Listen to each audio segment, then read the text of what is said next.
1, 2, 3, 4, 5. Hello, good morning and welcome from North Marine Road. Okay, ready, Matt? Yes, absolutely. It's like a coiled...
Team this morning, we say a very good morning to Jonathan Deutsch.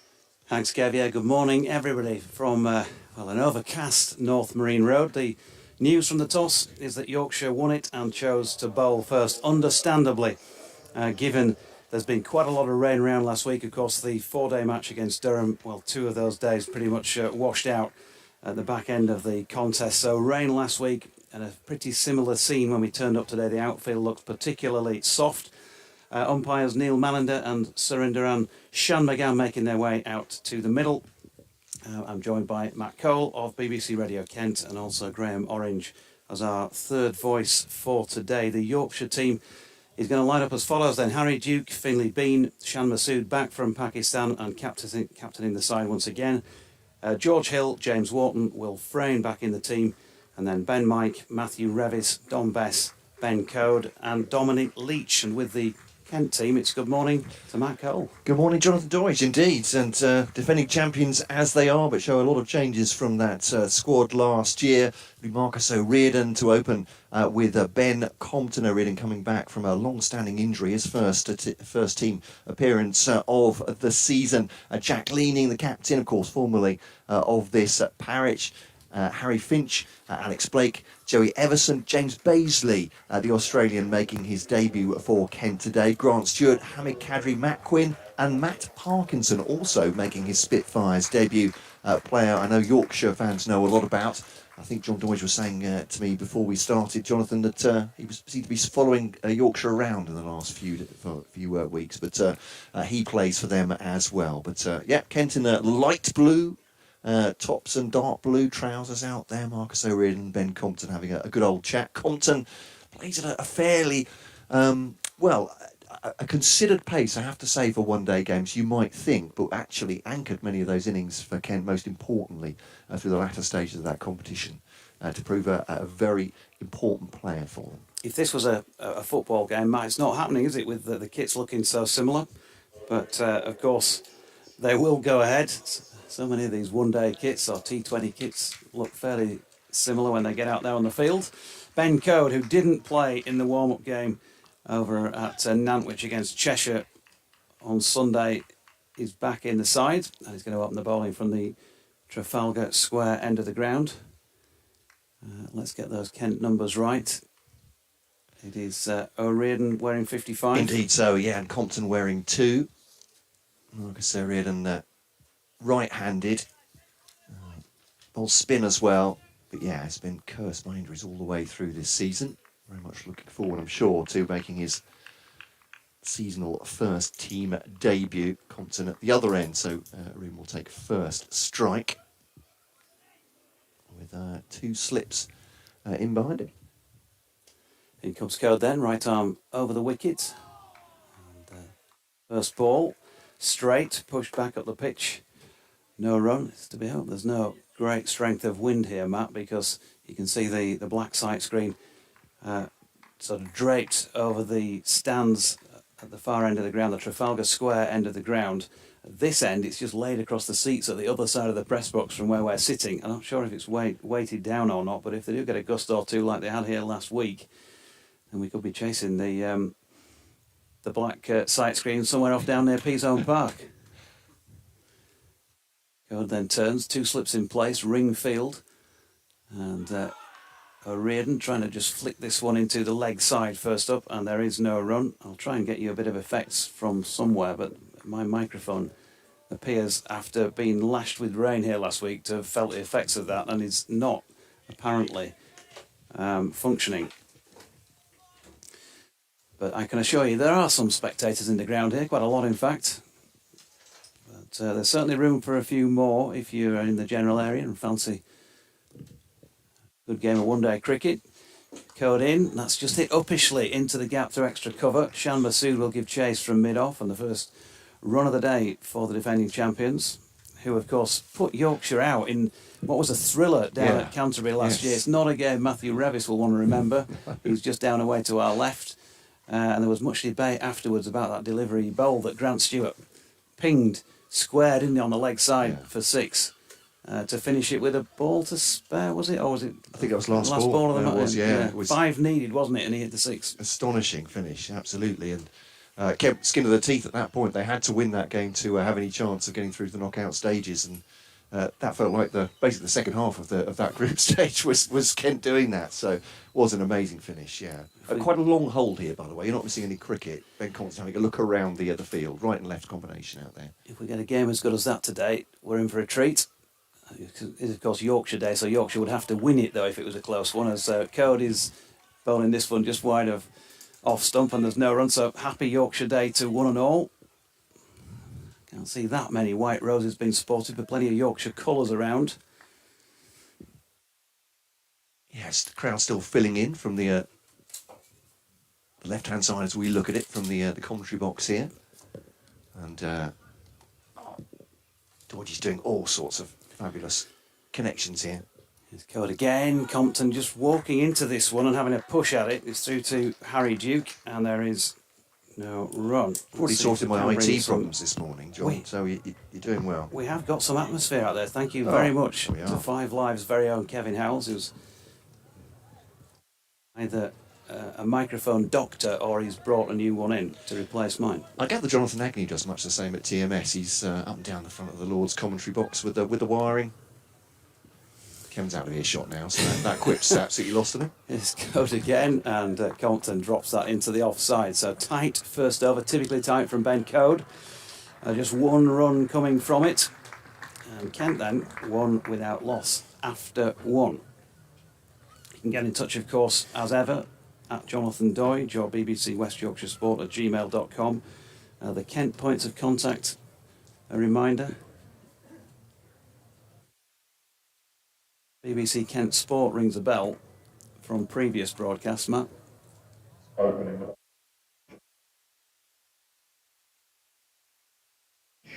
At BBC Kent Sport.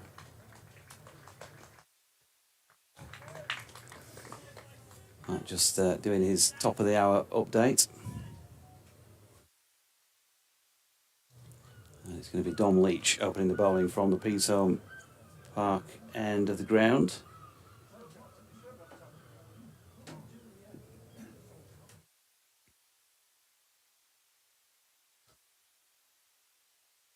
Right arm fast medium, quicker than that probably actually. Right arm fast, Dom Leach. Here he is, that over the top bowling action. It's fumbled at cover there by George Hill, a ball that was just punched along the deck. So they get through for a second single, that one to O'Riordan. Plenty of rain around, quite heavy, apparently late afternoon at the ground here. Mentioned at the top of the broadcast there. The outfield just looking heavy, often described as being like glass here, but during last week's 4-day match, a couple of typical Adam Lyth extra cover drives that you would normally say 4 from the moment they left the bat, held up just inside the rope. Short ball here from Leach, nicely played by Compton off the back foot. That's a beautiful shot, and it's going to end up under the covers down to the west side of the ground for 4 runs. So first boundary of this Kent innings. 6 without loss, and Compton off the mark. If you've missed those teams at the top of the broadcast, if you just joined us in the last few minutes, Yorkshire won the toss. Shan Masood again winning the toss. He's got a great record on that front, and they chose to put Kent into bat. Marcus O'Riordan and Ben Compton, the opening pair. Jack Leaning, of course, formerly of Yorkshire, captains the Kent side. He'll bat 3. Alex Blake, Harry Finch, Joey Evison. As Leach comes into bowl to Compton, who nudges it into the offside, and James Wharton fields. There's no run. Other players, Grant Stewart, of course, the man who won the match for Kent against Yorkshire down at Canterbury last year. Hamidullah Kadri, Matt Quinn, James Basley. Baisley, sorry, my yeah. apologies. Yeah. And Matt Parkinson. And we keep saying Matt Parkinson, who follows Yorkshire around. He was at Headingley with Lancashire in the T20s. He was here last week in a 4-day game for Durham, and now he's turning up in the 50-over competition against Yorkshire, playing for Kent. The Yorkies... He loves Yorkshire, that's what it is. Can't wait to get back here. As Leach is in again, and ball short of length is dropped into the offside by Compton, and there is no run. The Yorkshire lineup, just for a refresher on that: Harry Duke and Finlay Bean to open the batting, Shan Masood at 3, George Hill 4, James Wharton, I think he's going to bat 5, and Will Frayne at 6, then Ben Mike at 7, Matthew Revis 8, Dom Bess 9, Ben Code at 10, and the man who's bowling now, Dominic Leach, number 11. Or at least that's the way they were listed on the team sheet, and it's probably going to be something like that. As Leach comes in again past umpire Malinder. This one again short of length and dropped into the leg side this time, where Hill does the fielding. No run. Yorkshire in flash new shirts this year. Yeah, they're retro new shirts, or new retro shirts. Okay, so there's a 30 years, I think. ponderance of blue, Yes. with some yellow stripes on, light blue on there as well. So I'll let you describe that. retro from 30 years ago, apparently, the kit. Is that retro now? As Leach is in, that's pushed up to Revis at mid-off to complete the second over then, with Kent on 6 without loss. That's me feeling my age, crikey, yeah. That'll be as long ago as the early 90s then, will it? Yeah. You weren't around then, were you, Matt? Well, I wasn't here. I'm not saying anything about you, Graham Orange. Nothing there. I think I think the 4 of us are leaving that conversation alone at the moment. So, end of the over. You can see a few Kent connection. Paul Downton actually bring a couple of cups of coffee up. Not to us, I don't think. The Kent Director of Cricket. I've seen the chairman, Simon Phillip, as well, sitting just in front of us. Kevin Howell's pointing him out studiously to make sure I name-checked everybody. So, from the far end here, I've taken some fantastic IT advice from Jonathan Doidge this morning. He's got that sorted. He's got the effects mic sorted. Ben Code to continue from the Trafalgar Square end now. Bowling to O'Riordan. 2 slits in behind him. Marcus O'Riordan. It's a ball on the top of the bounce there, but doesn't have very much room to do it up to mid-on. And there's no run. Dom Bess under the floppy hat, I think. Mid-on. So the rest of the field, as far as I can see it, will be very helpful for the listeners. I won't tell you about the stuff I can't see. A wicketkeeper in 2 slips and a backward point. There's a man at cover, mid-on and mid-off. A shortish mid-wicket. And the boundary fielders, a deep square leg. And I think a third man as well. As O'Riordan gets this one against Hahn, the bat. Hasn't really played this one. He's trying to defend it. Fairly soft hands down towards that man. Second slip, and he runs off and grabs it. The ground, so still 6 for none, a fairly circumspect start. Yeah, the ball so far doesn't appear to have done much of anything off the straight. As you said, he's pitched lively though, gets some good bounce on it. at the moment. He's played each delivery here, Reardon, of Ben Coates' second over. Well, that's a great one, and that one has deviated. That one has taken the shoulder of the bat, and that is the first wicket. Caught at first slip, and Kent a 6 for 1. Marcus O'Regan got one that spat off just back up a length, I think, and has edged it through to the first slip. Well, there, I won't say commentators curse John Deutsch, but that's the first one, as you say, that's really done something for the bowlers, and Ben Coates expertly gets rid of Marcus O'Regan, making a seasonal debut for the Kent first team.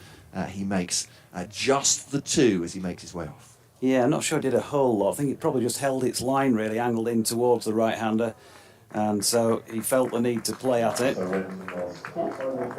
Certainly wouldn't have hit the stumps. Had a little nibble, and just a lovely, genuine outside edge as far as first slip's concerned. Will Frayne it was who was taking the catch comfortably at first slip. So first blood on Yorkshire Day to the hosts, the Vikings.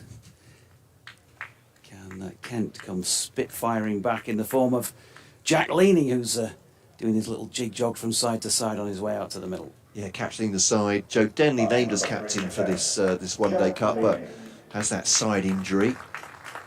Kevin Howells, who's, rightly known as Joe's best friend in the world, has had a long chat with him this morning, and believes he'll be out for around about 3 weeks. Is that right? Or was it 3 games?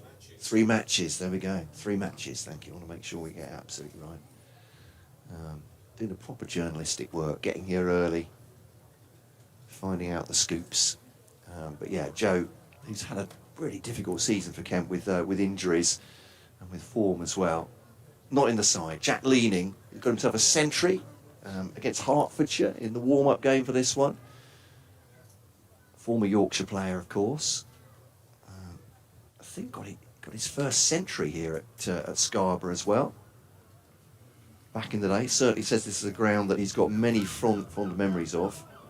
Those would have been in a Yorkshire shirt rather than the Kent one, of course. So he faces now, right-hander up against Ben Coates.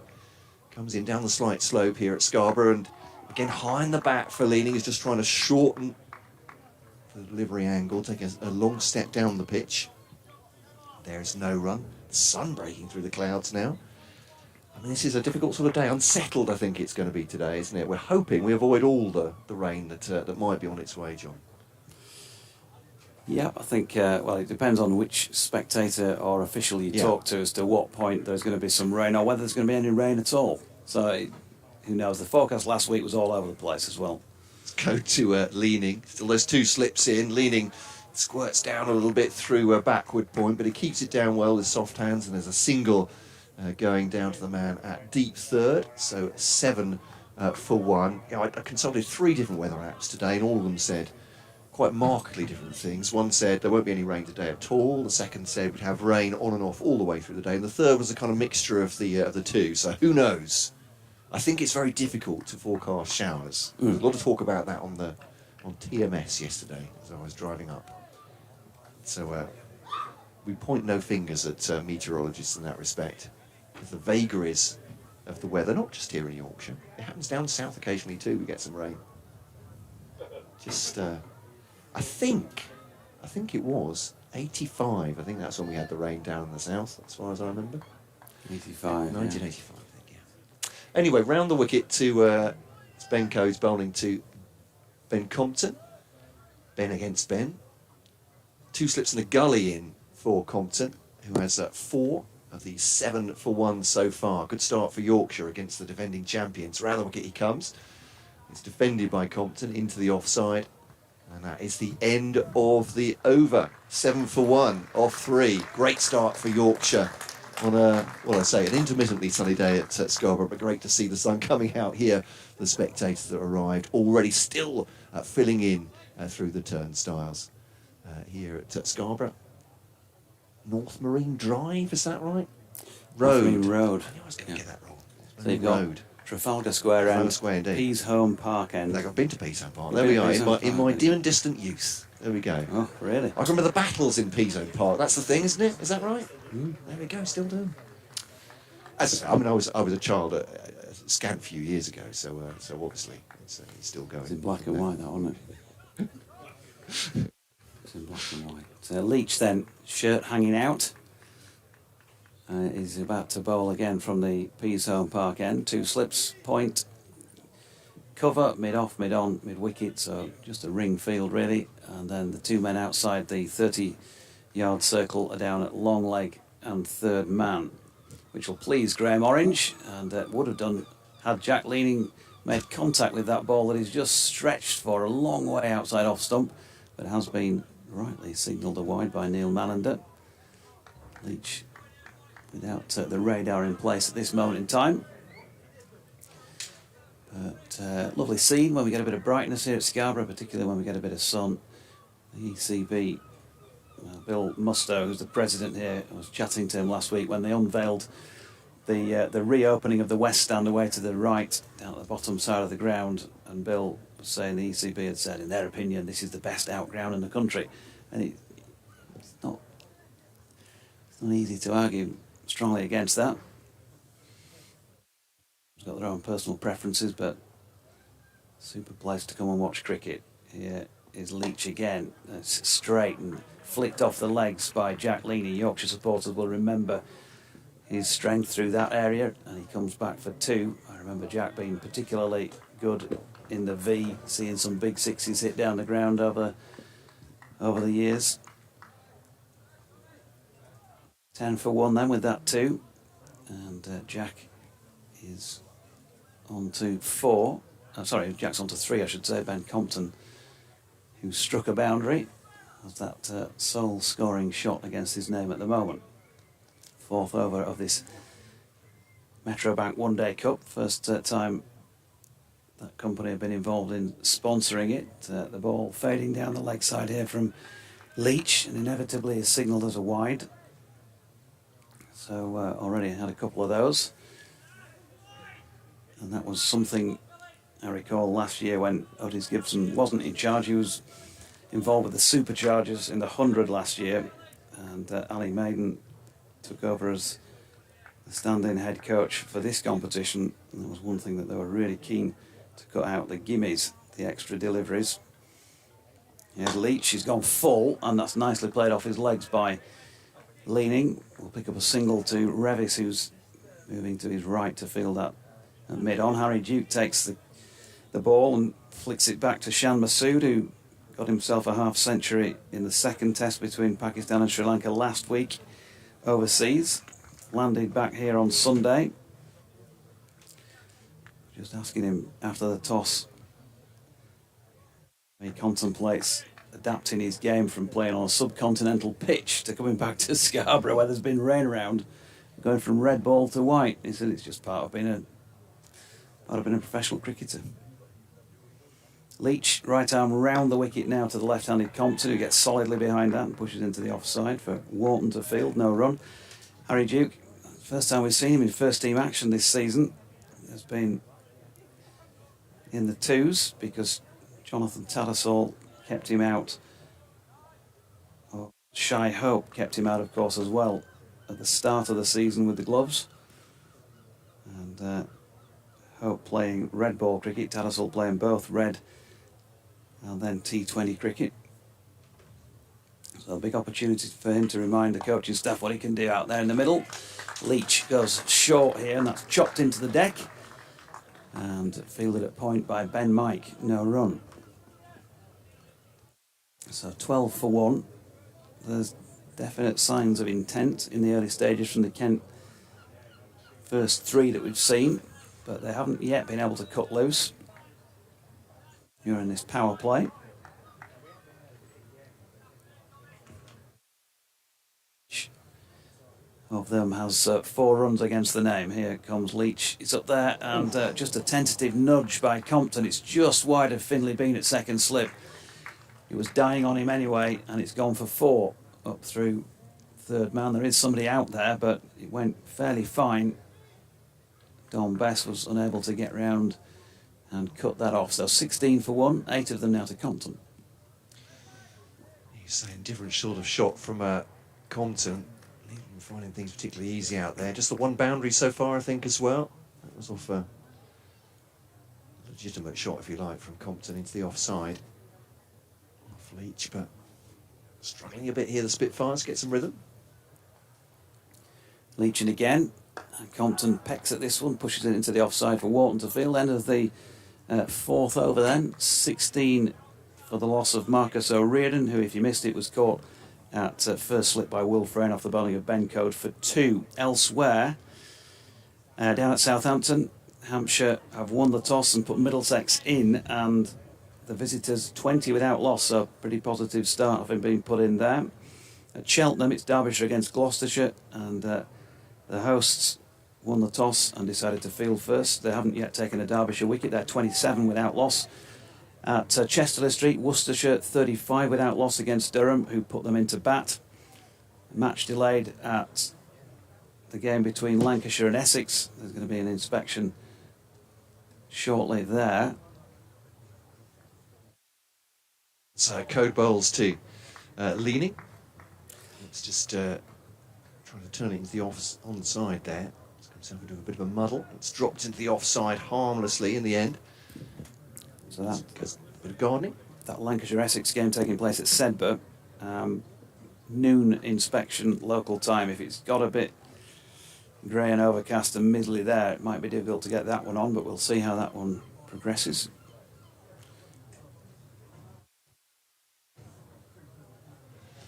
And again, right arm over the wicket from the Trafalgar Square end to Leading, who's getting right forward on that one. I think that's leapt up and that's hit him in the midsection, I think it's fair to say. Jack Leading's getting up, sunk to his knees. A couple of inquiries about his health. Ben Compton's not bothering, he's doing some gardening. Just going to let Jack Leading take a few deep breaths and walk it off. But yeah, that one just a little bit big on Leading, as the one that got rid of O'Riordan did as well, I think. He was trying to get forward to it, but has paid the price, at least temporarily, for that. It's a dot ball. Yeah, it's not a great time, is it, once you've been struck? There's not a lot that the magic sponge can do. Just a few deep breaths and a little bit of a walk out towards square leg.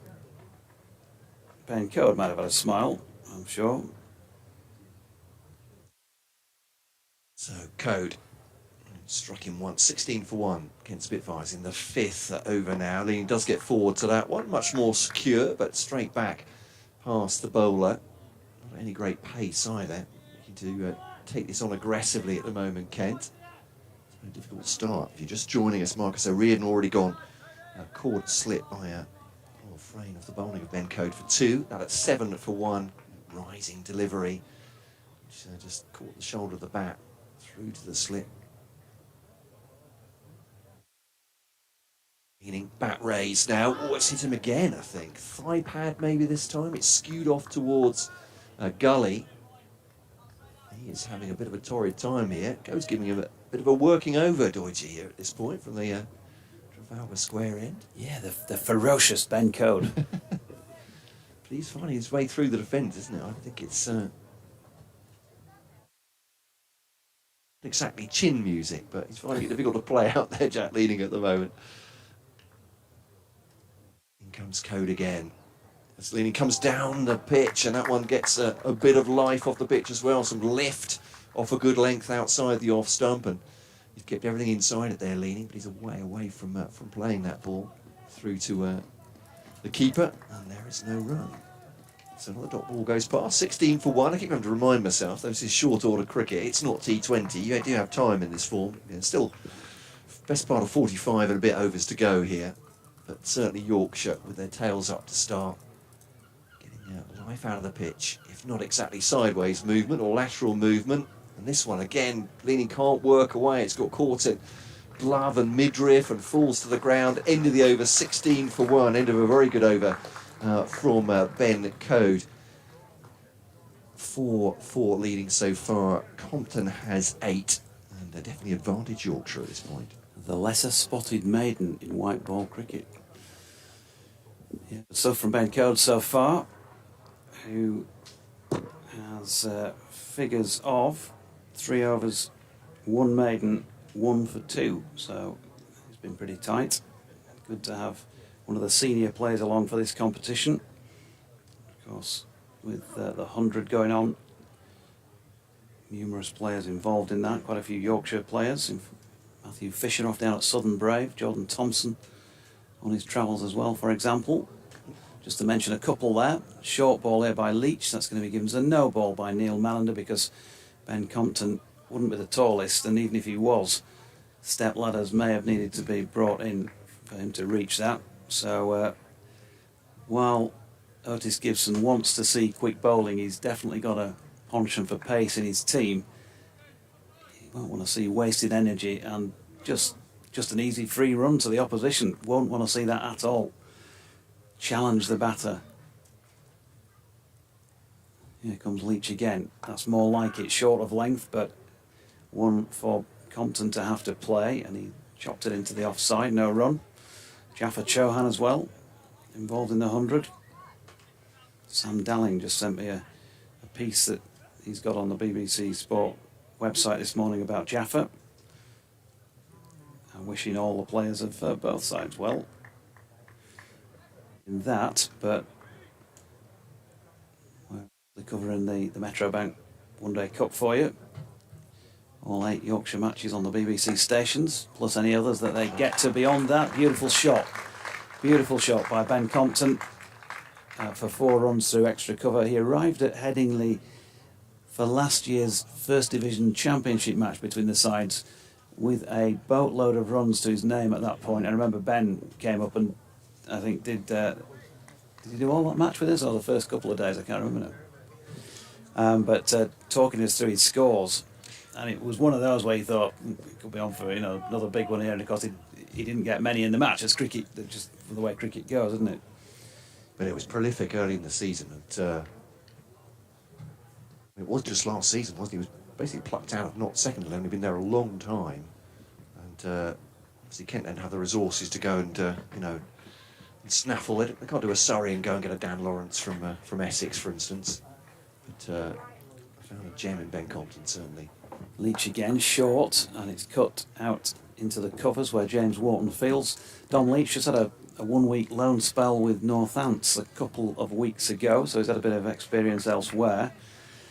But I think there's a call for more consistency from him with the ball. His opportunities have been limited with a number of injuries in recent seasons, but if you consider this over in itself, short ball goes for a no ball.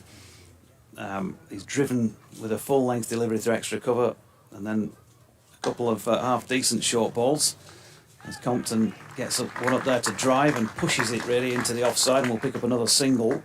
So while you expect in white ball cricket to see those variations, fellas, we're going to see a lot of those as the day goes on. You can afford to be a little bit more, if you like, red ball consistent in how you get through your overs, certainly in the earlier part, you would have thought, than maybe in T20 cricket. He switched back to over the wicket here to bowl to Jack Leaning, right-handed of course, very high backlift Jack, almost touching the back of his helmet as he pushes this into the onside for Revis to field.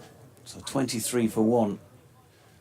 Now the score, 13 to Compton and 4 to Jack Leaning, and good to see more people coming in.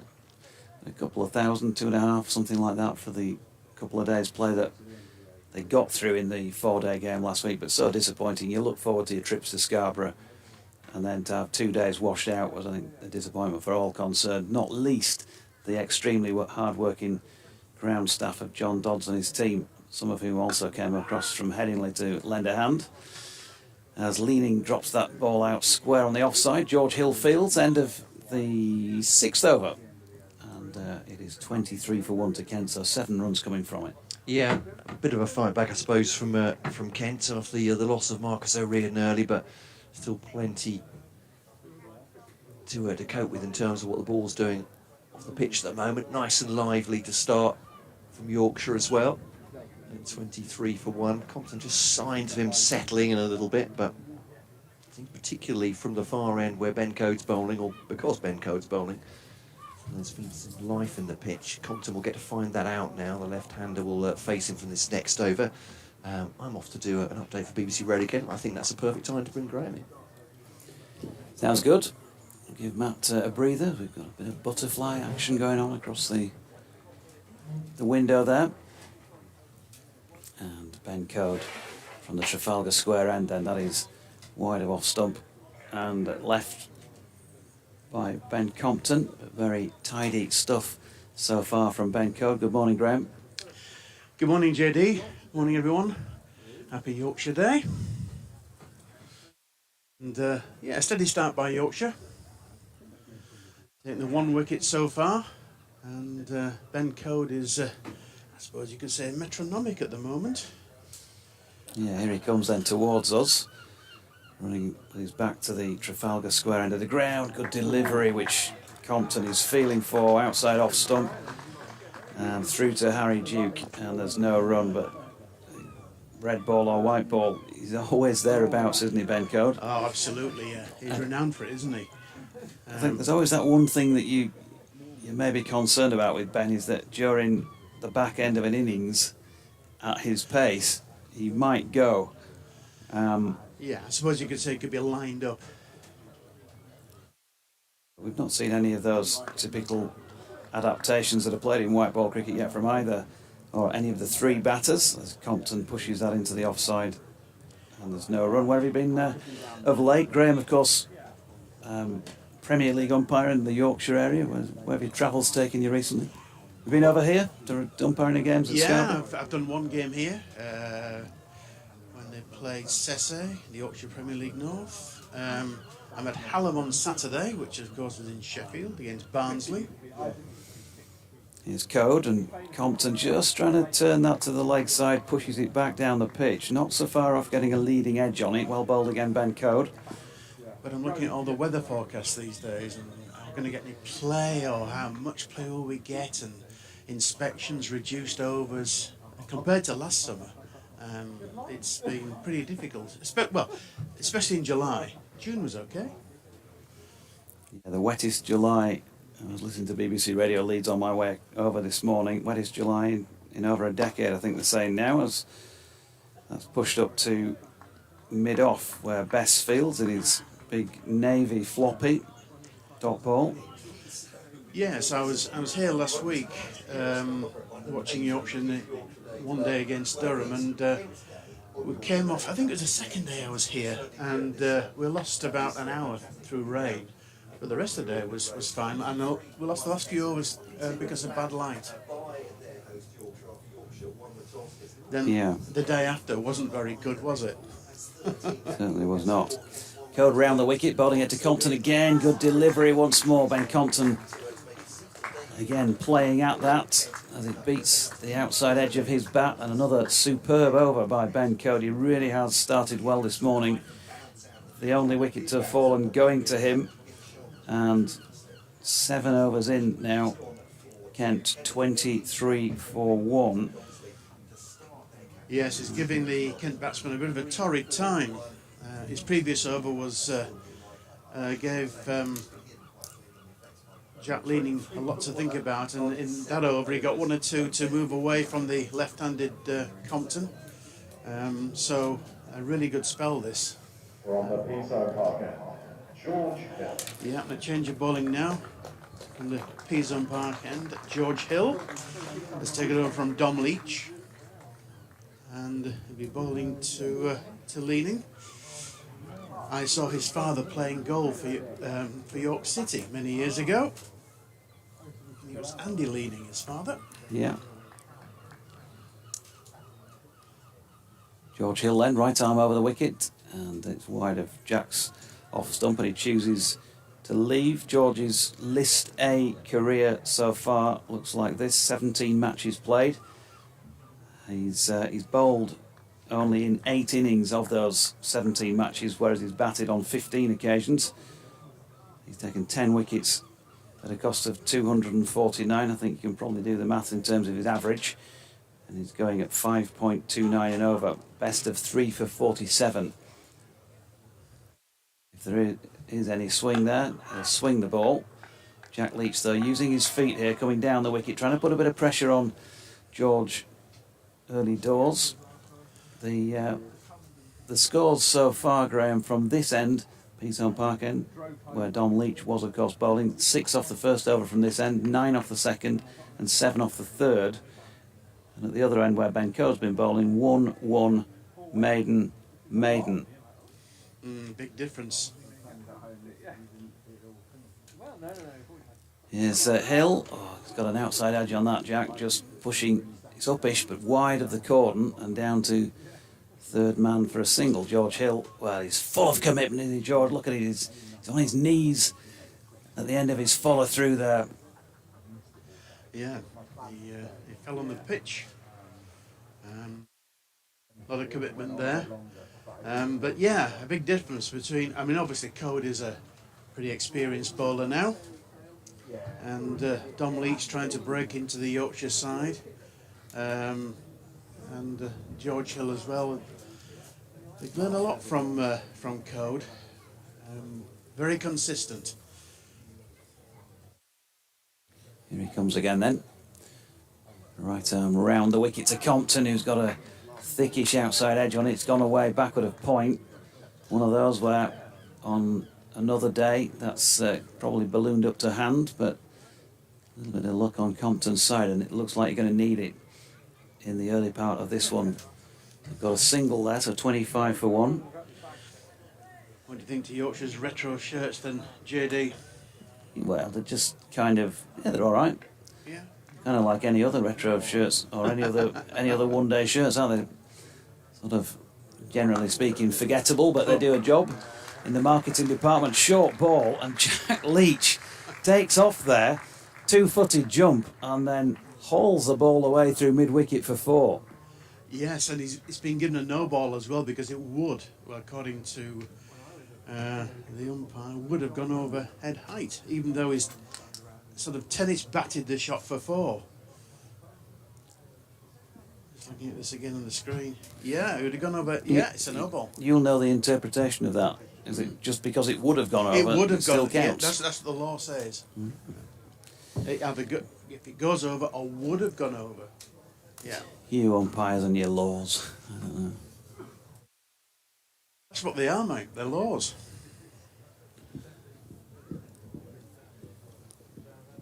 Well, gradually making its way back round to George Hill. I'll look round the grounds again in a moment or two. Maybe get through this over. George, they spend about 2 minutes drying the ball there, Matthew Revis, and then he throws it to George, who drops it on the floor again. Then checks at his run-up and is now coming in once again. And it's up there to drive, and invitation accepted by Leading, who's opened the face.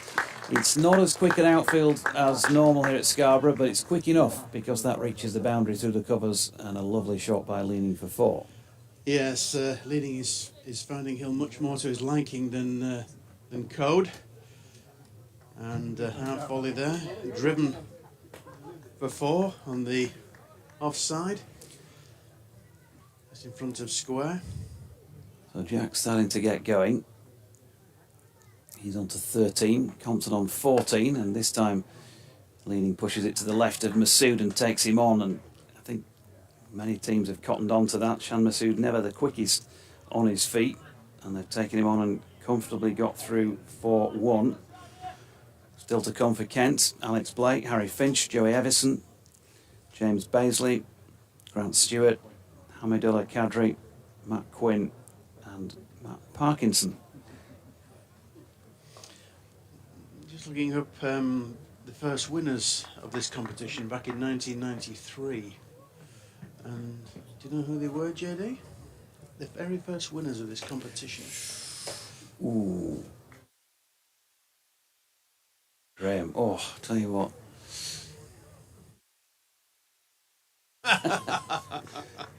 Were they English? No. They play in Wales. Glamorgan. Anglesey. Here's Ben Code continuing from the Trafalgar Square end and bowling to his old pal Jack Leading, who opens the face and runs it out to point, no run. You can get in touch at Jonathan Doidge or BBC West Yorkshire Sport at gmail.com if you have anything to say.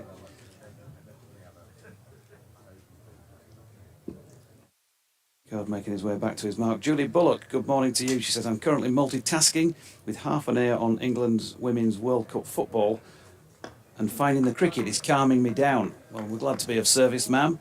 As Leach pushes that into the covers and George Hill does the fielding. That's BBC West Yorkshire Sport at gmail.com. Good to hear from you, Julie. And if we can be of any assistance in that regard, to calm a few nerves, maybe bring a bit of interest to another sporting event other than the Lionesses playing in a World Cup match against China, then we're glad to be of service. Here's Code to leaning solidly behind this one, dropping into the offside, no run. At Southampton, Middlesex have advanced to 54 without loss, having been put in by the home side Hampshire. At Cheltenham, Derbyshire also started well, not quite 10 overs in there, 62 without loss, having been put into bat by the hosts Gloucestershire. Chester District, Worcestershire have lost a wicket, they're 60-1, again having been inserted by Durham. As Code is in, good delivery this time. Leaning is walking down the pitch here, just trying to take off the effect of Ben Code, the length of Ben Code's bowling, and make it more into a half volley length, a drivable delivery, but Code was up to the task there. A good bit of bowling once again, and an inspection in 20 minutes at Sedbergh for the match between Lancashire and Essex, which has not yet got going. As Code turns again at 36-1, comes down the incline from the Trafalgar Square end, and he's got him. That is a superb piece of bowling by Ben Code. You have to say he has been on the money since ball one this morning, and just a feather from Jack Leaning through to Harry Duke. A second wicket for Code, a second wicket for Yorkshire, and Kent 36-2. Yeah, superb delivery there from Code. I'm just watching this again, and oh yes, it's just taken the top of the batter, maybe in a bit of glove involved as well, but a really good delivery. Now it's outside edge and through to Harry Duke with the rest. And so the innings comes to an end, beaten by a very good delivery by Code. It's been like watching two different matches here, from Code from the Trafalgar Square end and the other bowlers from the Peas-on Park end, and Code is creating all sorts of problems for the Kent batsman, and he's got his reward there. And so that's the second wicket to fall, 36-2 Kent, and 8 overs. Yeah, what do you think the Kent batters can do to combat what Ben Code's producing here? Well, I think Leaning was batting a little bit out of his crease, but that didn't do him any good in the end.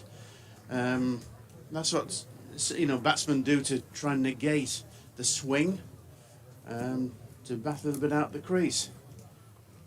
In fact, he wasn't. I've looked at the replay now, so maybe that's one thing that they could do. He's batting right on the popping crease. But at the end of the day, you've got to give full credit to the bowler. It was a good delivery, and one of several good deliveries that he's bowled so far. Yeah, I mean, big wicket, not only for the fact that it's Jack Leaning, dangerous player as we know, but he's chewed up 23 deliveries to get his 14 there, so he's got himself in,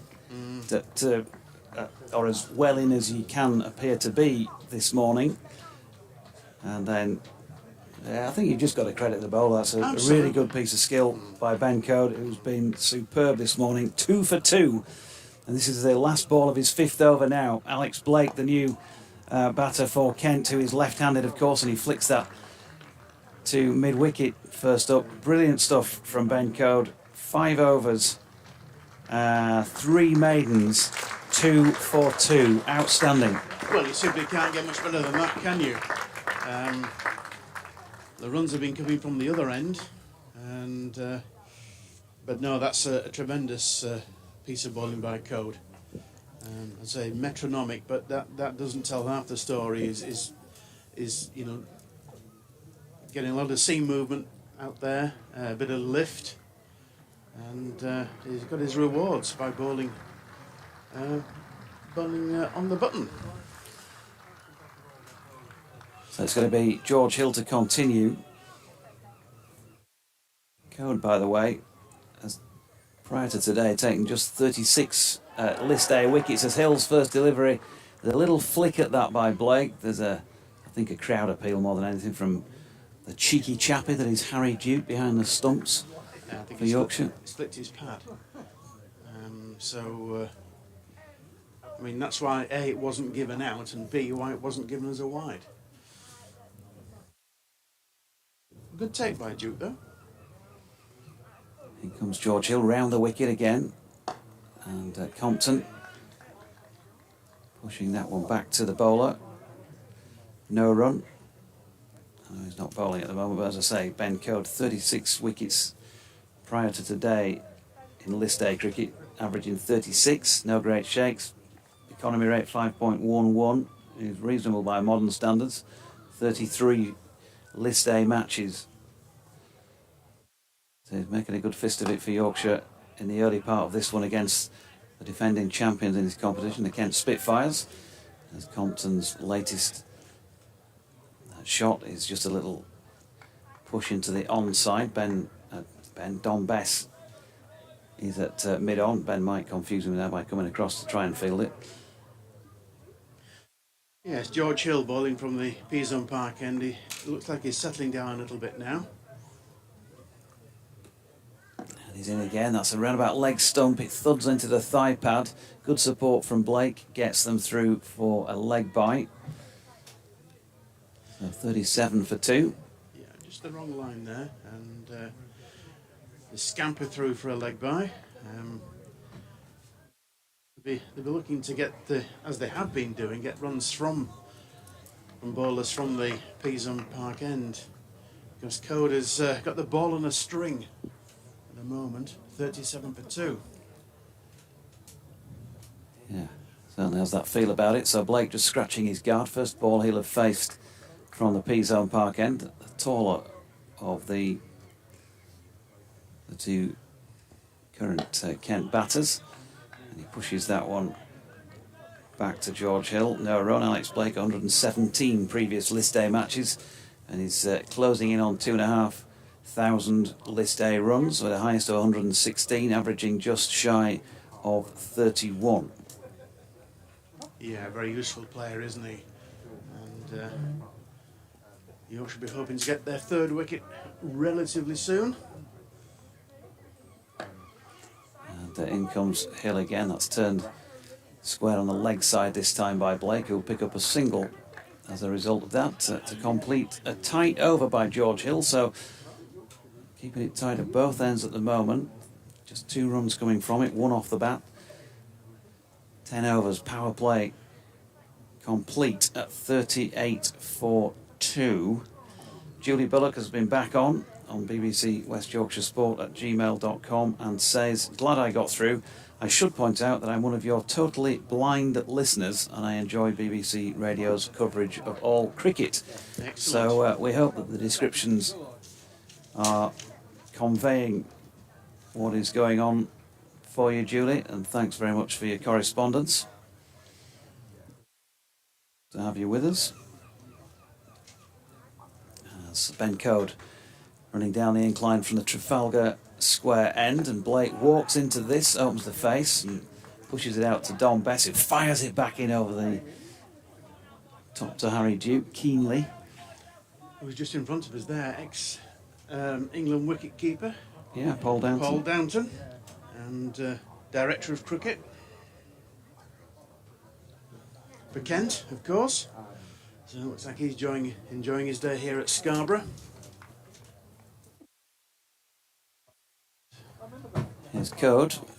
And then Blake walking into this one again. There's a stifled appeal for LBW. It hits the thigh pad, I think, and trickles away down through fine leg. And they get a leg bye.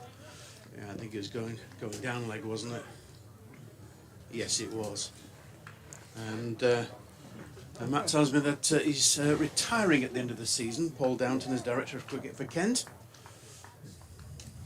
Okay. Been around the place for quite a long time now, hasn't he? Yeah. He also played for Middlesex, didn't Yep. he? Yeah, here's Code bowling, and with an open face that is pushed out to point, where they get a single because Don Best can't prevent that one to Ben Compton. A rare run off the bat conceded by Ben Code. I think, yeah, when he got in the England side, he would have been playing at Middlesex. Whether it was all of his cricket for England was in a while sporting a Middlesex sweater or Kent one, I can't quite remember now, but Edmonds and Embury, that sort of era. That area, turn of the 80s. Yeah. Good delivery again from Code. Thick outside edge from Blake, who was trying to turn it to leg, and he's got it down through third man. So unlucky Ben Code, and well bowled again, and 2 runs to the Spitfires. Yes, that induced a false stroke there. As you say, playing to leg and squirted out towards third man. Andrew Christie tweets he's not seen Ben Code bowl better for a long time. Terry Beans enjoying the stream and the comms. Big fan of the retro kit, he says, even if I do remember the 90s like it was yesterday. I can't remember the 90s at all, I can remember the 80s like it was yesterday. As Blake again, he's trying to counter Ben Code by walking down the pitch to him. So far, he's had a little bit of luck on his side, and he didn't really negotiate that one particularly well. Code just again dropping his length a little bit further back. Yeah, as I suspected, they're trying to maybe bat just outside the popping crease to negate the swing that Code is producing. But he just didn't time that at all. Cliff Bat says Hewith's finest is leaning, not Leach, Doige. Not sure who, what you're referring to there, Cliff, but anyway, don't think anybody said that Leach was Hewith's finest. It's because that's pushed back up the pitch and there's no run. It's leaning, yeah. Yeah. Hewith, yeah. Cliff's comment says Hewith's finest is leaning, not Leach, Doige, as if I might have said that it was Leach, but I certainly haven't because he's from up Middlesbrough way, isn't he? Yeah. End of the over, 42 for 2, so 4 runs coming from that Ben Code over, the miserly Ben Code. He'll still be happy with his performance overall, but that's the most he's conceded in over so far. Yes, but there are 1 or 2 false strokes as well. So Yorkshire will be happiest at this stage after 11 overs, 42 for 2, Kent. As George Hill resumes from the Peas-on Park end. Round the wicket here to the left-handed Compton, who pushes back to the bowler. No run. Rich B says, a good friend of mine, Gareth Metcalf, is in the ground today celebrating his birthday with family. As an exiled but proud Yorkie living in the Midlands, it's a special day for him. Happy belated birthday, Gareth. Well, the same goes from we on the BBC broadcast, Gareth. All the very best for whenever the birthday was. In comes Hill, a little flick at this one down the leg side by Compton, but he misses, and Malander turns to the scorers, who are in the press box to our right, and signals that that is a wide. Could be a Yorkshireman having a birthday on Yorkshire Day. Lily says, good morning JD, Matt and Graham, it's going to be a great game. I'm sat below the commentary box to the left. Yeah, we can see you. As Nielsen's in, and that is driven into the covers, and driven firmly as well, but unfortunately for Compton, hit it straight along the deck to James Wharton, who did the fielding. Bent Nielsen says, morning, let's hope that there will be fair play and no dirty tricks like the Brodie Bale stuff. Come on, Yorkshire. Well, that was a bit of entertainment, a little bit of a side issue in the test match, as Hill is in, and that's pushed up to mid-off where Revis fields. And again, no run. Good stuff so far in this over from George Hill. Martin Bloomfield says, morning JD, given the hundreds sucked in many county players, Yorkshire are feeling a pretty good team. Really pleased to see Harry Duke back in the first team again. John Stoko bagged a day off to head to Scarborough to watch Yorkshire take on Kent in the One Day Cup. Fingers crossed the rain stays away. Loving the retro shirts. Shame I can't squeeze into my original one from back in the day. No, there's probably a few of us like that as well. John, as that latest delivery from Hill was of good length and pushed back down the pitch by Compton. Depress the button, wishing one and all happy Yorkshire Day, as is Andy Walker. Hill round the wicket again. Compton, a ball shaping in towards him, tries to sort of fended away really into the leg side, but misses out. Another good delivery by George Hill. The over's gone for just the one so far. David Coleman says, as it's Yorkshire Day, what are the 3 most impressive things for you about Yorkshire worth celebrating in this very challenging season? I'll have to think about that. Trying to think of 3 things.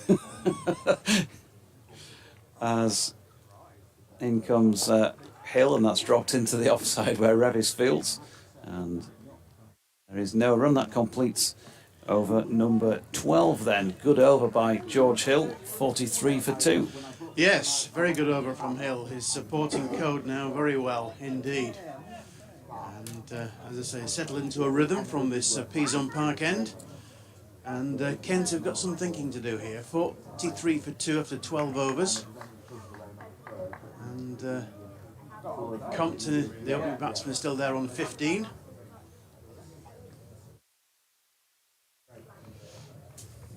And it's not a bad crowd really, and there's still people coming in just before 12 o'clock. Yeah, nice to see good attendance as Cody's in, and Blake on strike here, pushing back to the bowler. No run. Yeah, the pitch looks a little green to me, and it's I think it's difficult to time the ball by the looks of it. Of course, Cody's bowling well. Timing could be an issue for the batsman. Code then, round the wicket. Blake shouldering arms to this one. Yorkshire lad, Mark Bailey, came along and had a chat this morning. He's put up a photograph of himself in his retro kit alongside Captain Shan Masood, that was taken on the ground before play. Not sure how I managed to squeeze in this original shirt 30 years later, he says. As Cody's back at his mark. And in he comes again then. Or just pushing into the onside this time. Nice flick off the legs by Blake through mid-wicket. Wharton will field and keep them to 1. Yeah, good piece of fielding there by Wharton. Kept it down to 1. It looks as if he was going to be 2 all day long, but did very, very well. Martin Rowe, morning to you, says you were just warming up, testing your equipment, and you said, Matt, you're like a coiled, and then dead air. Quite right as well.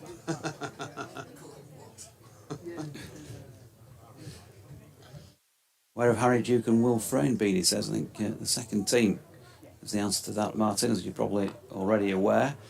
This is cut by Compton, but no further than Ben Mike at point. There's no run. And he also welcomes back Jack Leaning. I think we're just about up to date. 3 most impressive things about the season so far for David Coleman. Well, first thing that springs to mind would be the emergence of Finlay Bean with the bat. I think that's been a very good thing, and he looks like a player for the long term. 3 centuries this season in red ball cricket. Here comes Code, and Compton opens the face and pushes it out into the offside. And again, there is no run. Yes, Code continues his very good spell, and the Kent batsmen are finding it very difficult to get runs off him. Neil Dutton, morning to you. He says, morning Dodgy, happy Yorkshire Day to you and yours. Quite like the retro kits, although they remind me that when they were won 30 years ago, Sheffield Wednesday lost both cup finals in the same season. Not sure I needed that emotional kick in the... Code is in, and that is dropped back into the offside with the bowler doing the fielding. Compton on strike for that one. Another excellent over by Ben Code, who just continues to come in and keep it tight. And he's making it very difficult for Kent to mount an impressive first half of their innings at least. What are we? Just past the quarter point in the Kent innings. They're 44 for 2 with Compton on 15 and Alex Blake on 4. Matt, I think he'll have an update to deal with you shortly, and then he'll come back on comms.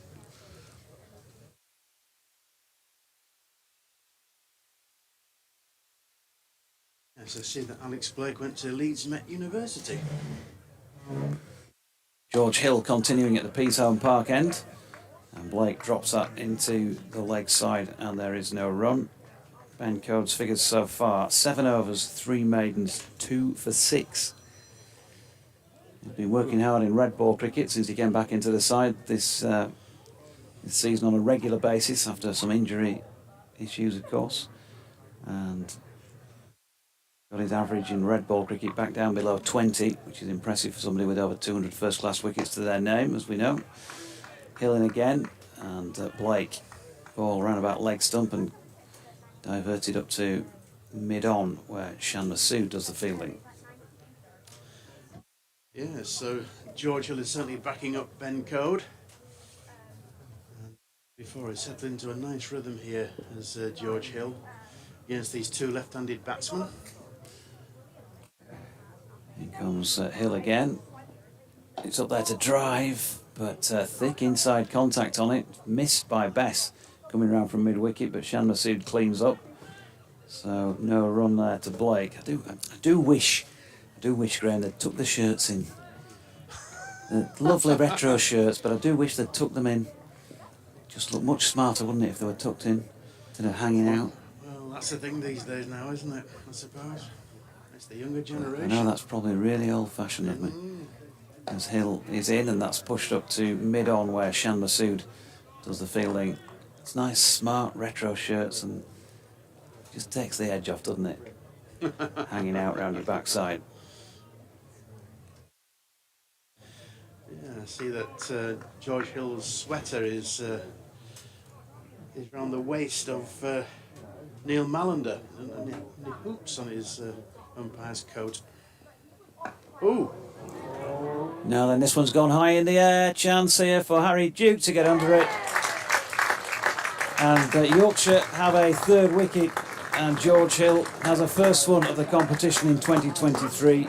Alex Blake, well, just under pressure, wasn't it? Because he's not been able to score and tries to play a shot that clearly wasn't on or well executed enough. And Harry Duke with his first victim, and Kent 44 for 3. Yes, that's pressure for you. And he's picked the wrong ball to hit there. And high up in the air, he tried to hit to leg. And the ball just went high up in the air. And Harry Duke, the wicket-keeper, came round and took an easy catch. So Kent lose their third wicket. And as you rightly say, JD, it's just pressure.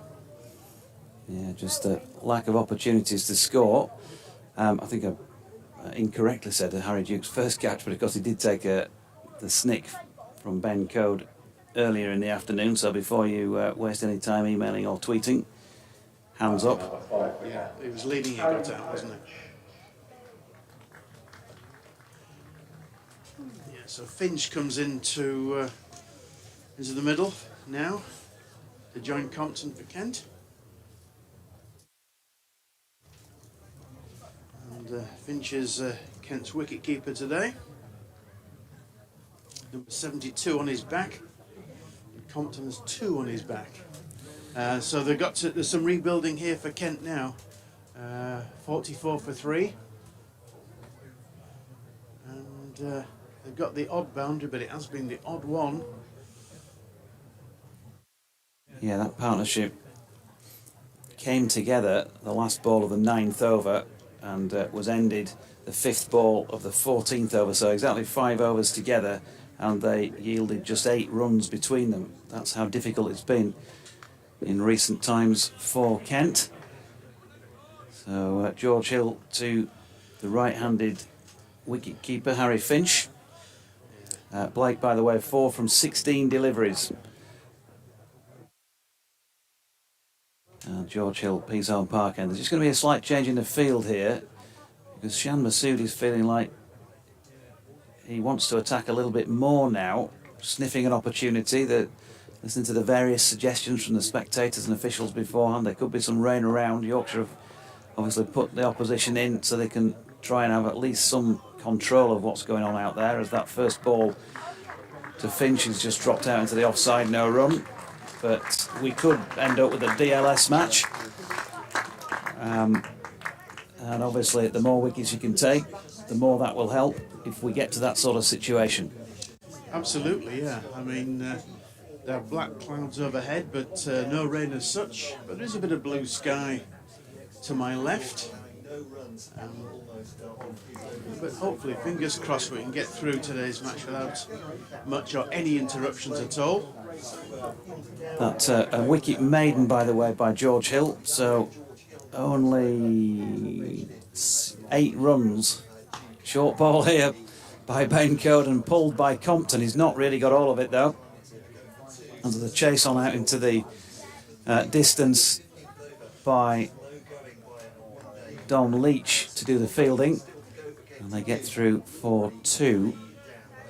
So the sequence of scoring in recent overs, for example, none off the 9th, 2 off the 10th, 4 off the 11th, 1 off the 12th, 1 off the 13th, and a maiden for the 14th.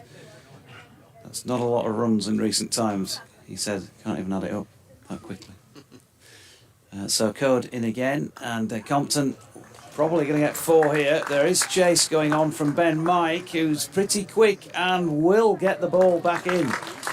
So they're going to end up with the 3 there. Great piece of fielding from Ben Mike, good chase. 49 for 3. We'll bring Matt in a moment. In fact, if Graham wants to pass your cans on, you can have mine. We'll do a swap over that way. So Matt going back in. Just done your little update for BBC Radio Kent. What have you said in terms of Kent's start to the match? Inauspicious, I've said, for the defending champions. There we go. That's the word I'm using. So they were slow starters last year. So no straws being clutched whatsoever, but I would say, obviously, it's not the greatest start in the world. They've not been in great form. Would have loved a bit of a holiday as well from their woes in the county championship. It's Finch then. Oh, that's a great shape on that ball from the far end. Ben Code has been more or less unplayable from that end from the start of this match. And just checking, he is still going, isn't he? Yeah, absolutely. He's in his 8th over. What a spell this has been. 2 for 11 so far. And Finch is broken back into the team from the second 11 because, well, ostensibly injuries as much as anything else. Has played really well for Kent the last couple of championship matches, but being pressurised now by Code. He's been excellent so far. Just plays this gently into the offside, and there's no run. 49 for 3. And Graham, as you were saying, pressure built by Ben Code at one end. I think gave George Hill a wicket almost at the other end. I think so, yes. You know, you can have one bowler from one end putting all the pressure on, and the bowler from the other end actually reaps the rewards. But Code has been very, very impressive this morning. They've just kept him going. So in his 8th over now, and bowls to Finch, who just defends that, not taking any chances with Code. Straight back up to mid-on. There's no run. The 2 slips still in. At the 15th over of a one-day contest. Right, 2 slips in a gully, almost a 4th slip there. That's a very attacking field for this stage of the game. Very unusual, isn't it? Yeah, absolutely. It just goes to show how well Ben Code is bowling, and also the pressure is exerting on the Kent batsman. Yeah, huge confidence from his captain then, Shan Masood, to keep him bowling. As Code bowls to Finch. Oh, it's a beautiful delivery as that caught the glove. It has. It comes back towards the wicket-keeper. And that one has some shape as well. Harry Finch looks sick with himself. I think he's looking back. Well, I'm not sure if he's looking at the umpire. He's certainly looking back at the pitch. That one has risen off the back of a length. It's followed him really into the body. Looks like a glove or maybe just the shoulder of the bat. But Kent 4 down, 49 for 4. That really vindicates Shan Masood's decision, I think, to keep Ben Code on at the moment. Say one more wicket down before his spell is finished. That 4th wicket could be all important for Kent. They're in all sorts of trouble here. Yorkshire with their tails up and owe most of it to Ben Code at this stage. 3 wickets for him. Kent 49 for 4 as Finch goes. It was the bounce that did for Finch there, and I think he just flicked his glove. I suppose you might say he's a little bit unlucky, but another good delivery from Code. As Joey Everson comes to the crease now, 33 on his back. But Kent in a spot of bother here now. I suppose you could say that the opening batsman Compton is still there. He's been struggling, but he's still there. And my word, that was a good delivery from Code. It really was, wasn't it? Followed Finch into the body there and couldn't get his hands out of the way quick enough. As I said, I don't think the look back was at the umpire for the decision. I think he was looking back at the pitch, as you said, it one exploded off a length there. I think so. I think it just touched the glove. And I think it was a good decision. So Finch has gone then. Well, I was extolling his virtues and saying what a good job he'd done for Kent, particularly in the second innings of the last couple of games. Harry Finch, a century in the 3 games he's played in the county championship. But now it's Joey Everson, hero of last year's final for Kent with that 97 against Lancashire. This is a very different kettle of fish now. He's the non-striker as George Hill comes round the wicket then to Ben Compton. So Morris just a little nudge into the offside, and it's mid-off who stops it. So yeah, 2 slips in for him. There's a 3rd man as well as we go clockwise round the field. It's like 2 covers at the moment for Compton, trying to stop that mode of attack for him. Mid-off, mid-on, mid-wicket. It's a pretty attacking field. Can't see the... presuming there is another deep field. Oh yeah, deep backward square, but just keeping the 2 out at the moment. As he pushes forward up to the mid-off, and there's no run. It's like a red ball field, isn't it? It just emphasises how much Yorkshire are on top here. And it's very, very attacking. And the good thing from Yorkshire's point of view is that, George Hill is supporting, as it were, Code, is bowling well from this end, the Peas-on Park end. So it bowls to Compton now, trying to get on the move. Compton trying to make something happen, just plays that to the man at points, and there's no run. So effectively, I mean, they are allowed extra fielders outside the circle. Yorkshire not using them at the moment. So those 2 slips are effectively the other fielders, I suppose, you'd have outside the circle if you needed them. If you needed them, absolutely, yeah. The pressure's certainly on the Kent batsmen at the moment. Yeah, it's making it very difficult. As I said, they've had some woes in the Championship in the last couple of games as well. Hill to Compton. Again, he finds the man at point. Can find no room there. Good length. Coming into the left-hander. Round the wicket, the right-arm seamer. And off a length. You're listening to 5 Live Sports Extra, of course. BBC Yorkshire stations, BBC Radio Kent. Via the BBC Sport website and app. Welcome wherever you're listening this afternoon. Thanks to those of you that got in touch already. As George Hill comes round the wicket then to Ben Compton, takes a step forward and across and tries to play that into the onside. He does, but with no great force, up to Sood at mid-on, and there is no run. 49 for 4. This group also containing Derbyshire, Essex, Glamorgan, Hampshire, Lancashire, Northants, Worcestershire. Those are the other 7 teams in it, which... I'll do the remainder in a second in case you hadn't worked out who the odd people out there, the other 9. This one's turned off his pads by Compton down to backward square, and he'll take himself a single. The 50's up for 4 for Kenton. Limited applause, a smattering one might say. I don't think Kent will mind that terribly much because it's been a torrid time for them for the first 15 overs here. 50 for 4 they are. So Group A is the other group. Durham, Gloucestershire, Leicestershire, Middlesex, Nottinghamshire, Somerset, Surrey, Sussex and Warwickshire. So those are the 2 groups in this year's competition. Yes, the screw has been turned on to the Kent batsmen here, and they've reached 50, as you rightly say, but it's been hard going for them. But they've got there, as I say. The glimmer of hope for him at the moment is that the opening batsman Compton is still there on 21. And here is Ben Coe to continue. He just 9th over to Compton, just nudges it into the offside and takes a single. 51 for 4 then. For I don't know. I've just read those groups out. I don't think they can be right. I take them off a reputable website for the One Day Cup, looking at the table. I've just read those out, parrot fashion, and I realise that Kent play Leicestershire on Sunday, so they cannot be right, because I think Surrey are also in this group, aren't they? so I've no idea what's going on there. I do apologise. As you were, I've just named 18 counties in a random order there, Graham, for no reason whatsoever, apparently. I don't know on good authority that was the case. There we are.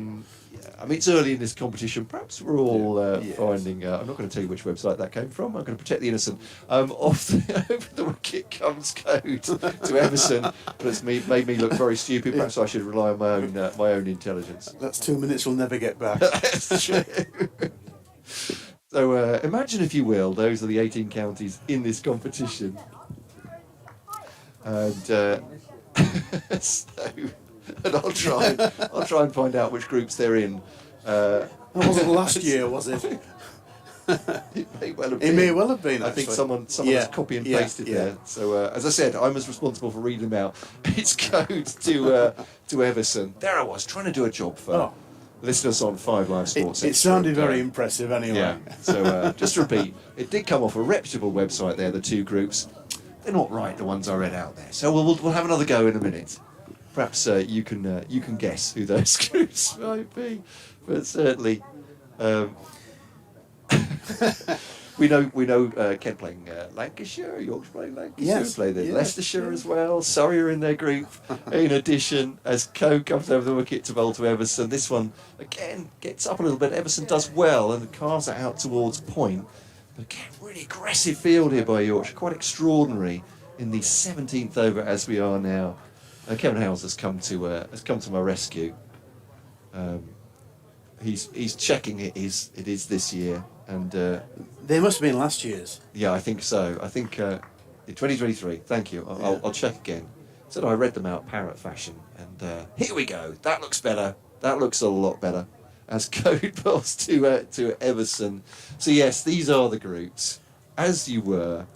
So, in Group A, it's Kent, Leicestershire, Essex, Middlesex, Nottinghamshire, Yorkshire, Surrey, Lancashire and Hampshire. And Group B, the other group, Glamorgan, Warwickshire, Gloucestershire, Durham, Northamptonshire, Derbyshire, Somerset, Worcestershire and Sussex. Kevin Hales, thank you very much. You make a fantastic lectern, by the way. And the means of qualification, as they were last year, Kent were the beneficiaries of an eliminator last year at a quarter-final, if you will. Here we go. The 2 group winners immediately qualifying for a home draw in the semi-finals. The team finishing second in each group receiving a home draw in the playoffs. Play against the team finishing third in the opposite group, if that makes any sense. Playoff winners then playing away in the semi-finals. And so battle will commence. Kevin, thank you very much for that. The applause you can hear is not for me managing to get those 2 groups right, which is obviously part of the job. Terribly ill-prepared.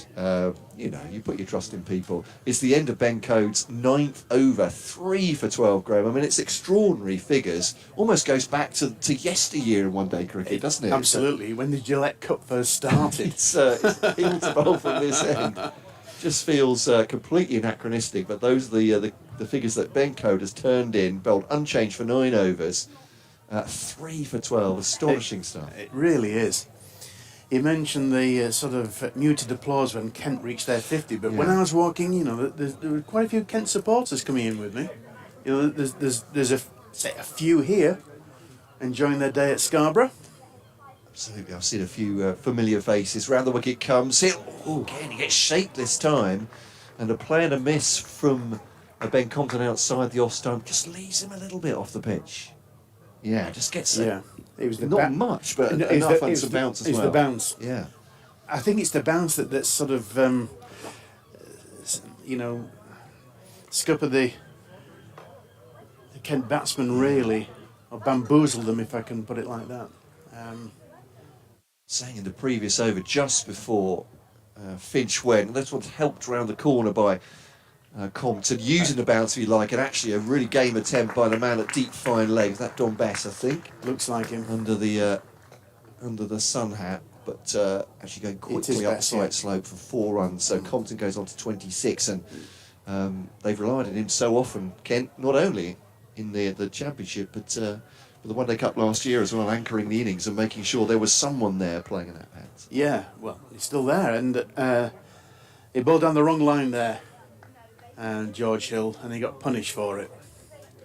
Comes in 18 on his back now. Compton again trying to work it round his front pad. I think it has hit, maybe bat and pad, but certainly pad, going down the leg side anyway. So nothing from the umpire. A shout, not of an appeal, I don't think, from the Yorkshire field. It's just excitement, I think, for beating Ben Compton there. Yeah, I don't think there's any bat in that. It looked like straight onto the pad. But one thing about Scarborough in general is the fact that you do get bounce here. It's been very obvious so far, and again gets up on Ben Compton, but he's just glanced that down back on the square. I thought they were going for two as well, but I thought so. Everson's quick across the ground, deciding I suppose it's Compton's call at the far end there, isn't it? Yeah. So you can see the fielder coming on it, but decides against it, just takes a single. So they are 56 for 4, and Kent Spitfires in the 18th over here, and every indication that Ben Code will bowl out from the far end. These extraordinary figures so far of 9 overs, 3 maidens, 3 for 12. Yes, he's been totally dominant from the Trafalgar Square end. He's done exactly what his captain needed as well. 3 of the 4 wickets to fall. Hill to Everson. Everson up on his toes to play this one up to mid-off. End of the over. And that is 56 for 4 then. Kent from 18 overs now, isn't he? Yes. Yeah. It's slow going, the run rate. If, like me, you're no good at maths, I'll just read it off the screen. It's just over 3 and less than a quarter, 3.14 before that delivery. So they really have kept things tight, Yorkshire. Hence the field that we can see in front of us with the slip still in there. And actually, is this going to be Ben Code? I was assuming it would be. Are you going to keep him on? It looks like it. Yeah. Yeah. Sorry, it's another player with the ball in his hand, but it's just the mid-on waiting for Code to, I think he's doing up his shoes there. So, yeah, it's a bit of a fake out, that one. We're going through some bowling warm-ups as well, but it is going to be Ben Code. I just tried to, you already know, listeners, he's confused. 4 slips in now behind Ben Compton as Code bowls. So it's 2 pairs of 2, if you like. First and second slip, then sort of 4th and 5th, or 4th and a gully. This is in, ladies and gentlemen, the 19th over of a one-day game. I can't remember seeing anything like it, to be honest. Certainly not in recent years. Oh, yes, 9.1 overs, 3 for 12 for Code. just astonishing. As I said, this field, again, Graham, with 4 slips in or 4 behind the bat on the offside. Dorji has come with an array of coffees as well. What a... has he gone? No. There was a noise. I thought I heard something there, I thought it did as well. but nobody went up. No. It could have been bat against pad. It could even... Yeah, because it has seemed away from it as well. But as you say, there's no... That's interesting. There's some sort of noise there. I thought he must have hit it, but no.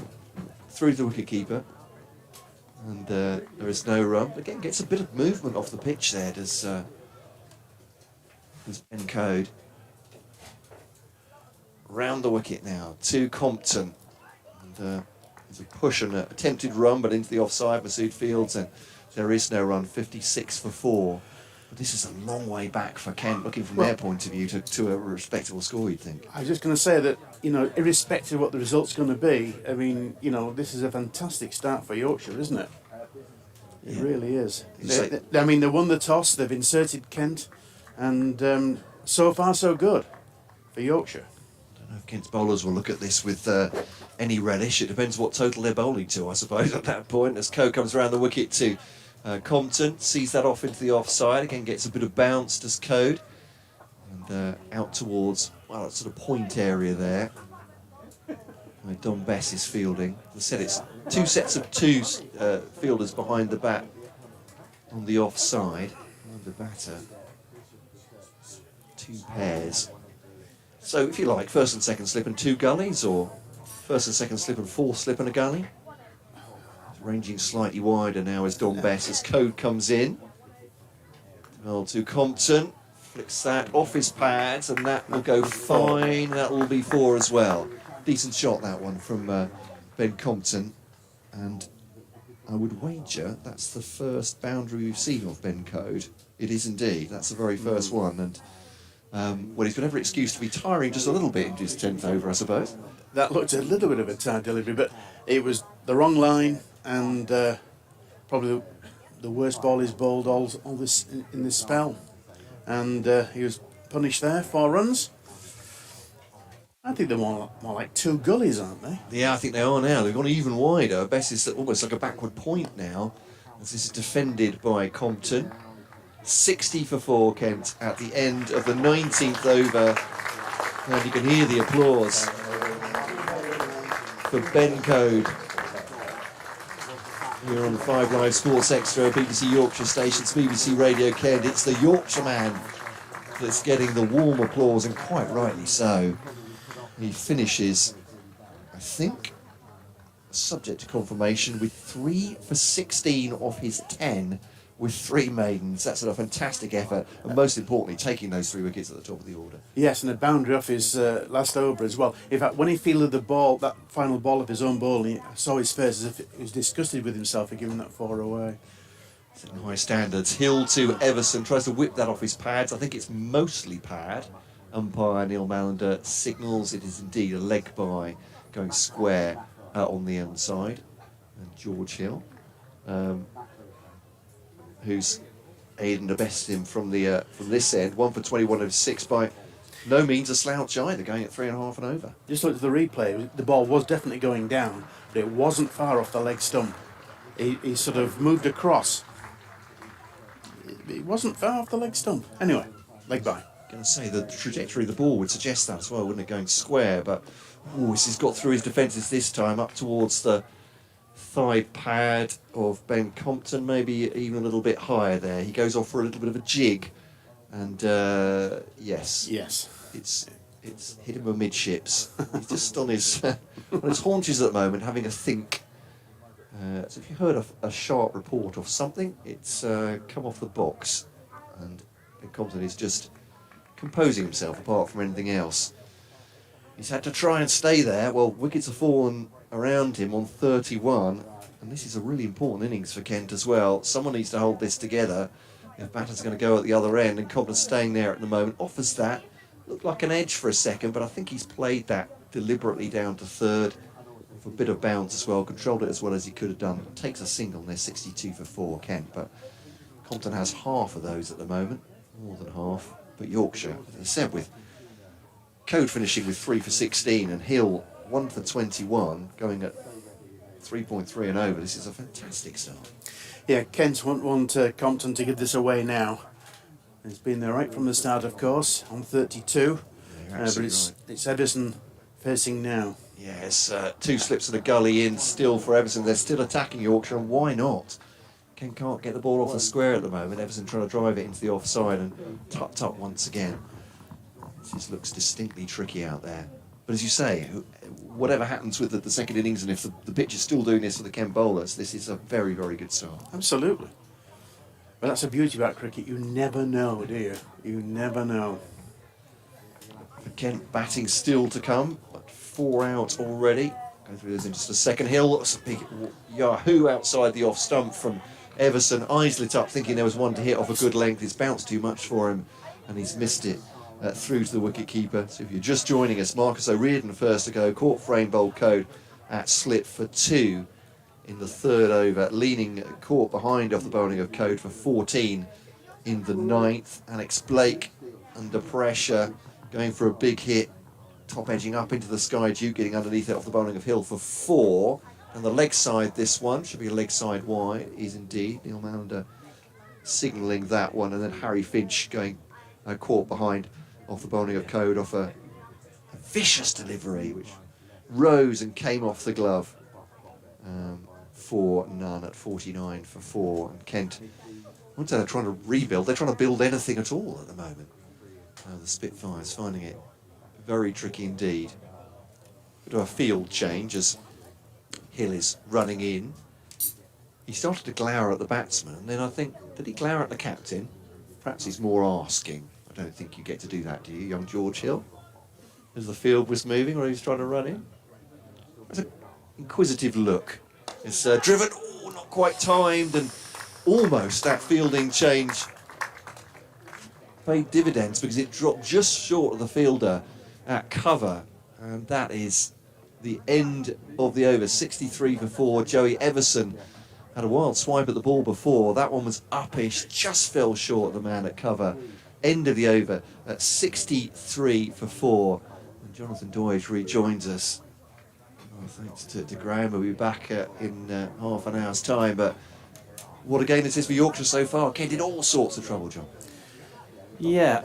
I mean, I certainly wouldn't be giving it up yet. I'm not entirely sure what the tail is like. Matt's just got an update to do, but we'll obviously probably see in the fullness of time. But things can improve. It's been the first, hour and a half of play here, and this can often be the case at Scarborough, and things can get quite a bit better later on, which is not good news, I guess, as far as Kent are concerned, because Yorkshire batting second. But often the testing time in a 4-day game here is that first session of the day when wickets can go.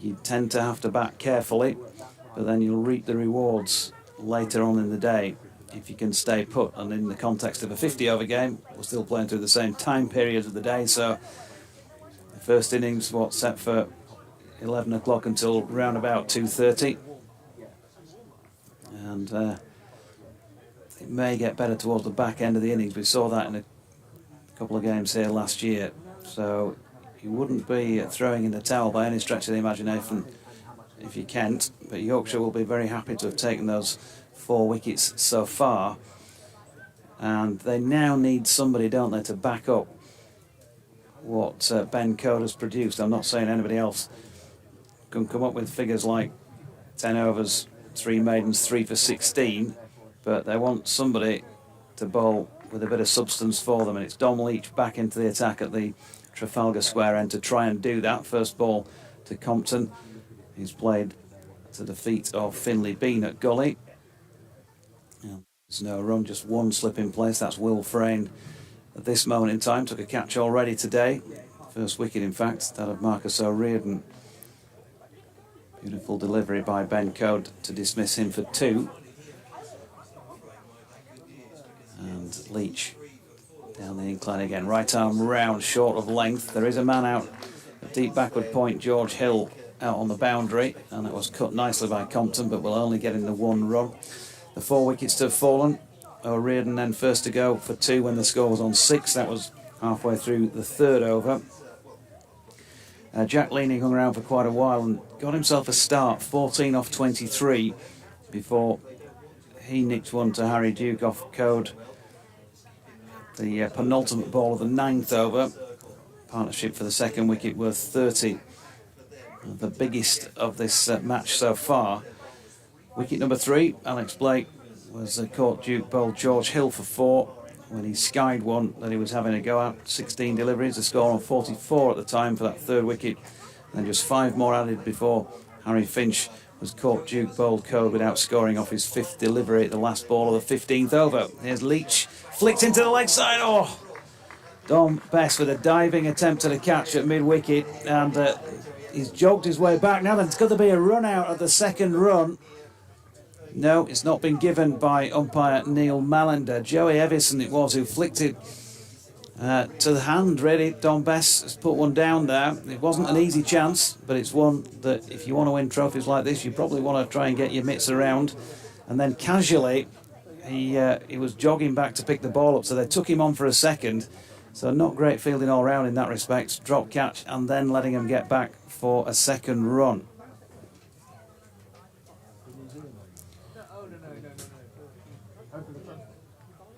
Okay, Lancashire versus Essex at Sedbergh, 36 overs per side and a 1 o'clock start. I think I just read, thanks to Kev.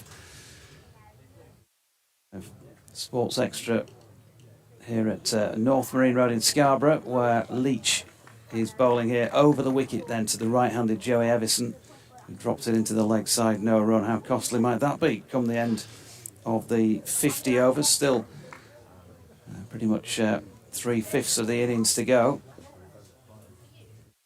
And just saying, Matt, when you were off, you wouldn't down tools on this from the Spitfires' point of view, because things can improve out there batting-wise. The ball will be getting older, and there's still hope of building a substantial total, so you wouldn't put that beyond the realms. It's been a tricky first hour and a half. Certainly acknowledge that. Here's Leach again. It's full and driven down the ground by Everson. He's missed out there, punches the back of his bat in a bit of self-disgust, but he hit it to the right of Shan Masood at mid-off, and he managed to get down and do the fielding. Yeah, as you say, that miss could be costly at mid-wicket. It came during my update when I was saying how Joey Everson was the hero of the final last year with his 97, and he might need to be again. Well, maybe that's just the chance that might change things, but at the moment, Kent finding things very difficult out there, obviously. 66 for 4. Leach then. In again, and nicely played by Everson, who opens the face and runs it down to Ben Mike, coming in from the wide-ish third man, maybe deep backward point boundary, and they pick up one run to complete the over. So the strike will be retained by Joey Everson, and after 21 overs having been put in by Yorkshire, the holders Kent 67 for 4, 4 runs coming from the over. I was trying to explain the fielding restrictions as well, and just quite how marked this was, that Yorkshire attacking, keeping their slips in and not using the benefit of outfielders at this point, because Kent aren't reaching the boundary. 67 for 4, and still they attack. 2 slips in the gully as George Hill continues. Bowling to Everson. Straight back to mid-on. But they're certainly having trouble timing the shots as well. Again, batters here. He'll give something obviously to the bowlers. I wonder how difficult it is. Is the ball not coming onto the bat quicker? Is it just purely the bounce at the moment that's deceiving them? But whatever's happening,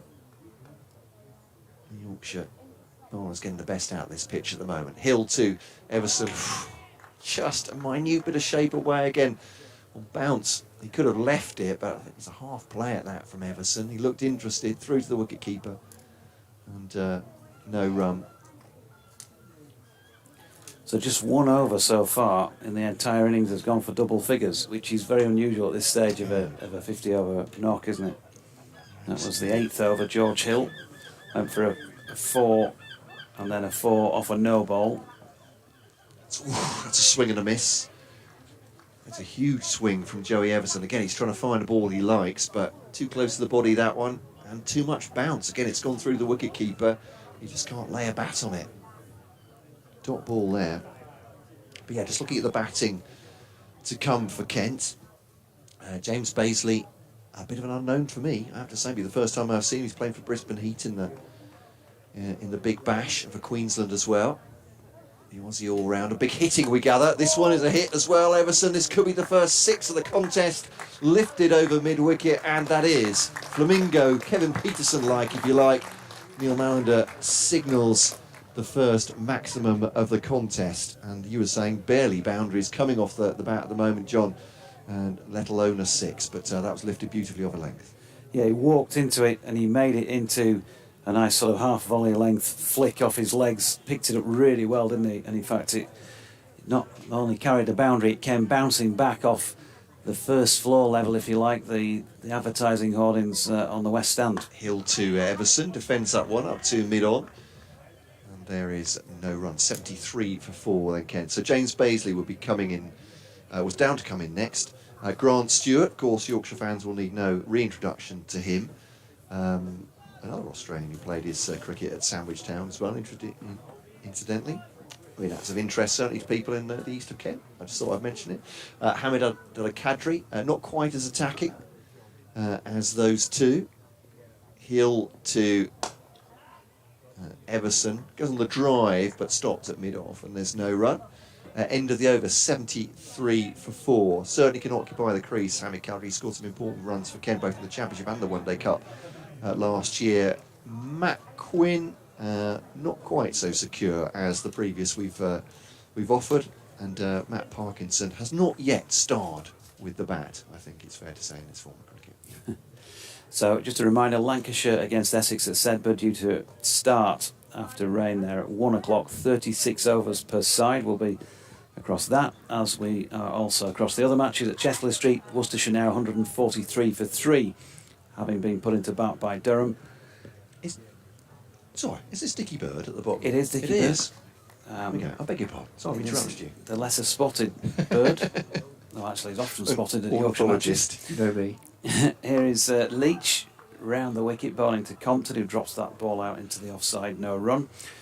Also a Group A game at Cheltenham. Derbyshire 140 have now lost 3 wickets at the halfway stage there against Gloucestershire, who put them into bat. In this group, Group B, Middlesex 132 for 2 in the 27th against Hampshire, who put them in on their home patch. So those are the scores on the doors elsewhere in this Metrobank One Day Cup.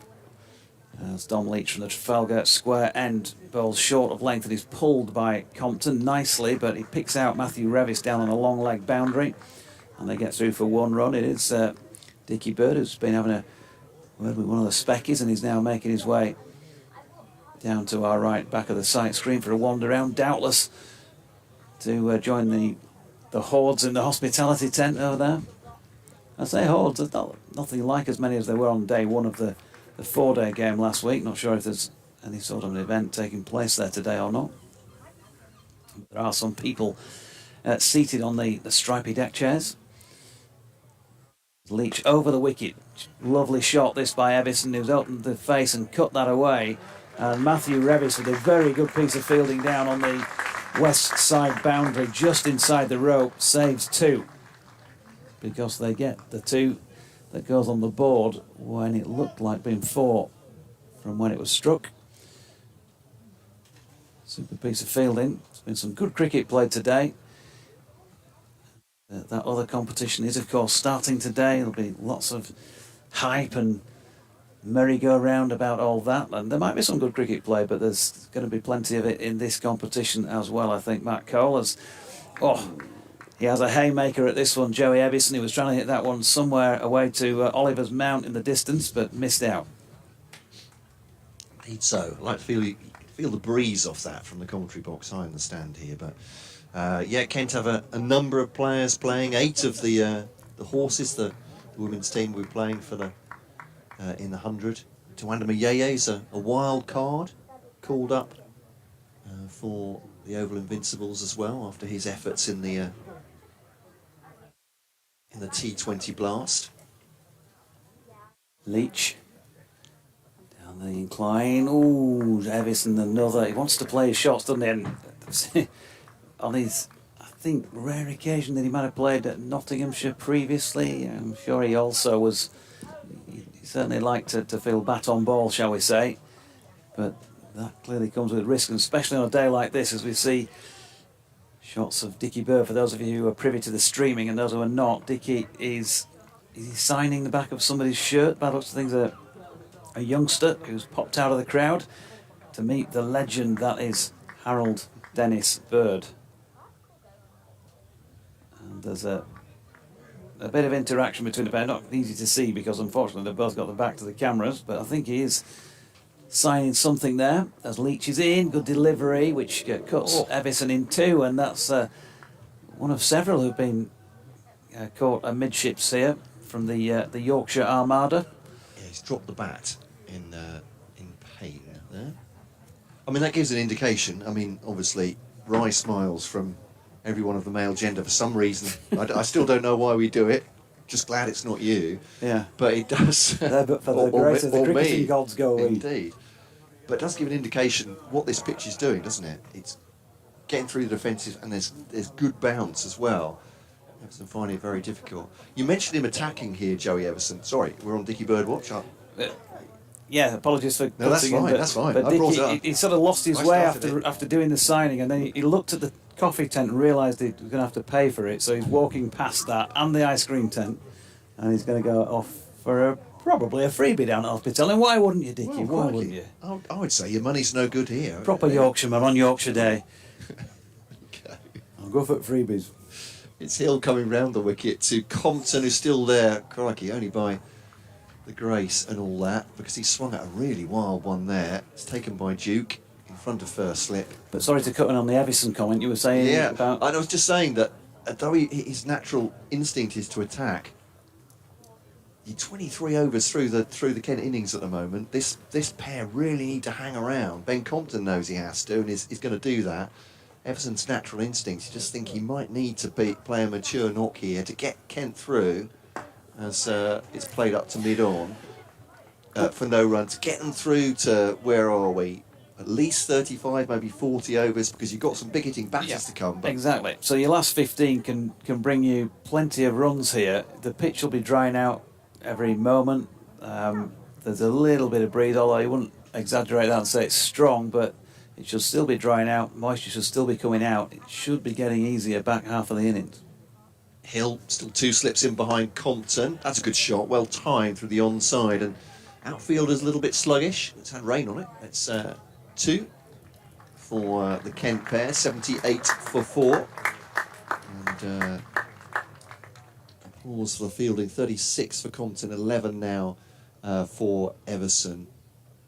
But, I mean, it's easier said than done, isn't it? There's bowlers bowling great deliveries at you. We're just saying to Everson, forget what you've learned, forget every instinct that you've got. You've got to play a different way, hang around for 15 overs and build a winning score for Kent. That's all you need to do, young Joey. It's turned around his front pad again by Compton. Just straying a little bit Hill on middle leg, and they'll take 2 more farms into that area. And Ben Mike, I think, with the fielding coming back in. And again, smart work, but 80 for 4. I'm a big one for sort of playing percentages, Matt. So, you know, percentage call at the moment is if you try and go big, you may come unstuck. Just hang in there. And percentage-wise, the more you face, the more in you'll be as well for those later stages. Hill round the wicket still to Compton. He's on the drive and the offside, but can't pierce the field. There's no run. Oops, I appear to have missed a call from BBC Radio York. Too much yakking. There we go. Pop these in. Hopefully get an update in a moment. I'll make way for you in just a moment. I'll have the headset back on. Hill round the wicket to Compton. Of course, his stumps plays it to the offside, and there is no run.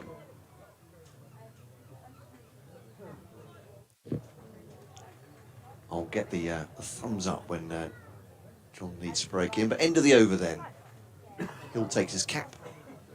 And Kent, 80 for 4. 80 for 4 now. 38 for Compton, who's anchoring this Kent innings. 11 for Joey Everson. It's been difficult out for them out there, particularly fabulous bowling from Ben Code. 3 for 16 off 10 overs and 3 maidens if you're just joining us here on 5 Live Sports Extra on BBC Yorkshire stations, BBC Radio Kent. George Hill finishes 1 for 33 off 9 so far. Just 3 bowlers used. Dom Leach, number 28 off 5. I might as well take this one again because Radio York coming across to me in a moment as Leach is in and bowling, and it's nicely played off the hip by Everson, who then collapses in a bit of a heap at the non-striking end as he makes it through successfully for a single. 81 for 4. Stand by for this BBC Radio York update. I'm hearing that the Lionesses are winning 3-0 against China apparently, so that means they're well and truly through to the round of 16. But here we go with the update when he gets his teeth in. He certainly is, and it's been a good start for the Yorkies here because having won the toss, Shan Masood put Kent into bat in conditions that you would say favour bowling. There's cloud cover overhead, there's been rain around, as we know from the 4-day game here last week, for the last week or two on and off. So it's a bit moist out there on Yorkshire Day, like a nice cup of Yorkshire tea. Other tea manufacturers are available, and they've got to the stage where we're in the halfway over point here, 25 overs into the match, more or less, and Kent 82 for 4, and largely due to a tremendous spell of bowling by Ben Code, who went right the way through of his 10 over allocation from the Trafalgar Square end from the start of the day's play. 10 overs, 3 maidens, 3 for 16, taking the wickets of Marcus Reardon for 2, Jack Leaning, formerly of this parish, of course, for 14, and Harry Finch without scoring. George Hill has also bowled well from the Peasholm Park end, and he managed to get the other wicket to have fallen, that of Alex Blake, caught behind for 4. So an impressive start with the ball from that pair in particular. Dom Leach had started at the Peatone Park end and wasn't quite as fluent as the others have been, but he's back on at the moment at the Trafalgar Square end. And Kent, well, they wouldn't want to lose 2 or 3 more quick ones now in this middle period of the innings, and they've still got some dangerous players to come in later on if Yorkshire do stray as far as bowling's concerned. But at the moment, the picture looking fairly white rosy on Yorkshire Day, because they're Kent, that is, 82 for 4 in the 25th over. Comes Leach in again. There was a stifled LBW appeal to the previous delivery, not out, and he's just picked this one off down to the foot of the pavilion steps, where Ben Mike fields at long leg. 1 run, 83 for 4. Ben Compton, who it was remiss of me not to have mentioned, has 39 runs against his name in my little update. He's playing well and is very much gluing this together, and back on strike now. And Evison on 13. Compton with a slightly sort of forward pointing toe in his stance, and he gets the ball short of length and pushes into the offside where Hill fields. Yorkshire will be happy, but they'll also, as I say, be mindful of the danger, the threat of 1 or 2 of these Kent players to come in the lower middle order.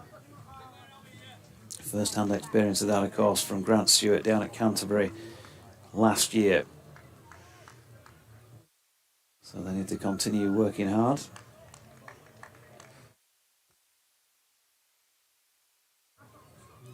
Leach turns at the top of his run then, and it comes in.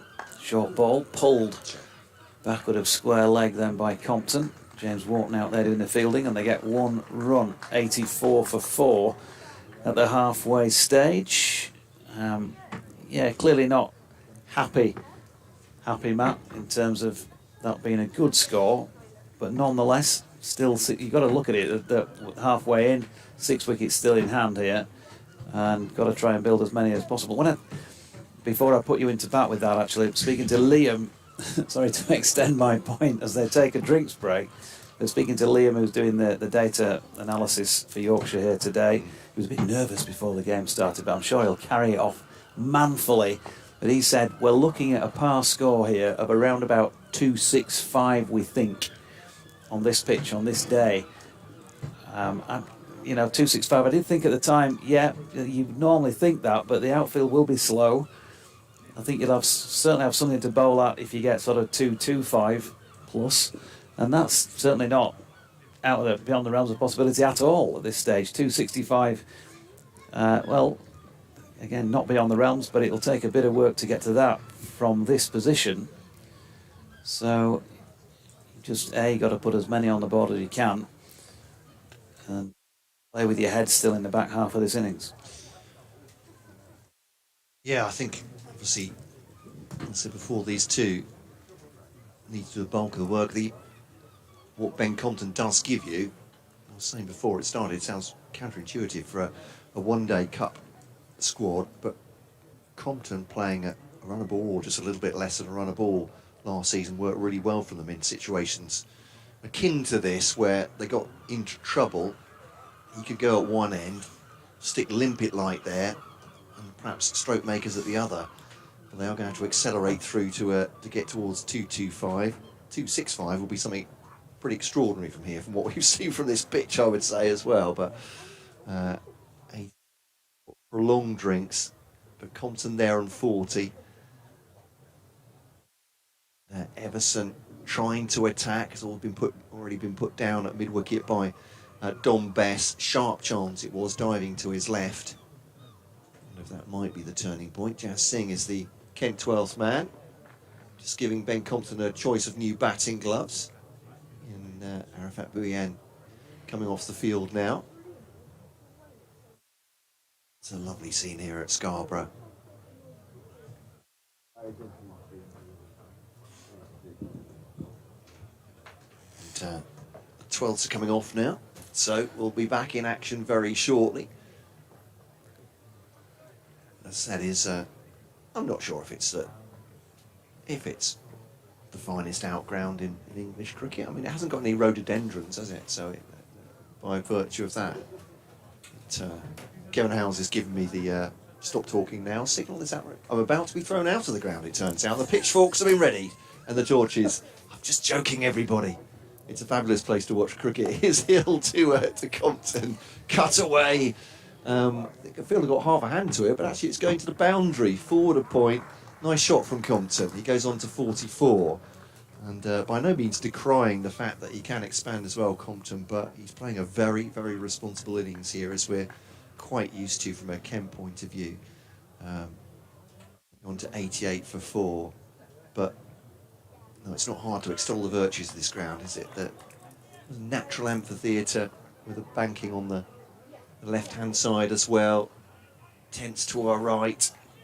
Fine viewpoints all around. Cut away. Fielder at point. Is he just feigning a little bit of injury, John Best there? He's just clutching the back of his leg. No, I think he's just playing the wounded soldier. Slip, and wicketkeeper not interested whatsoever. Another run on to it. 89 for 4. 45 for Compton. 13 for Everson. I did feel, I know it's easy to say in hindsight, but during that over when Finch got out to Ben Code, that felt like a really important wicket here. If Yorkshire could whittle out another wicket before, I don't know, the 30th over, if they could get Everson or Compton before then, you just think those building blocks for Yorkshire, or rather almost just chopping down the Kent tree at this point. Big chunks coming out might make them unstable towards the back end of the innings. As Graham was saying, this is cricket. Who knows what could happen? 89 for 4. Hill coming over the wicket now. Street still only 3 bowlers used by Yorkshire and sticking to seam, and perhaps unsurprisingly here, John Deutsch, that it's working so well as this leg bye's taken. Yeah, although Don Bess even bowled very well against Cheshire. Yorkshire just fielded on Sunday, and then the rest of the game was washed out. It took 4 wickets, and it was good to see. So they know they've got somebody up their sleeve with some good spin. Hill to Compton, driven up to Masood at mid-on, and there's no run. Who else might bowl for Yorkshire here? Well, Ben Mike, of course, has not yet been used. Matthew Revis not yet used, as well as Don Bess. So 3 other options. But I guess while they can get these 3 through their overs, try and get 10 apiece out of them. That's Hill bowls, and it's just dabbed away, opening the face there, Compton to backward point, and he'll take himself a single. 91 for 4. George now in his final over, isn't he, of his allotted 10. Dom Leach has bowled 6 so far for 32, so the most expensive, but it's not gone for big runs, coming in at less than 1 a ball. Earning his trade, of course, still at this level. Hill bowls to Everson rather. Squares him up a little bit there. Had to adjust the shot leg, came off the toe end of the bat, out towards third, and he takes a single, but I'm not sure how much he knew about that to Joey Everson. He's playing right on the wrong line. Yeah, pitched and shot really, didn't it? It was the first one really today that's kept on the low side, so George Hill completes his allocation of 10 overs. I'll give you the figures once I've got a full update on them. 10 overs, 1 maiden, 1 for 40. I think you'll find George Hill's finishing figures, so a wicket and going at just the 4 and over. In the 21st century 50 over cricket, that is a good performance, and he's still got an opportunity with the bat, of course. All-rounder George Hill, so good to see him performing the first aspect of his game, first facet, in good style. 1 or 2 people just sloping off for a lunch earlier than the break itself will be. That will be a half-hour break, by the way, from whatever point this First innings is complete. Now short ball here from Leach, and that's hammered away off the back foot. Again, just a look at how that ball travelled over the outfield, even though he put plenty of power behind it and has got 4 up towards the tee room.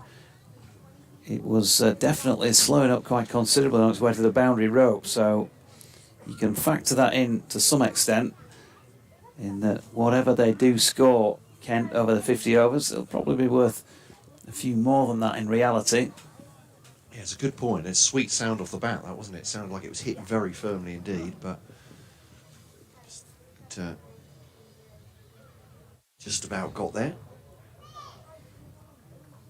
6 for 4 then. Each then, just the one slip in place. Ringfield, other than the 2 men set back, square on the leg side and backward of square, and it's the one who is square, Don Bess, who comes into play with that Evison pull shot. 1 run, fielding it out on the popular side, the bleachers as DT was calling them last week when he was here for that red ball game. 97 for 4. Evison on 19, and the Rock, Ben Compton, on 46. Is he a wrestler in his part-time? Wouldn't put it past him. Small but intense, I think, Ben Compton.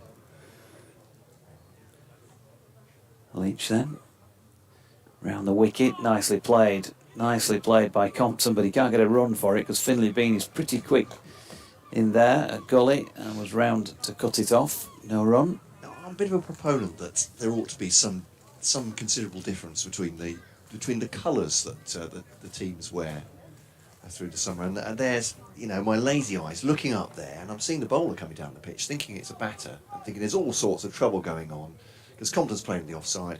It's gone to the slip, and there's going to be a big mix-up. But no, it is actually Dom Leach coming down from the far end. So there we are. Just for me, John, I'd say.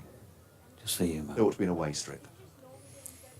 Leach is in, and Compton pushes up to mid-off. They're taking on the field here. A direct hit would be interesting, but they've taken on the field successfully. The throw was a miss, and 1 run to Compton takes him to 47, and the score to 98 for 4 in this, the 27th over. Yeah, I think away strips would be handy. I mean, if this was school, for example, you'd have to just wear something like a red bib, wouldn't you? That's true. Yeah. Bibs, or shirts or skins. If you used to do that, you wouldn't have done that in the south, would you? That'd have been too hard for you, that, wouldn't it? When it wear skins, I mean letters from parents and all sorts of things. As Leach is in again, and that's clipped off the hip by Evison. Played that really well, actually.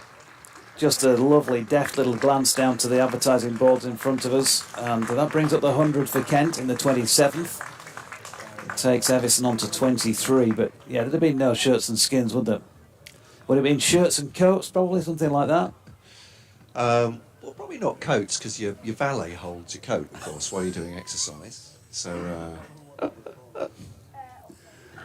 suggesting. No, it would always be properly dressed in the south, not like up here. Leach is in, and that's just flicked into the leg side by Evison to complete that 27th over then at 102 for 4. So 10 runs coming from it. And again, Leach just, it's hard to keep that economy rate down, isn't it? A little bit inconsistent today by comparison to his teammates. The last 2 overs have now gone for 8 and 10 respectively. So maybe this is just this pair of Evison and Compton starting to squeeze the accelerator.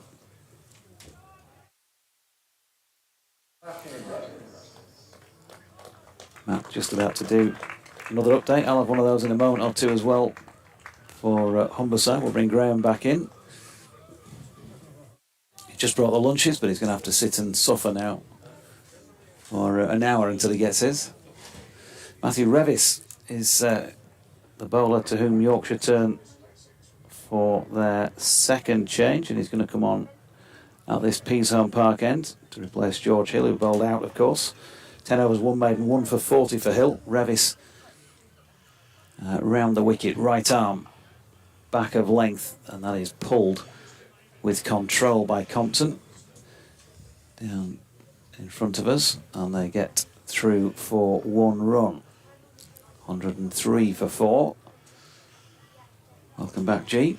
Thank you, Judy. And we've been talking about Yorkshire's retro shirts from 1993. I've just been speaking to a former bowler from the 1980s for Hampshire, Steve Malone. Steve Malone. And he lives in Bradford and he umpires in the Bradford League.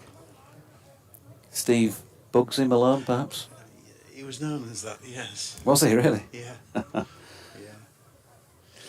So, Revis over the wicket, bowling to the right-handed Evison. That's a lovely shot by Evison. It's short of length from Revis and hammered away off the back foot.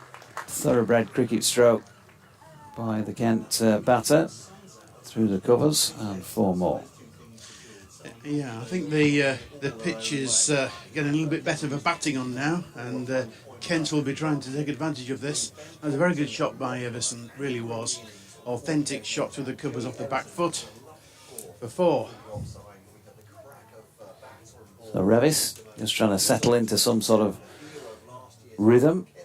And his latest ball, again back of length, is dropped down through the gully region for 1 run. Matthew Revis has had a pretty good time of things. Of course, I know he got his first opportunity in red ball cricket a few seasons ago, but he got his first regular run of games in this competition a couple of years ago. He's had runs, he's had wickets. His list day record, in fact, averaging 21 with the bat. Highest score of 58 not out as he bowls this one short of length to Compton. It's helped on its way down to long leg, where it's fielded by Ben Code, and they get 1 run. Bowling wise, in list A cricket, Matthew Revis has got 17 wickets from 16 matches that he's bowled in, played 17 in total. He's averaging 33 for those wickets and going at just under 1 a ball, a best of 4 for 77. It's 1 4-wicket match.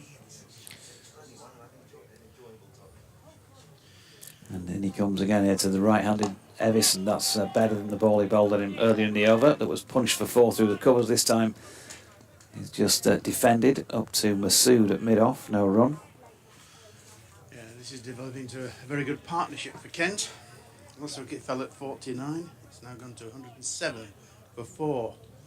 And talking of Revis, he's a young lad who came through the Yorkshire school system. And he comes again then, past umpire Mallender. Good delivery, has the beating of Evison, wraps him top of the thigh pad and drops out towards gully to complete that 28th over then. They managed to get 7 from that. 109 for 4. So partnership is very much a healthy one now as far as this innings is concerned. 7 from that over, and they've put on a total of 60 unbroken for the 5th wicket. Yep, the sun's coming out. I think batting's getting a little bit easier. Yeah, some spin now, so probably heard that from the Trafalgar Square end. Dom Bess.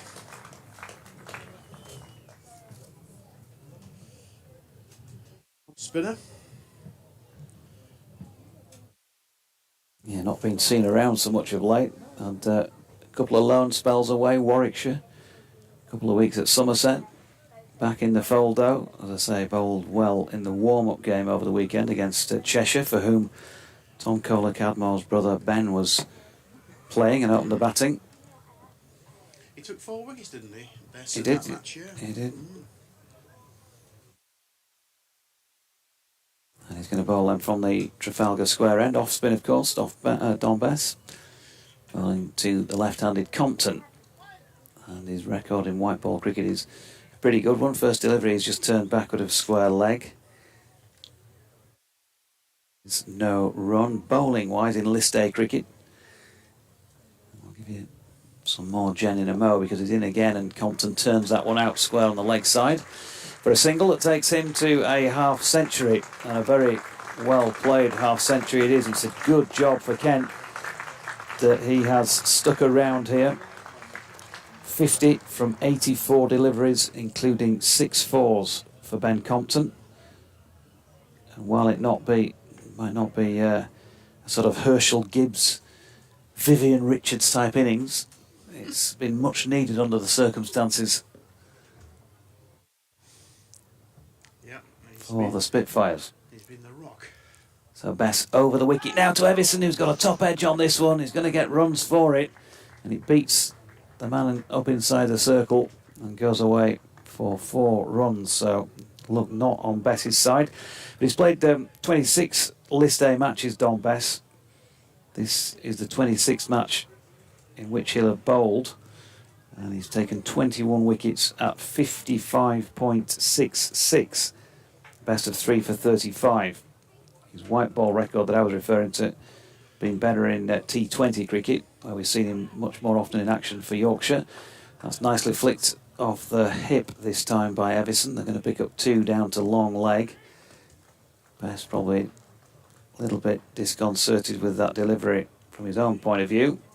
Just a little bit too leg stumpish. Trying to settle in here.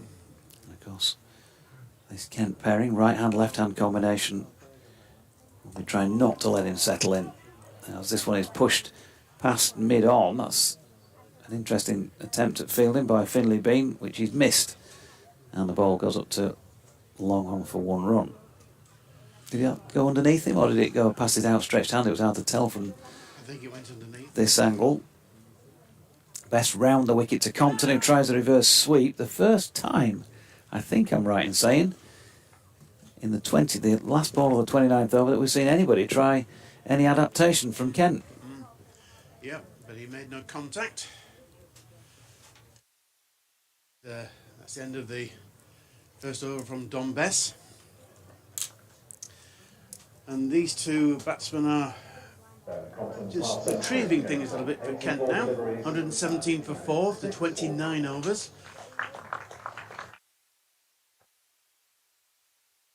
So the 29th over, they're going for 8 runs. Don Bess, well, he's got a little bit to work on there, but wasn't the worst of starts. Matthew Revis back into the attack, or continuing in the attack at the Peasholm Park end for over number 30. Have a quick nip around the grounds and see what is going on elsewhere. Reminder that they were getting underway at 1 o'clock, provided I assume there was no further rain at Sedbergh, as Revis' first ball is cracked away.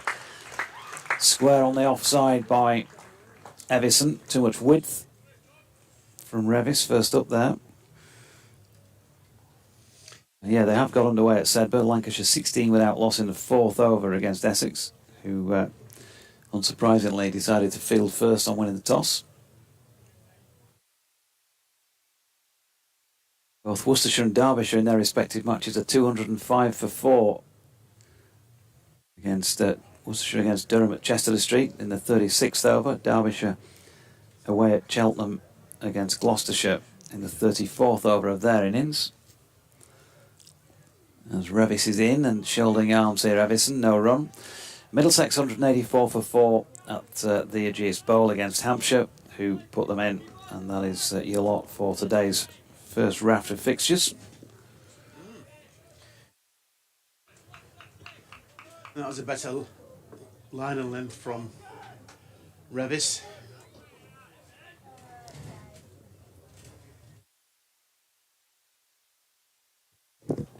Revis in again, that's punched back into the bowler's follow through, dot ball.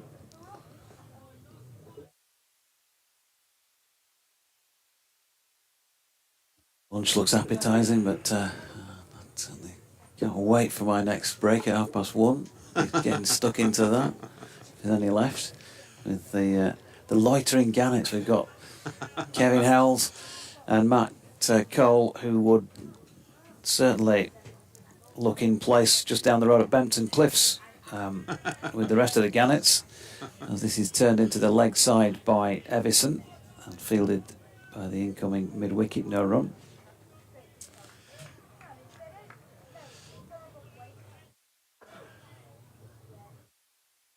Shan Masood, just a few words of wisdom. Don Bess as well to Revis. And you know, sometimes that can maybe just caused a bit of confusion. Good delivery. It would have gone over the top of the stumps, but it wraps the thigh pad and runs down to third man for one. And in fact, no, Neil Melander hasn't signalled that that is a leg bite. So must have been bat, presumably onto thigh pad. Everson on to 40 now. Compton has just got that half century. He's back on strike. Matthew Revis, of course, bowled that delivery last year that Grant Stewart pinged for 6 to win the match. And I think there were a couple of different stories as to who thought what should be bowled that day from Yorkshire's point of view. And the delivery that I think Rev was told to bowl was the one that went out of the park, not the one he particularly wanted to bowl. So we heard afterwards, as that has dropped out backward of point by Compton. A piece of fielding there denies them a run, 122 for 4. He bowled it, it banged it into the pitch in the back of length, and it was just helped on its way by Grant Stewart. And I think the sort of ball that most of us thought you would bowl at that stage would have been the wide Yorker, really. 4 to tie, 6 to win, get it full. And if you can hit that for 6, then good luck to you. But it wasn't to be on the day. And we've moved on. Kent, of course, went on to win the competition last year. And if they're going to win it this year, well, they might still be good enough to do so. They're at least being asked a few questions on this opening day of the 2023 Metro Bank One Day Cup as Bess bowling here to the right-handed Evison. Dot ball, pushed back to the bowler. Yeah, but I think these two Kent batsmen are asking Yorkshire 1 or 2 questions now, as this pitch seems to be easing a little bit for batting. Batting again, it's floated up. Oh. Oof. Has a real push at that one, does Evison, and misses out. Yeah, spoke too soon there.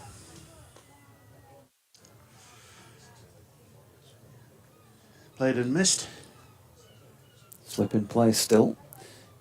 Bess in, and nicely played this time by Evison. He's got it away through extra cover. Shan Masood has come round from mid-off to chase, but it's in vain as the ball bobbles over the boundary road down by the marquee on the far southwest corner of the ground, and they get 4. Yeah, good shot there from Everson, and enough on it to beat the tiny Masood over the extra cover boundary. So runs really starting to come now. Talked about 265, the sort of Yorkshire thoughts whether that was a par score. And what are they? Not quite halfway, but going on for halfway towards that. There's that theory that you're going to double your score in the back 20 overs of the innings, so they're going to be thereabouts unless Yorkshire can take further wickets, and they can't with that delivery because Evison has just worked it square on the leg side and Revis fielded, and they got through for another single. Yes, Compton already with his half century, and Everson is on his way now, 45, but it's Compton facing. Floats this one up, Don Bess, tempting Compton, but he waited nicely and pushed it into the offside. Another slight misfield by Yorkshire. Dom Leach this time got something on it. So there's been a few of those that they can point to. There's been a few no balls. They've probably given maybe about 10 runs in the field, something like that, Graham. Yes, I'd agree with that. It might be a couple less, might be a couple more, but around about 10 runs, you'd have said, through a few little errors here and there. But the batsman missed out there. Full toss, the last ball, Everson, and drilled it straight to mid-off. So end of the over, 31 complete, 128 for 4. Yeah, so these two are doing well for Kent. They're retrieving the situation. 51 for Compton, 45 for Everson, and 19 overs to go. And it's Revis to continue from the Pizon Park end, bowling to the opening batsman, Compton. Comes there Matthew Revis, tall figure of, good delivery as well. Compton has got an inside contact on that and skews away behind him. Harry Duke now is a lone figure behind the stumps because slip has been taken out. Revis 2 overs for 12 prior to that delivery. Bess has now completed 2 overs for 14. So you can feel I'm just seeing those figures that the tempo has been gradually wound up here. Good delivery by Revis though this time. It beats Compton on the rise on its way through to Duke's gloves. Dot ball. Yes, good delivery there from Revis, and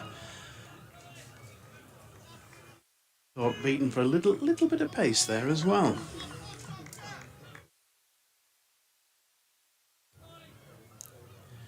Leaving us behind then. Revis coming in again up the incline from the P-zone park end. He's up there to drive. Invitation accepted by Compton, but he can't drive it either side of Will Frayne, who has now come out of slip and gone into short extra cover.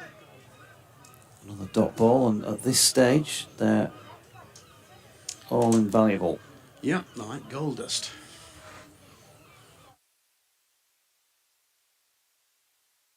Turns again. Sound of the goals, and this one flicked aerially out to mid-wicket, where James Wharton throws in a skimmer, really, a flat throw, just the one bounce from that skimmer. On its way through to Harry Duke's gloves, they got a single. Always enjoyed a bit of skimming. Local rivers and sea down at the beach sometimes. Yeah, absolutely. Be going on now, I think. Although a bit more painful these days after a shoulder operation some years ago, I've got to say. But it used to be much more fun as a nipper.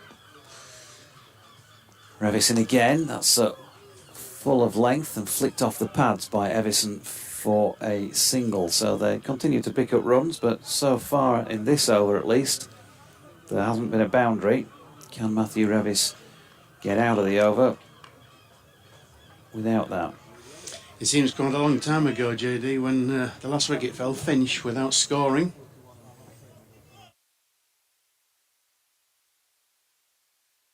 Yeah, last ball of the 15th over that was. Short ball here by Revis, and there's your boundary. So he hasn't managed to get out of the over. He's let it go with that final delivery, which he just dragged a little bit leg stumpish. And there is a man up at long leg, but he got it much finer than that, did Ben Compton, to complete the over with a 4. So 6 runs from it, 134 for 4 after 32. Yeah, that final ball of the over, just spot that over for Revis. Helped on its way for 4, down to a fine leg. And it's going to be Dom Best to continue from the Trafalgar Square end. Yeah, they've got still a mainly tight ring field here. Got a straight mid-wicket now. Will Frayne for a flick off the legs, but that was wide of off stump, and Evison just missing out and trying to cut that. I'd love to give you some stats, but very difficult here at Scarborough in the morning, the early part of matches, to see what's going on your laptop when the sun's shining. Latest delivery flicked into the leg side, and again no run.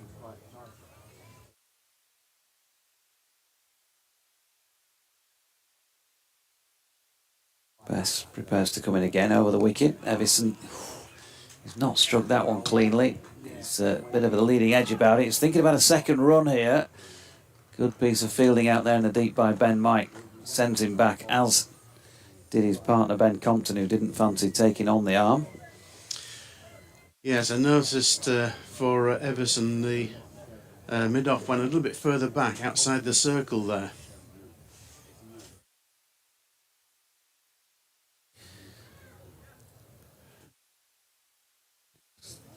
Slight adjustment, Harry Duke lining up the field from behind the stumps, and Best round the wicket. Compton tries to use his feet, but gets a quicker delivery, it felt like, from Best. It was full. Pushed back up the pitch.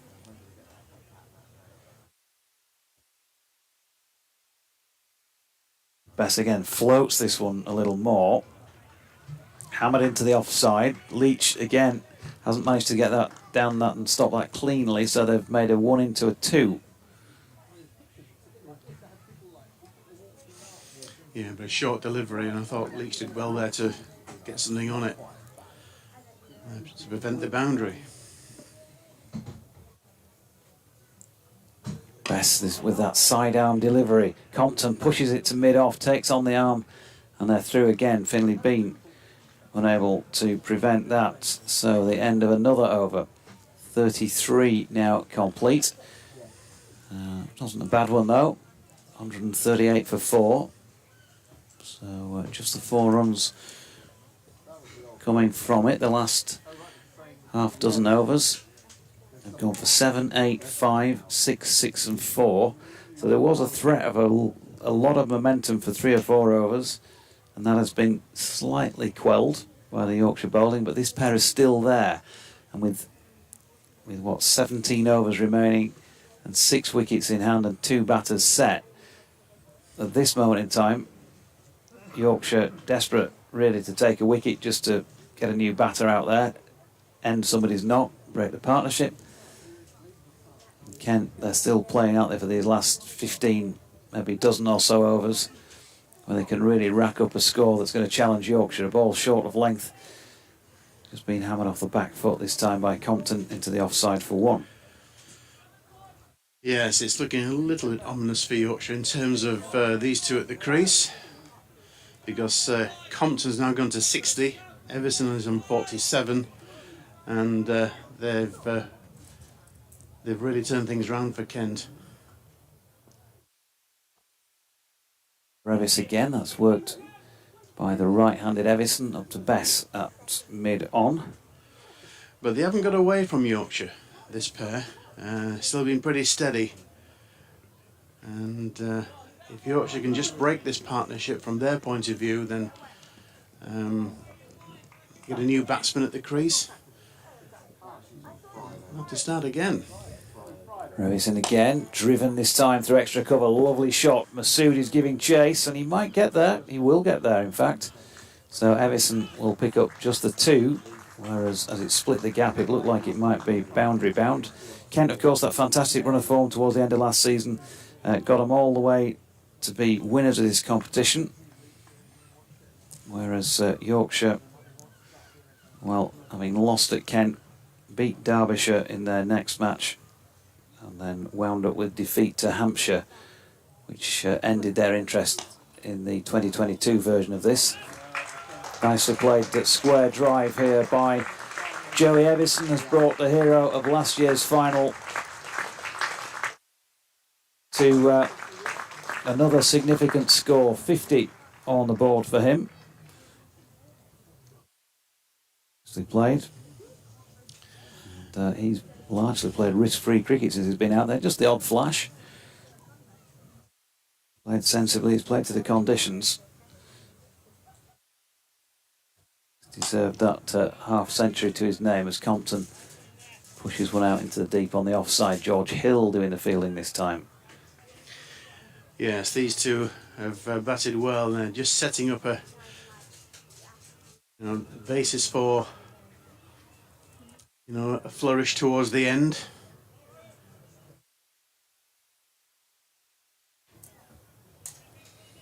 It's quite warm now here at Scarborough, and that track's getting better for batting, I'm sure. Yeah, here's Revis again, driven down the ground. Oh, good diving attempt from Don Best, but it's in vain. And Everson strikes a beautifully placed 4 back past the bowler down to this Peasholm Park end of the ground. Kent really starting to get going here, 147 for 4. Yes, it was a proper cricket shot, as it were, straight down the ground for 4. Lovely straight drive, on drive, and they're not doing anything silly. These Kent batsmen, they came together at 49, so another 2 runs, it'd be the 100 partnership, and they've put themselves in with a good chance of getting a decent score now. So 16 overs left, 34 overs gone, 147 for 4. And Dom Bess will continue from the Trafalgar Square end, and he's bowling to Compton, the left-handed Compton.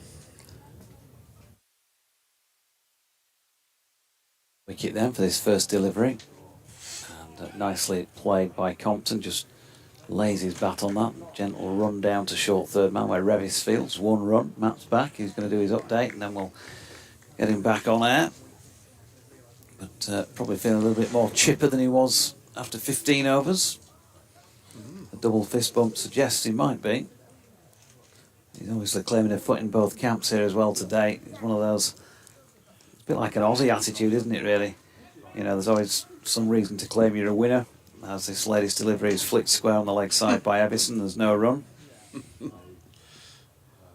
Although he's living in this country saying, well, if England win, you know, I'm a resident, so I can still claim victory. Matt's dad from this part of the world is claiming surrogate Yorkshireness on Yorkshire Day, as that's pulled backward of square again by Evison, and Revis fields at 45 backward of square on the leg side. Evison flicking into the leg side again here, and Frayne has missed one now. I can't remember as many missed opportunities in the field, just in terms of ground fielding by Yorkshire, as I've seen today. There may have been, but you can think of days when there's been a few drop catches. It's not been the case today, but the ground fielding just missed a few, and Bess has just been reverse swept here by Compton. He's going to come back for a second. Revis is round to field down beneath our commentary position. It's continuing to flow.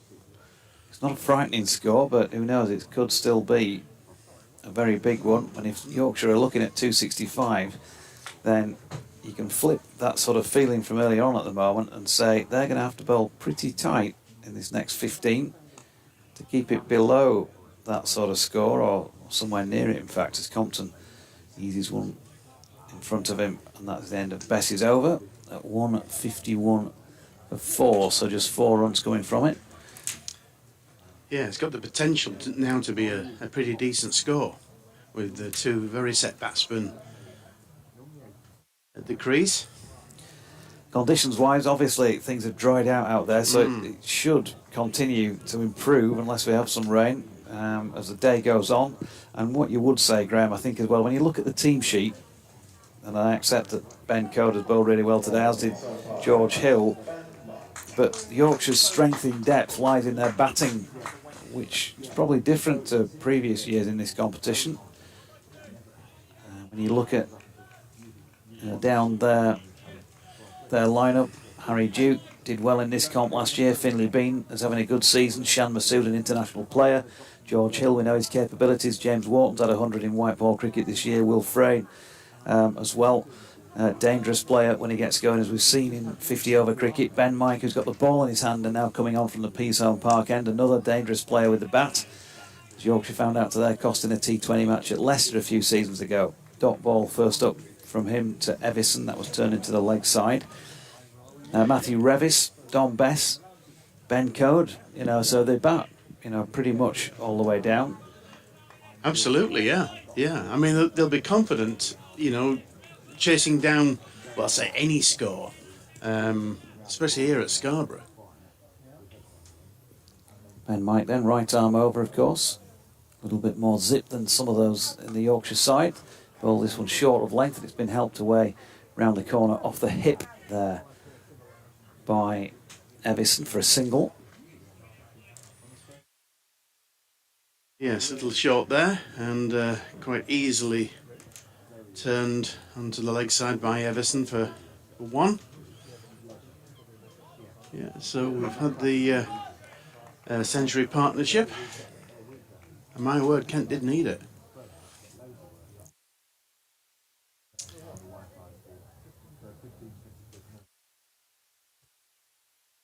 Mike then, round the wicket to the left-handed Compton. He goes full length. It's been pushed into the offside. There's a couple of people attempting to get a hand on that. And in the end, it's Dom Bess who does so. Yeah, that was good running because it put pressure on the fielders there. And that's what they're starting to do, put pressure on the Yorkshire fielders. We see 1 or 2 misfields, as you've alluded to, JD. And it's all pressure. With his bowling, taking wickets and allowing very few runs as well. So Mike coming back over the wicket to the right-handed Evison. 153 for 4. It's a ball just short of length and worked off the hip, literally, I think. It's a leg bye. So 154 for 4. Before I depart, I can advise you that the first innings average score in 50 over cricket on this ground is 313. And the average winning score 245 for the team batting second. The team batting second, 75% win ratio in one-day matches on this ground. So you're up against it if you put in. As Mike bowls there to Compton, who turns that into the leg side of Masood Fields, no run. And in terms of wicket taking, seam rather than spin favoured here in white ball cricket. So we'll have a change in the com box. I'll disappear if Graham passes his cans on to Matt. Just take you to the end of this over with Ben Mike bowling here, short of length. Nicely played by Compton, who's got plenty on that down towards the suits in front of the marquee, and cut it away firmly for 4. 158 for 4 after 36 overs. 5 runs coming from that one. Yeah, seamless change, we hope. As I like to say, everyone keeps their hands inside the cargo, one way around the track, and everything will be all right.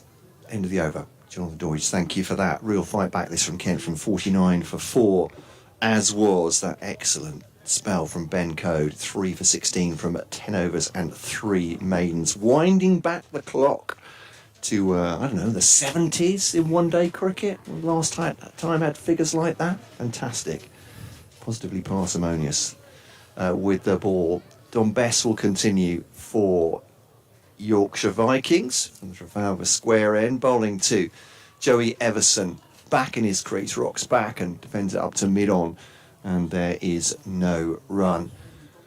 And bring Graham in just a second after this ball from Don Bess to Everson, drives, one bounce back at the bowler and fielded, no run. And I wouldn't say it's quite chalk and cheese, Graham, but things have changed.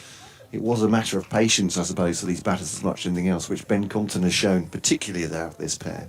Absolutely, yeah. They had to, they were on a retrieval mission, really, weren't they? It's best bowls, and that's down the leg side anyway. I'm not sure how much Everson has got on that, or if it's going to be buys even. Did he get a little bit of tickle on that? He did. So. Yeah, just something to propel it down the leg side, help it on. I mean, these two batters are looking pretty set now, aren't they? You know, that they're starting to, I suppose you could say, maybe dominate the bowling. There's not a lot of boundaries, but they're doing the right thing, aren't they? It's best to Compton. It's on the full little paddle. It's a good stop. That at fine leg. Ooh, just reaching to his shoulder there. Ben Code, his left shoulder, has just come down heavily on it, I think. Yeah, no more than that. The physio's not coming out at the moment, and I wish him well. But yeah, it was a great stop, wasn't he? He's absolutely thrown himself at that one, and he's saved. Well, saved his side 3 runs there. So Everson on strike now. To Bess, it's gone down the leg side again, naturally with the spin. He's trying to help it on again. It's come off the fingers of the wicket-keeper, I think. Was there a hint of an under edge there, maybe, or something? Don Bess was excited. I think they could have been. Certainly, hands to head there, Don Bess, as if there were... As he bowls now to Everson, flays that through the offside. Will it be caught? No, goes over the man at a deep point, not far away. It's that Ben Mike out there throwing hands at that one as it went past him. It was motoring, but that was a shot from Everson. Great attempt by the fielder, but it does go for 6, I think, does it in the end? Yeah. Should have done, gone flashing past him. Yeah. And that's 166 for 4 at the end of the over then. As you said, these batters looking set now. Big shot from Joey Everson. He goes on to 63-70 for Ben Compton. I'm just looking at Ben Code there. He's holding his basically he's holding his shoulder and his left arm crossed across his chest there. He landed heavily on the elbow maybe as well. Yes, it doesn't look good, does it? Yeah, it's a shake of the head as he comes off. Subfielder comes on.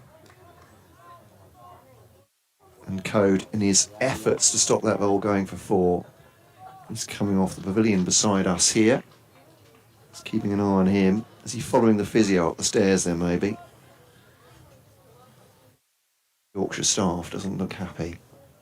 Fantastic bowling effort. It is Ben Mike now to come round the wicket to the left-handed Compton. Compton just dabs that down. Probably gets it a little bit thicker than on the bat than he intended, because it's certainly square. It's just run down to third for a single.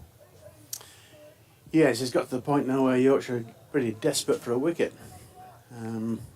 These two batted very, very well for Kent, considering they were 49 for 4, 166 for 4 now, and they've done a great job for the county. 70 Compton, 63 for Joey Everson. Here is Mike again, goes short. It's pulled away by Everson as far as the square leg boundary. Just gets a single though. Mike angrily just scuffing at the his footings on the delivery stride there. Coming back, former Leicestershire man. The ball from Don Bess. And Compton now on strike. It's a perfect combination it's seen as, isn't it? Right and left here, making the bowlers strive for different lengths and lines. Lines at least. As it's played in the offside by Compton, there's no run. I think you've got to give a lot of credit to Compton. He's been there right from the start, and he's on 70. He's seen a bit of carnage to start with, but he's stayed there. He's been the sheet anchor for Kent, and you know, he's found a very good partner in Joey Everson. Yeah. My worry was at the time when Everson was starting to go for a few of those bigger shots earlier on that he might get out and get me all sorts of trouble, but he knows a lot better than I do, obviously. A mature head on youngish shoulders, driven up to mid-off, and there's no run. Yeah, I think the pitch has settled down anyway, as we thought it would do. And Kent batsmen are taking full advantage of that now. You say now it's balance changing, Yorkshire striving for a wicket. If they can just upset things perhaps in the next couple of overs. Well, what they'll be thinking is 1 wicket brings 2. Absolutely, yeah. And that sometimes happens. As Mike bowls round the wicket to Compton, that's an attractive looking drive. Cover drive, that'll be 4 runs. Fielder makes a great effort again, driving to try and stop it. But that one across what has been a slowish outfield, drying now, really has gained momentum. That's 4 runs for Ben Compton on to 75. Yeah, I think you could argue that's probably the shot of the innings so far. I know there's been a couple of sixes, but that was a glorious shot. Absolute beauty there. As Mike comes round the wicket, it's the left-handed Compton here. And this one's pulled away gently by Compton. It'll go out towards the leg side boundary for 2. They will come back for 2 indeed. Well run indeed. And 77. I was just taking my break there, and when Joey Everson went to 50, there was a huge roar to my left, and I realised why that was. Not that the Yorkshire patrons here don't love their cricket and won't regard, you know, an opposition player making a good knock, but I was standing next to the Kent dressing room, so I realised that was the end of the over. 174 for 4, 64 for Everson, 77 for Compton. But yeah, Kent in a much better position, just, I suppose, purely the way they've used the overs up now, as I was saying earlier on, is if you get your aggressive batters in now, Baisley, Stewart, etc., it doesn't look quite so bad 12 overs out. That's right. There's a platform now, isn't there? Well, there's been a platform for quite a while. But they'll be eyeing a pretty decent score now, Kent, and thanks to these two. Can they find this wicket, Yorkshire, which will change the momentum back to them? 174 for 4.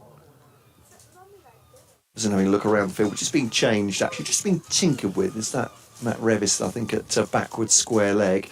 Everson waits for this one. I think he was going to go on the front foot, but eventually rocks back and cuts it away to the offside boundary for a single. Seems to take an age to get to him. I think Bessie's just deliberately taking some pace off there. Yes, I don't think the ball's really been coming on in this innings, really. I know he's a spin bowler, but I think that was the reason why Code did so well. It's best to Compton, just drops out into the offside, and that's good running. A tip and run, more or less. Yeah, it's a good shot. Yeah, it's good runs rather. As you're absolutely right. It's just dropped it short of the man and the edge of the circle there. Well, they were both switched on there, weren't they? Yeah, each coming into to field. Let's hear his best again. Everson clears the man at mid-off. Slaps that out for 4 runs. It's a big shot again. No chance for Shan Masood from our angle. Couldn't quite see the depth on it until it had carried Masood. Absolutely no chance. No chance. Emphatic. Yeah. Looked at this again, it's no chance. Good shot. Moves on to an aggressive 69 now. Everson really coming out of his shell if he wasn't before. 8 4s and 2 6s now for him. There's Bess bowls. Field spread a bit more now. It's a bump ball straight back at Bess. Yeah. I was going to say a crowd catch, but you can tell these Yorkshire fans, they're a bit more knowledgeable, aren't they, than some around the country. No one's applauding for that one, apart from a decent stop. This is given a lot of air by Bess. Pushed into the onside. I'm literally playing to the crowd now in front of me. How knowledgeable they are, but yeah. Ball straight back at Bess. And Everson drives this one as a full toss. He needs no second invitation all the way along the ground. Scorches past the left hand. In fact, I think Bess might have got fingertips to it, but he hasn't stopped it going for 4. A couple of boundaries in that over. Another expensive one, and it wasn't long ago. I think John Doidge was saying, we've just seen 1 over go for 10 for Kent. Now they are rocking up the run rate. It's still not blistering. No, he At doesn't. the end of the over, 184 for 4 off 39. He doesn't have to be blistering at the moment, and that was a good over for Kent. No question about that. They really went after Bess. Very aggressive there, Joey Everson. It's Mike to continue from this end. None for 14 from his 2 so far. As he bowls to Compton, runs it down to 3rd, and that's a single. So yeah, 10 taken off the previous over. Bess's figures none for 40 off 6 so far. 4 4s and 1 6 off him. Mike could just bowl the 2 overs for 14. The last one though going for, the previous one going for 8 there. See how Everson plays this. He's certainly going aggressively. You say Granite might owe as much to what the pitch is doing at this point. Yeah. But they've been up there for quite a while now, haven't they? Yeah, as you say, they're set as well. As Mike bowls over the wicket to Everson. Defends that into the offside. No run. Good delivery. And nothing Joe Everson could do about that, but defend it. So you're on 5 Live Sports Extra on BBC Yorkshire stations, BBC Radio Kent, via the BBC Sport website and app. If you're worried about spoilers from the women's football, I'm going to tell you what the score is in a second. Here's Mike bowling to Everson, stands and delivers there. That's a huge shot. It's 4. Well, I say it's a huge shot. It was hit ruthlessly, almost round arm from Joey Everson. He's just clattered that through wide long on 4 runs. Yes, that was quite dismissive, really, wasn't it? And very, very good shot. But not the greatest of deliveries from Ben Mike. It's almost a double-handed backhand, that one, isn't it? The way tennis players play it. I think he could Nice be having delivery. problems with his run-up as well.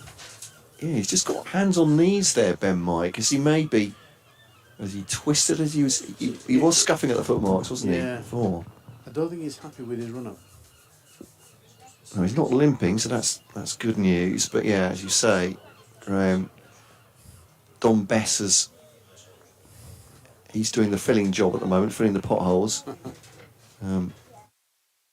Onto this court halfway down the pitch when the bowler's ready to go, so he needs to get back to his place. 189 for 4. Everson on to 77. That's a decent delivery from Mike. You could tell again at the end of his run up there and his follow through, he's just kind of come to a grinding halt, Mike, hasn't he?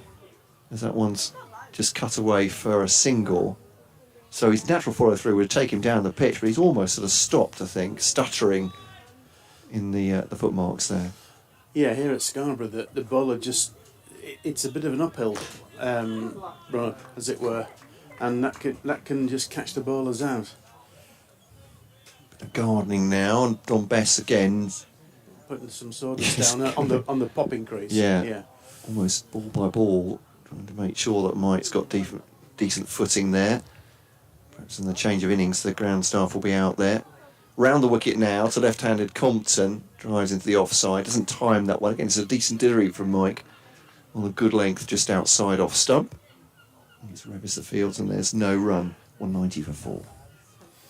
What was your view of England's performance yesterday and in the Test match and the series in general? It's been fantastic. It has been fantastic. In fact, thanks to, I would say thanks in inverted commas, to the way the roads were yesterday. I heard most of yesterday driving up here from Kent. So, Mike, round the wicket to Compton. There are worse ways of spending a day. Certainly listening to that day of Test cricket, wasn't there? So, nudged into the onside, single taken, 191 for 4.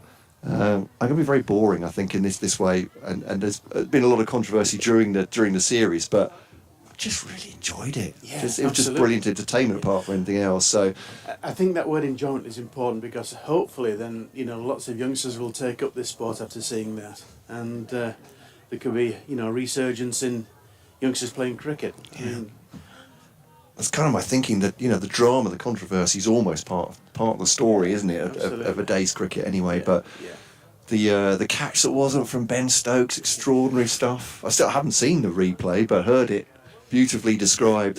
He was celebrating really, and it hit his sort of knee. Yeah, absolutely, and the ball spilled out. I think that was just before the Dartford Tunnel, as I went through. Oh, really? As he was charting the wickets. So that was a dark episode. Yeah, it was. Yes. Yeah, crikey. Any Kent supporters that were doing that journey yesterday, you have my sympathies. But yeah, and England obviously finishing strongly. Whether the Australians were a bit tired, whether they were a bit lacklustre towards the end, whether they weren't perhaps quite as good a team as we thought they were. Best round the wicket to Compton, turned into the onside and single taking 192 for 4 into the last 10 overs here. And your view, Graham? Oh, it's wonderful. I mean, England losing the first 2 Test matches and almost winning the last 3, and that's only ever been done once before, and that was in Australia, by Australia, in 36-37, I think it was. Over the wicket comes Best to Everson. A gentle nudge into the onside, but reaches the fielder 2/3 of the way to the boundary, and I take a single Wharton with the fielding.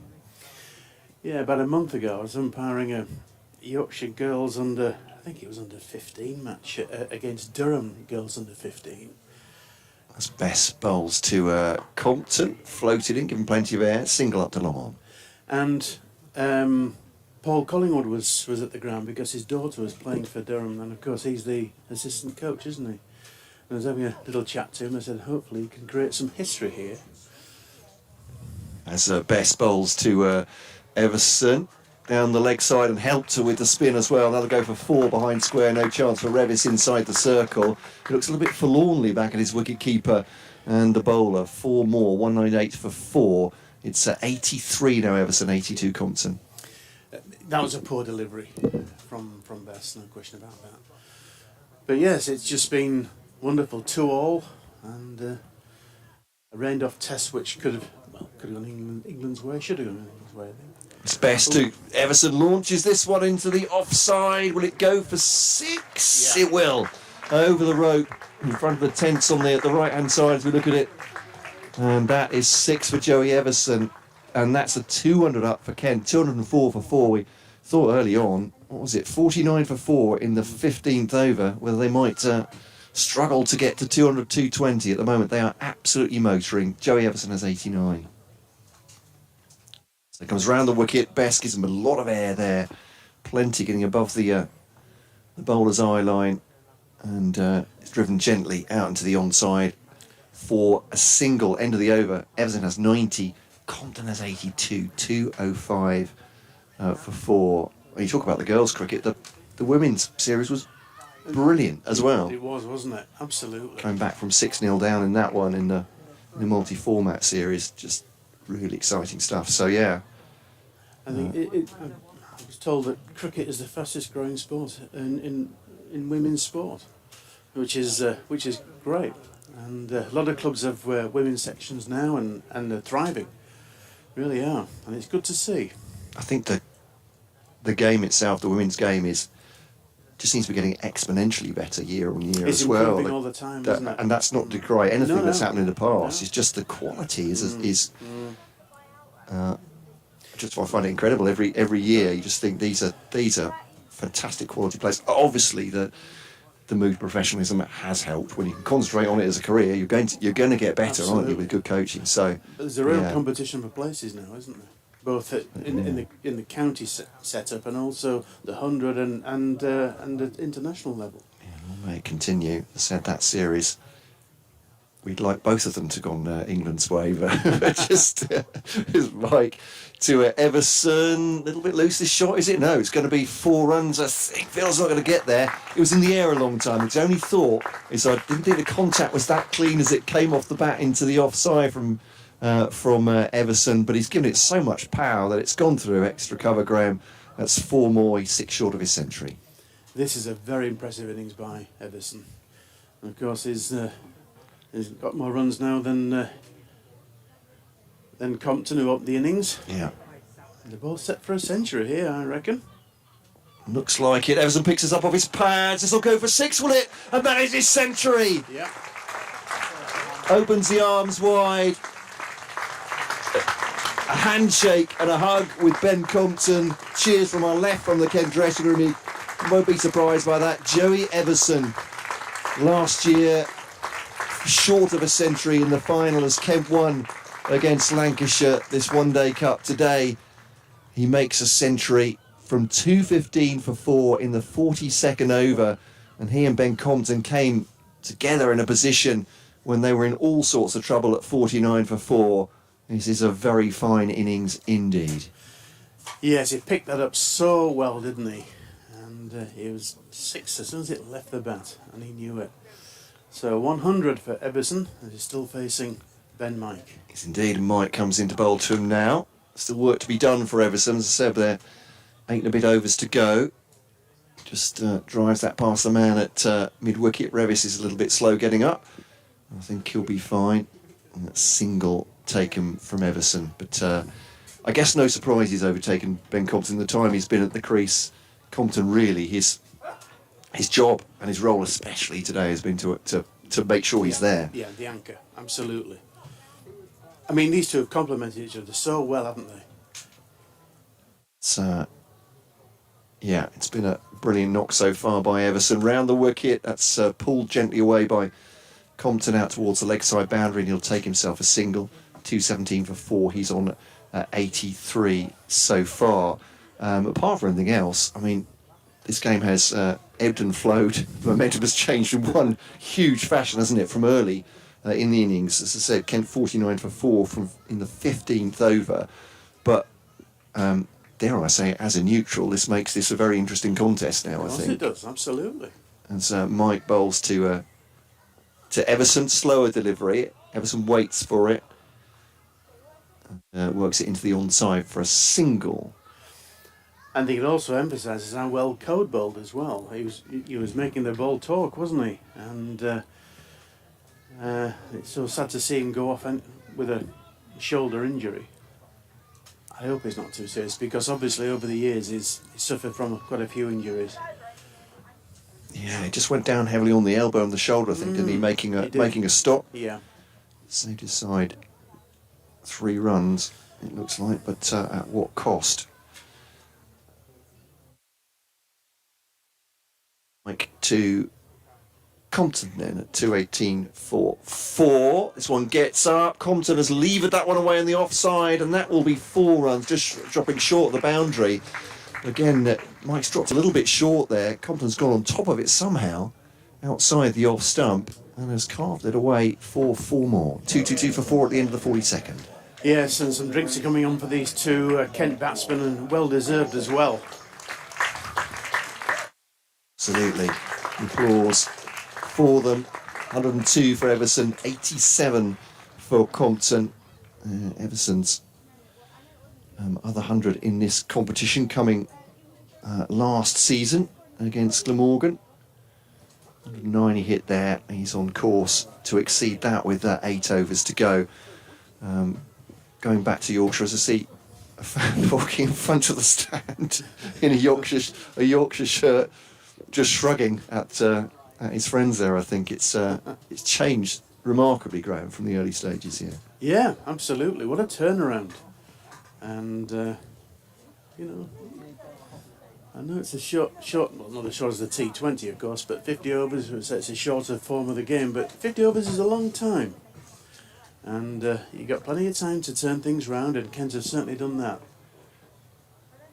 For Kent fans, it might have been plenty of time to fret, I think, as well, perhaps. But here it is. Not anymore. No, it's driven into the offside. This is Revis taking over from Bess, who took a bit of tap in the last over, and into the offside. Jonathan Doidge is very carefully and reminding me that I've got a 2 o'clock update to do here. Jonathan, thank you very much for that. I'll make way in a second, and John will pick up the rest of this over from Matt Revis. He's coming down the hill from the Trafalgar Square end of the ground then. Bowling to the right-handed Joey Evison, who has smashed him straight back over his head for 4. One bounce, just short of the railings at the Trafalgar Square end of the ground, so cracking shot just over pitching Matthew Revis, and Yorkshire, well, there'll be some concern. I think the man shrugging Yorkshire lad, Mark Bailey, was probably shrugging as if to say, well, they've let this one go. And I know there were concerns in last year's competition that at points when wickets weren't being taken, what were they trying to achieve, and they lost their way on a few occasions, and maybe this is another one of those as we start this 2023 competition. It's the strong side, of course, side that won it last year. Still very much in the balance, I think you'd have to say at this stage. A couple of quick wickets could change it to some extent, as Revis's latest delivery sees Evison run it down to short third man, and they pick up 1 run. So 7 overs and more to go. 313, I think I said, was the par score. Yeah, 313. Side batting first, generally speaking here. Slower outfield. Yorkshire were thinking more like 265. You'd be very surprised if Kent don't make that. And I think the 300 is very much on here, the way things have been going in recent overs. So Yorkshire can probably expect to be chasing around about 1 a ball, maybe a bit more than that from the outset. Depends how well they can finish off here. The death bowling as Revis is in, and that's worked to leg by Compton, who'll pick up a single from it.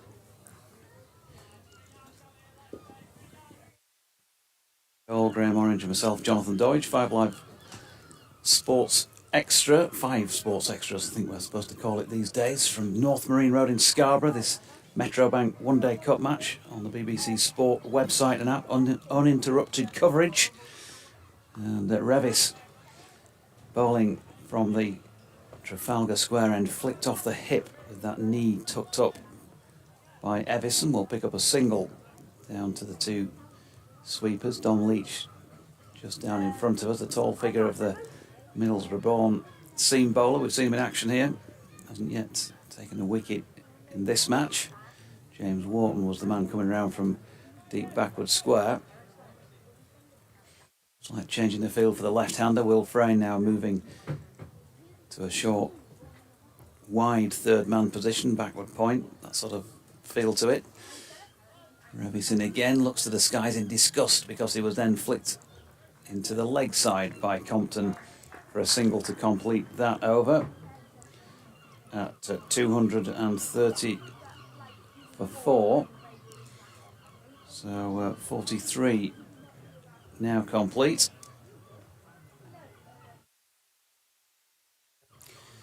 Let's have a look at the Yorkshire bowling figures so far. You can get in touch at Jonathan Doidge or BBC West Yorkshire Sport at gmail.com or at BBC Kent Sport. Ben Code, 10 overs, 3 maidens, 3 for 16 was an excellent spell to start things off. Leach back into the attack at the Peasholm Park end has so far got 7 overs for 42 to his name. And he makes his way up the slope now. in front of the press box away to our right. Bowling to the left-handed Compton, who works it to mid-on, but firmly enough for Shan Masood to prevent a single. George Hill bowled 10 overs, 1 maiden, 1 for 40. Don Bess has so far bowled 7 overs for 54, so it's been pretty expensive and hasn't taken a wicket. And Ben Mike, 4 overs for 38, even more expensive. It's gone for 5 fours and a 6. And this one pushed back past Leach's outstretched arm. Compton takes on the arm of Shan Masood, but again, a single taken to Masood, although he is fairly deep there, and if the batters decide they're going, they're probably going to get through. 1 to Compton. He's on to 90. Evison with this brilliant 100, 108, 231 for 4 in the 44th over now. The other bowler to mention, Matthew Revis, 5 overs for 35.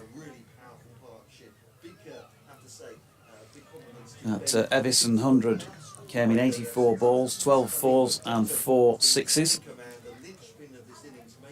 Just an adjustment to the field here. Revis inquiring as to what's required by Masood. He's been sent out down to the cow corner boundary, down by the ice cream tent, and the coffee, the posh coffee tent down there, the foot of the west stand, and therefore George Hill has been brought up inside the circle, just backward of square leg. Masood just taking his time here to try and get things right for his bowler. He's bringing up third man to inside the circle, that's Finlay Bean, and he's sending another player way off down to a wider third man position up by the tea room corner on the North Marine Road side of the ground. Leach goes low, full toss, and it is hoiked away into the leg side by Evison, but he didn't get a good contact on that. Revis fields coming in from the cow boundary, and they pick up 1. 232 for the loss of 4 wickets. Still to see James Baisley, Grant Stewart, Hamidullah Kadri, Matt Quinn or Matt Parkinson for Kent, and after 14 overs and 6 deliveries, upon which the last wicket was taken, you'd have thought you might have seen at least one of those before now. Yorkshire struggled to take wickets though since then, as this latest delivery by Leach is short of length and pulled, clothed really by Compton. He's going to get a single wide of Shan Masood. 233 for 4. Compton on 91 now, and Evison back on strike on 109. Yorkshire would love to see the back of him. Kent want to see another 6 overs or so out of him, and it's looking more like the latter than the former is the favourite at this stage, as Leach, low full toss, bang, 6 runs right down, in fact almost into the commentary box after it bounces once. There you go, round of applause for the gentleman a few rows beneath our comm box, who took that cleanly after the bounce. It landed on the tarmacked area, so there might be a bit of grazing going on to the casing. Masood has a look at it before he hands it back to Leach, but 6 runs, another 6 to Evison, 115 to him, and 239 for 4. Yeah, it's career high for the 21-year-old. Perhaps unsurprisingly, he's early in his career, but 109 against Glamorgan last year in the group stages. Leach in again, and this time a little touch play from Evison, but he works it out to point, and there is no run. Will Luxton looks like the man who's replaced Ben Code as a substitute fielder. So end of that 44th over, and it's another relatively expensive one, 239 for 4, 9 runs coming from it. Yeah, needs to change this innings around, certainly, but as we were saying, when Kent were in trouble in the early stages, you never quite know. As you were saying, chasing here, was that right, 75% win ratio? George, is that right? So, if this is flattening out a bit, the pitch, if the outfield's getting quicker, which it seems to be, Yorkshire will know what they have to go at. 239 for 4, but you mentioned the rest of that Kent batting order. At one stage, it felt like they were going to be hustled in all too soon for Kent supporters, but now they're they've had their feet up for a while. 2-3-9 for 4. Matt Revis then to bowl. Trafalgar Square end to Compton. It's driven away into the offside. They'll just take a single though, all the way along the ground. Yeah, so at current rates, they're likely to get another. They're going to get to 280-ish, something like that, just by scoring at current rate. So if they get up the ante, then the 300, I think, is very much still on. Par here. Was that Graham saying earlier around 265? Is that right? That's what the analysts Yeah. calculated, I think, today. I'm not quite sure how they come up with those sort of calculations. Liam will doubtless tell us. There's some science in it somewhere. Here's Revis then to Everson. He's trying to smash the leather off that ball. It's gone straight back at the bowler. He's more or less just smashed it into the ground. Back at Revis. The one thing to say about that, though, is that if that is the par, then they're certainly very much on to better it. So it's going to be a real challenge for Yorkshire with the bat. Yeah, absolutely. He's putting a sizable total on the board. Some scoreboard pressure, as the cliche goes. Here's Revis then to bowl to Everson. Flicks that off his pads. One bounce out to the man at mid-wicket. And they'll come through for a single. 2-4-1 for 4. To be fair, at the end of the day, when all's said and done, when you've looked at yourself in the mirror, I've told you before, Matt Cole, not to use cliches on air. That's the bottom line. Thank you for that, John. I mean, I think these early one-day cup games, are they all about getting minutes in the legs, John? Oh, minutes in the legs, yeah. I saw a montage Managing of our members saying workloads that on yesterday. commentary today by having Graham alongside as well. Take a bit of the heat. Is Revis to Compton. Turns it off the hip to backward of square. But then, you know, as soon as you start doing all these things, you realise how many of these phrases you use. So I'm in a massive glass house with a bag full of stones at the moment, John. So I'm a bit wary of it. If we can go bang bang with the updates for our local stations, then that could change the complexion of the commentary. It could do. The boycott test. What would it look like after 2 updates' Yeah. time? That's the thing. That's it. That's what we need to know. As Everson faces Revis, slower ball from Revis. Again, he just rocks back in his crease, does Everson. Tees off for that one, low and on the ground. It's more of a gently hit 3-iron that than anything else, and straight to the fielder at long on. We're still playing cricket though here, don't worry, on the BBC. 2-4-3-4-4. 117 for Joey Everson, his career high. Ben Compton has 2 List A centuries, but none in this country. Bases now on 93 outside the off stump. It's cut away, but finds the fielder on the boundary there. Actually, looking at this from Revis, that's a decent over, isn't it? As well, in the Context. of what's come in the last few overs, no boundaries off it. 2-4-4 for 4 then. At the end of the 44th, 6 to come here for the Kent Spitfires. That's easy for you to say. It is indeed. There's a lot of 4s there. 117 for Joey Everson, 94 to Ben Compton. This partnership is 5 off a double 100 for the 5th wicket. And it's going to be Leach to continue for over number 46. From the Peas-Home Park end, bowling to Compton. Dom Leach into his 9th over here. Laughed at one wide of off stump this time and remonstrates with himself, Compton, because wouldn't want to give it away having worked so hard. At this point, would he? 94 runs against his name. Leach, as I say, into his 9th over. He's gone for 51 so far.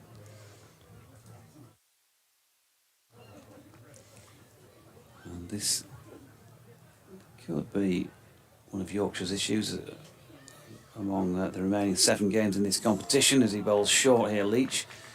Compton pulls out of trying to play a pull shot and then looks at the umpire who's standing at point. Says to Surendiran Shanmugam, why is that not given as a no ball? And he says no, it was hittable, and so it's legit delivery. Masood is just trying to manoeuvre George Hill, who looks to be pretty square out on the boundary at point. Leach over the wicket, and there you go, he'll come into play here pretty much bang on where he was moved to George Hill. With a cut shot played by Compton, 1 run, so good bowling to field on that occasion by Leach. And if they can squeeze a few overs here and only go at 1 a ball, then obviously that will help the Yorkshire cause when they've got to score their runs. But interesting to see what the management's take on this, the coach Otis Gibson and co. But for me, when you look at the team on paper, it's got a leaning towards the bat rather than the ball. And I think if they do have any issues across the 8 matches, it'll be how are they going to make up the 50 overs with enough quality. Ben Code obviously did a tremendous job today, George Hill as well. So 20 overs have gone for just 56 runs out of this total. Here comes Leach, it's short of length, and the pull shot missed by Evison, so another dot ball. And that is good as far as the Vikings are concerned. The umpire just pointing towards the tents to our right. I wonder if he was looking at the weather to the right. Just a signal there, but there's no reason why he would be signalling square on the... I think he'd just seen a kittiwake as opposed to the herring gulls that are normally flying around the ground. Here comes Leach, it's wide, it's flat batted really. Compton hit that towards the toe end of the bat and looks at the toe end now. It was Frayne who did the fielding just inside the circle of short extra cover, dot ball.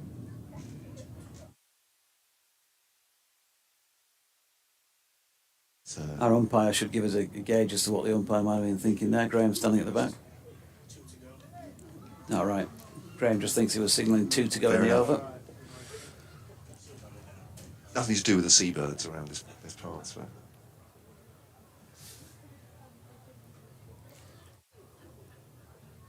Here's Leach then, number 8 on his back.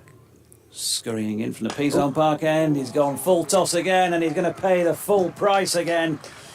6 straight back over his head. Disappointment for Leach because that had been a good over up to that point and it looked like he was learning from what had gone before, but that's successive overs from this Peasholm Park end where he's bowled a full toss and he's gone for a 6.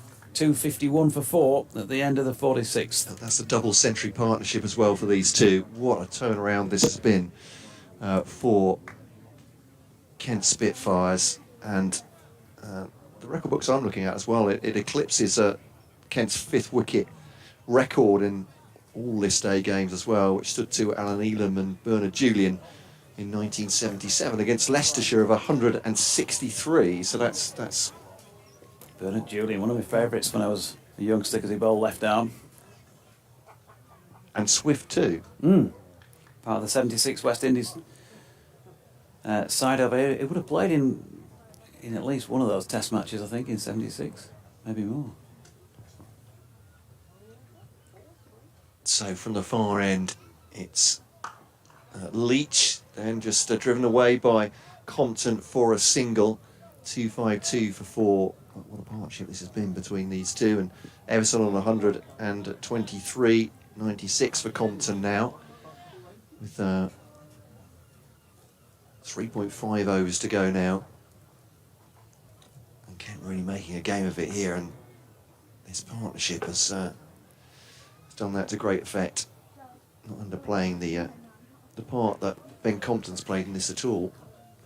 Feels like it was his stubbornness almost that allowed this to happen. As Leach bowls to Everson down the leg side, that's just helped on. That's a poor ball, and that'll go for 4 through fine leg. Out round the corner, 4 more. 127 for Everson, 256 for 4. It's Revis, I beg your pardon, from the far end. Yeah, nicely played. Just gave him a little bit of room to work with down that leg side and helped it on its way. I think one of the features of this pair has been how well they've timed it. We saw that beautiful cover drive 3 or 4, maybe 5 overs ago from Compton through extra cover. Pinged it away down the bottom side of the ground. As Revis bowls to Everson, it's down the leg side, full. It's wide, taken by the keeper. Everson sort of miming some sort of hockey shot there, I think. He could whip it with the hands through the leg side. He didn't, he missed it. Hi JD. Cottingham Andy here, he says on Twitter, after being washed out last week and being on a cricket high after England yesterday, I thought I'd venture forth to sunny Scarborough. Early wickets look good, but not so good now. Revis to Everson. Is it top edge there? Will the fielder get it? No! Over the boundary. 4-6. There's a reach up there, Dom Leach. I mean, it was a difficult enough take. That's barely a quarter of a chance, really. Just had to throw the right hand up to try and get to it. It's come off the palm, if not the wrist. 6 more for Joey Everson. He's on a 133, 263 for 4. That's not going to, I suppose, enhance the mood of your correspondent. Andy says he's taking a refuge in the North Riding pub, which is just across behind over our left shoulders. It's not that taking bad. an early liquid lunch. Not fair enough. Looking forward to Yorkshire batting. Here's Revis then to Everson. It's a good ball, that one. Yorker length, just flicked away to Leach for a single. 264 for 4. Everson on to 134. Compton has 96. Yeah, 264 for 4. 14 from the over then in the end from Matthew Revis. And Yorkshire have been tidy enough at least to, 13 from the over I should say.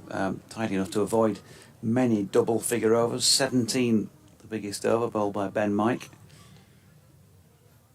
Revis then to Compton. Tries it the offside. They take a quick single shot at the stumps. Might have been gone had it hit. One stump to aim at though. Good backing up. And it's just a single then for Compton. He moves on to 98 on the score.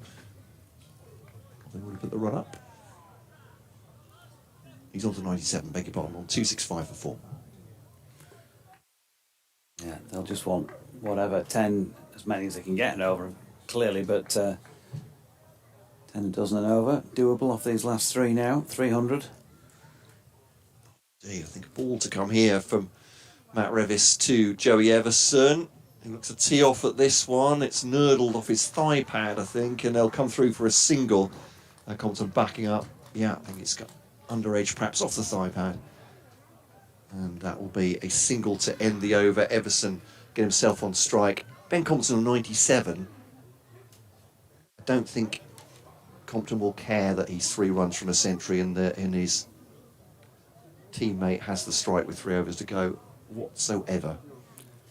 No. It's not the way his mind works, but he's just there to occupy the crease, accumulate runs and help the team. So Everson on 135 not out. 266 for 4 with 3 overs to go. Yeah, and I think these are dangerous times there for Yorkshire.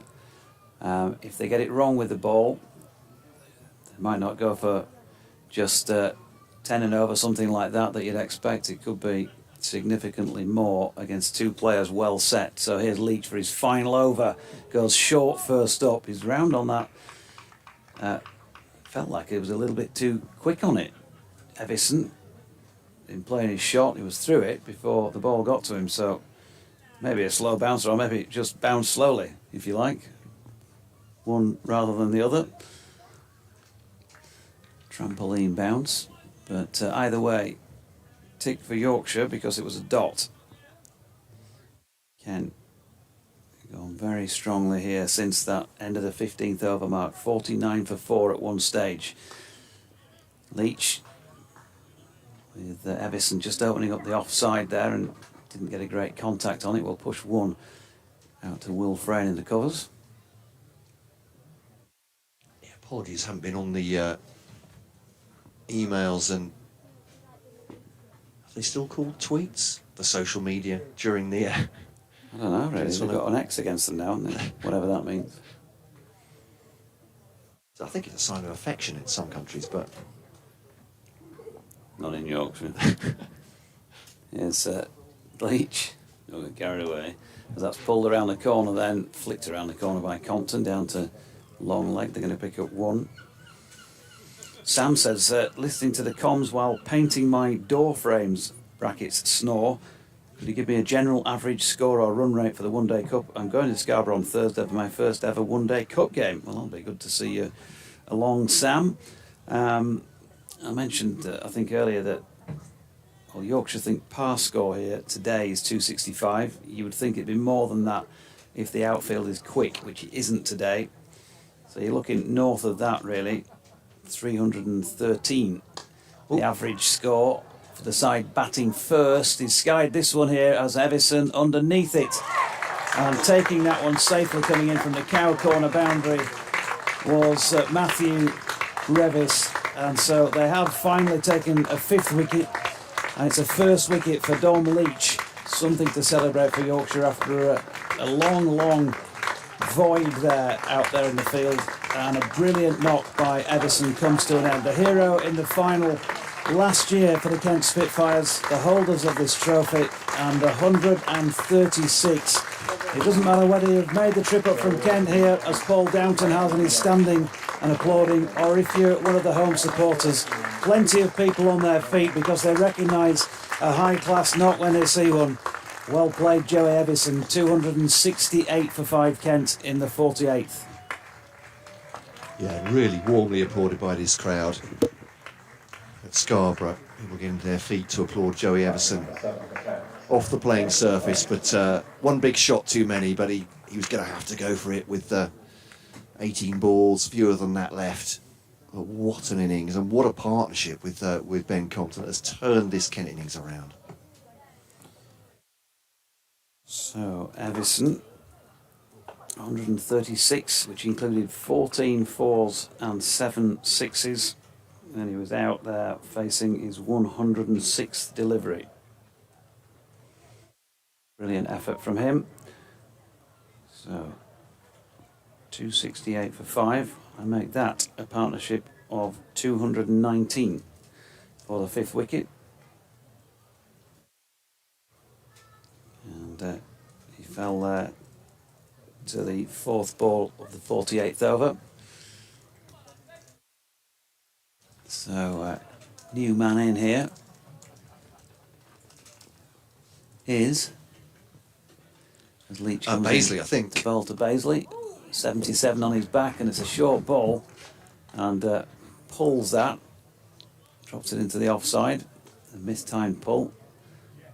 Sorry, apologies, I was late on that. It's my first sight of James Baisley coming out. So, but yeah, 77 on his back, that is the man. And he'd been hit on the helmet first ball, in fact. Oh, crikey, there we go.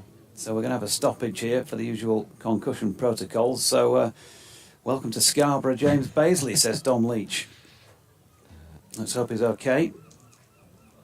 He looks to be okay. He's removed the helmet and gave a few nods there. Live ball coverage here on the BBC Sport website and app. 5 Sports Extra of this Metrobank one-day cup match. Intriguing game boiling up. 268 for 5 here after 47.5 overs. Let's have a look at what's going on elsewhere. It's the innings break at Southampton at the Ageas Bowl, where Middlesex made 309 for 7, having been put into bat by Hampshire. That's a pretty good effort on what is a pretty big playing area down there. Take a bit of chasing. Meanwhile at Cheltenham, they've also completed the first innings of that match. Derbyshire 298 for 9 they made, so they've given Gloucestershire something to chase. They were put in by the home side. Also, the first innings complete at Chesterley Street, where Worcestershire made 318 for 9, having been put in by Durham, who will be trying to chase that down soon. And then at Sedbergh, in a match that was reduced to 36 overs and didn't start until 1 o'clock after rain, Lancashire, after 21 overs, are 118 for 3. Good delivery by Leach, as Baisley has a waft at that and misses. So that one looks like being slightly on the low scoring side, although still 15 overs remaining for Lancs to do something about that. But they are losing wickets. That's what's going on around the grounds elsewhere. It was the end of Leach's over, and that was a very good one for this stage of the game. In fact, a very good one for any stage of the game, because it was worth just the 2 runs to Kent, and they lost their star man on the day in Joey Evison, caught there by Matthew Revis for 106 deliveries. Tremendous effort from him. Revis to continue at the Trafalgar Square end. Coming in now to Ben Compton, outside the off stump, just leads him off the pitch there. A bit slower ball as well, perhaps from Revis, and it's a play and a miss from Compton outside the off stump. No disrespect to Ben Compton, but perhaps you want Baisley and Stewart in for these last few deliveries, trying to clatter the ball around, but he doesn't owe anyone anything at this point, Ben Compton. Could it be a century for him anyway? as Revis comes in, bowls to him now. That's cut away, but a dot ball there, 268 for 5. So James Bazley at the other end, 77 on his back. Tall and broad. And left-handed, bit of the stature of Grant Stewart, perhaps slightly bigger as well. I just say this because they both play for Sandwich Town. They're both Australians. And they're both big-hitting all-rounders. Here's Revis now to Compton. Slow ball outside the off stump.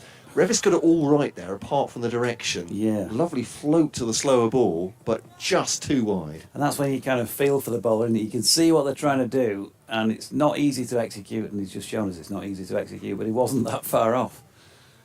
Ben Compton ended up reaching for it. The umpire's given us wide, but I think the intention was good from Revis. Just the execution, a whisker off. Bowls now. It's clipped away by Compton. Just a single for him. I've lost count the deliveries in all the excitement.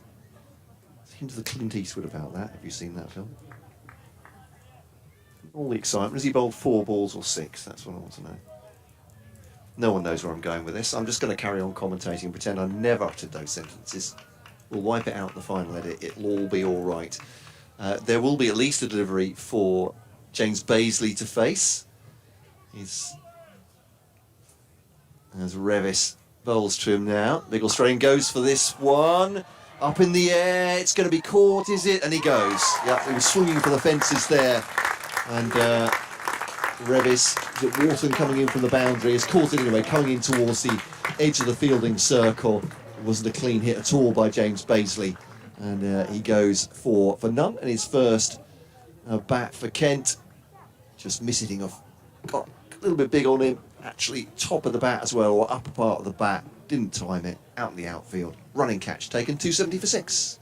Yeah, James Wharton with a safe pair of hands. He just had to suss it out as you do when they go skyward. Make sure he got the pace right and then made his way in. And big pair of bucket hands, Warts. So, as often happens in this sport, massive partnership followed by small one, 219 for that 5th wicket, followed by a 2-run partnership for the 6th. And Bazley gone to what was his 3rd delivery, I think. We'll confirm that.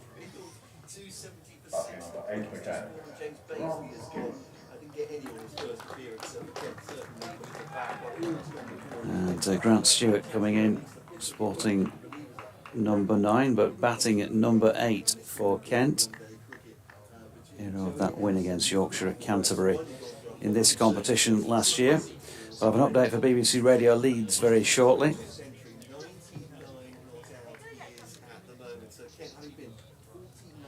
It's 48.4 overs when that wicket was taken, so precisely an over after the previous one. And Bazley was out at 3rd ball.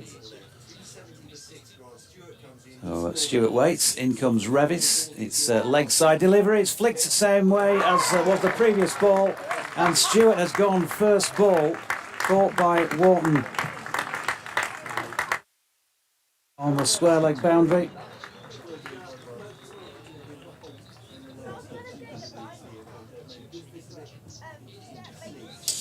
Yeah, not sure if it's going to be Yorkshire's day or not just yet, because Kent have put on a score that will take a bit of chasing, but we are getting to the very back end of the Kent innings, in fact in the penultimate over of the 50 that they're playing in this Metrobank Cup, and they are 270 for 7, and Matthew Revis is in fact on a hat-trick here. He's just taken the wickets of James Bazley without scoring from 3 deliveries, and then first ball Grant Stewart, whose 6 won it off the last ball of the match between these sides at Canterbury last year, from the bowling of the man who's got the ball in his hand now, Matthew Revis.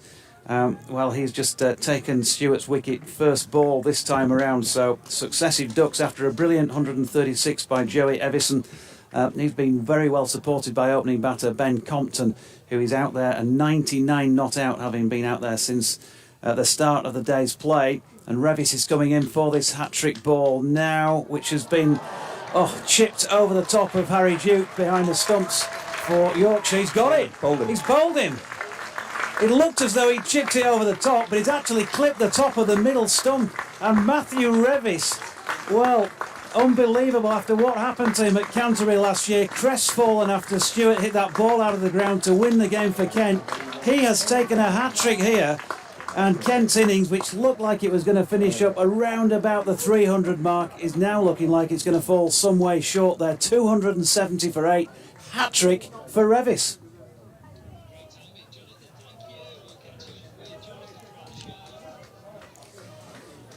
Goodness gracious me. Well, I've got to say, that looked like he chipped it over the top of Harry Duke, didn't it? But it's clipped right on the top of the middle bail. And in fact, that was what managed to lift it, to loft it over the top of Duke. And Revis with a hat-trick. You'd be delighted for him after that match last year when he really just didn't want to get off the field of play. Couldn't believe it, didn't want to go back to the dressing room. And it's a great little moment. And we sometimes get them in cricket, that's why we love it. So 270 for 8 just gives a little different complexion again, doesn't it? These last 3 overs now have gone for just 4 runs, Matt, and a flurry of wickets. Cricket's weird, isn't it, sometimes? It really is weird. We so often talk, don't we, about what will the batting side look to score off the final 5 overs. They want to go at 10s, they want to go at 15s, but a couple of wickets can change things absolutely in the opposite direction. That's what Yorkshire have done, to their credit. As Mike bowls now, and it's pulled away by Compton. That'll be his century. That's his first list day century in England.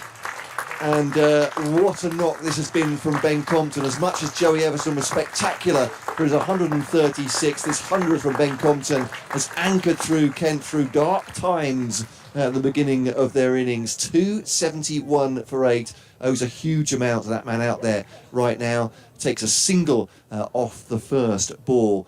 5 balls to come then for Kent at the end of their innings, but well done, Ben Compton. Yeah, super stuff from him.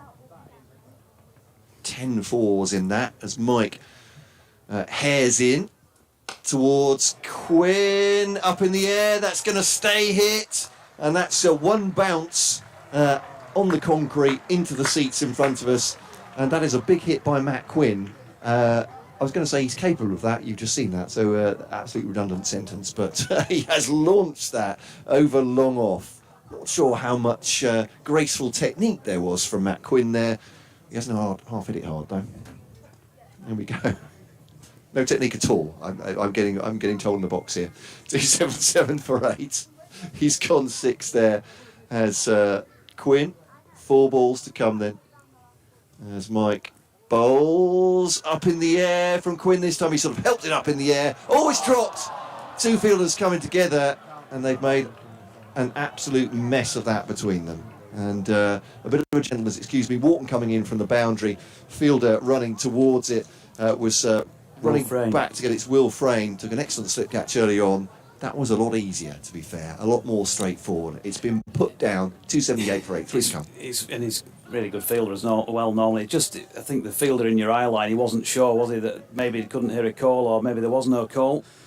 135 deliveries, 10 fours for Ben Compton's 100. Indeed. Mike then to Compton, goes to the reverse. I think that's the first time I've ever seen him play that shot, the reverse paddle, and that'll go for 2 eventually. 102 he moves on to Compton. 2 balls to come of this Kent innings at 280 above the Sages here. The par score suggesting it's 265. It's looking a good deal easier to bat, I would say, now than it was certainly in the opening overs. So will this be a walk in the Peas home park for Yorkshire, or a bit of local knowledge there? It's Mike to Compton. Kevin Howells has just gone into a decline after that utterance, so I do apologise everybody. I was doing my best. That's a leg glance by Compton, and that's the sadness of it, a lot of people will say. 281 for 8. Fortunately, folks, the innings is about to come to a close. There's a secret one ball left. I'll be storing some up for the reply, I'm afraid. So, Mike, 1 ball to come. Fielding changes. No, static as they are. 7 for Quinn, who faces. I mean, he's looking around the field. What we do know about Matt Quinn is he's going to swing at this. He's going to swing hard. 103 for Compton at the other end. Mike bowls to Quinn. He does. It's a thickish inside part of the bat. He's going to get a single. They're going to risk a second ball. Why not? Last ball, and Compton is run out. He is at the end for 103. They took a single in the end. Just the one run will count. So I make that 282 for 8 Kent, 8 for Quinn, 103 for Ben Compton, combining in that huge partnership with Joey Everson, which I believe is a record for the 5th wicket for Kent in List A cricket. 219 they put on together. Everson made 136 as Compton comes off on his own to take the applause of this warm Scarborough crowd here. And the asked for autographs almost as soon as crossing the rope there. But lest we forget, I mean, that was a fabulous partnership by Everson and Compton. But early doors, Yorkshire looked like they were just going to flatten Kent, who've been in poor form in the county championship. Were their woes going to continue? Not so much with that big partnership. A fantastic effort from Benko, particularly 3 for 16, bowled unchanged for his 10 overs. 282 for 9 Kent. 283, the Yorkshire Vikings will need to win it here at Scarborough. Yeah, looking forward to a great second half. We'll be back with you after the break, but let's go back now to 5 Live's Kevin Howells.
stop there from Harry Finch, but it's not going to prevent that run. Yorkshire were reasonable in terms of extras. It's something that they talked about quite a bit last year. There were 5 leg byes, can't do too much about those. 4 no balls and 6 wides during the Kent innings. So 10 through wides and no balls. And, well, we didn't manage to wrap up the figures at the end of that Kent innings. 3 for 16 for Ben Code, 1 for 60 for Dom Leach, and 1 for 40 for George Hill, all from complete spells of 10. Matthew Revis, 8 overs, no maidens, 3 for 57. Don Best, 7 overs for 54. Ben Mike, the most expensive at 10 and over from his 5. We just got a slight break in play here, as just a relatively small mound rather than pile, I think, of sawdust has been placed at the back of the... That's conservative, isn't it? Yeah. Maybe it's Yorkshire Day, so you're the opposition, and we're going to charge you for sawdust, and Kent possibly only putting up a 5 by the looks of things there, as that short ball is pulled out to mid-wicket and there's no run. Kent acting Yorkshire-like on Yorkshire Day. There we go. They're getting the swing of it. So our first look as Kent fans at James Basil, at least in a Kent shirt. Been playing in Sandwich in the county. But for Queensland and for Brisbane Heat in the Big Bash. Yeah, he's gone back a length again. And Bean trying to pull that and only drops it at his feet. We often talk about stereotypical Yorkshire folk on Yorkshire broadcasts and have a laugh at ourselves. I mean, 1 or 2 people take themselves very seriously on that front, but we do tend to have a laugh. Along with the likes of yourself, Matt, or wherever people are from around the country. What would a typical Kent, what would a stereotypical Kent person be like? Because it's not something that sort of trips off the tongue like the stereotypical tight, blunt Yorkshireman. Here's Paisley again, and Finley Bean shouldering arms. There's no run. Kent people are remarkably cosmopolitan and varied. I think that's what it is. It's hard to pin them down to one particular stereotype, I think. Yeah. They enjoy queuing down to the, to the Channel crossing and things like that.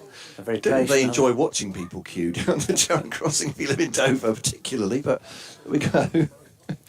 I think I know what you're driving at, but I'm not sure. Of hops or I'm not sure what the answer is, but here's Paisley, wicket. Oh, that's a very good catch at point. That really is a super catch, and Finley Bean has gone for just the 2 he made earlier in the over down to the cover boundary, and he's got underneath one and he's pinged it straight to point where Kadri took that catch. Sharp chance, and he got both hands on it and did very, very well. So first blood in the Yorkshire innings going to the Kent bowler in Paisley, and Yorkshire 3 for 1. yeah, I'd be happy with that. Both of them, weren't they? James Paisley with his first Kent wicket, and really good from Hamid Kadri, who's probably the smallest player on the field, but got up very high to catch that. Didn't really have a right to get to it. And, well, those important takes, aren't they, when you can grab something out of nothing, as it were. So 3 for 1. Feeling of synchronicity. No, it was 7 for 1 when Kent started, but there we go. But yeah, Bean has gone. He's been talked about in dispatches when TMS yesterday were going through their Ashes squad for 2027. Really? Because as wild card, there was a few listeners going insane. Would be Finley Bean.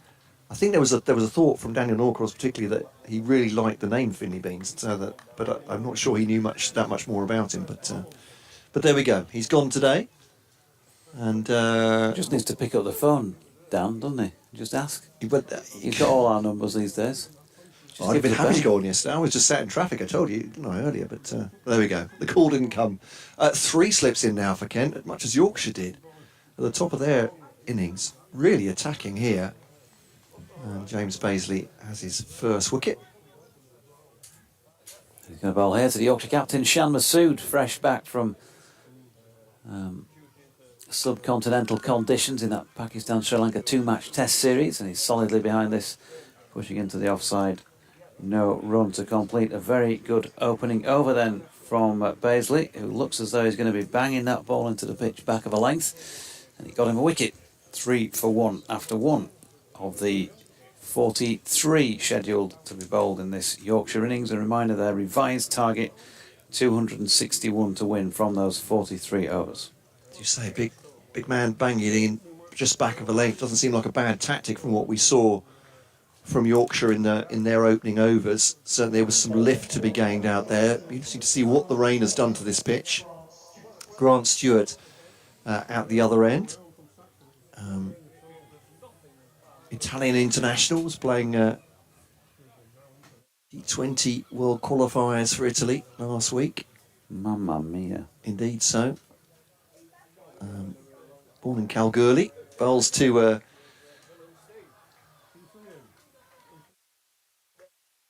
Harry Duke. Sorry, Harry Duke, I beg your pardon. Completely lost my thread. So Harry Duke flicks on his pad. It's definitely not Shan Masood. He's got 94 on his back. That's easy to spot. But yeah, flick down to long on and basically does the fielding. So he's in action. Single taken. 4 for 1. Oh, more rain by the looks of things. A few people going for the coats. Yep, it is raining. Here's something I don't get. Well, not just the rain. Or are they stopping here? No, the slip's just rain. James Paisley's bowled 1 over after a long break. He's immediately got a drink. There we go. They're going They off. are coming off. There we go. More importantly, is the liquid coming from the sky, and we are going to come off again. This is really frustrating for everybody. In fact, as we look across to hills in the distance, it can see how grey it is out there. How misty. Is that St Michael's Mount out there? Would I be wrong in saying that? Oliver's Mount. Oliver's Mount, beg your pardon. Thank you, local geography is appalling. But yeah, you can see it's very grey and hazy there, and they're coming off after just 1 over here. 4 for 1 Yorkshire. If we lose any more significant time, obviously there will be a reassessment and another revised target for Yorkshire. Not easy for either side here. Slightly more straightforward, I suppose, for the batting side, Doidgy, in that at least you know what you're aiming at each time you come back onto the field. But this rain's actually quite heavy. I would say heavier than we had in that break, but we could just hope that it disappears in short order. Yep, and they've just got to be careful in the wickets column in that respect, haven't they? Losing a few early would really make it difficult for them under DLS as things go on.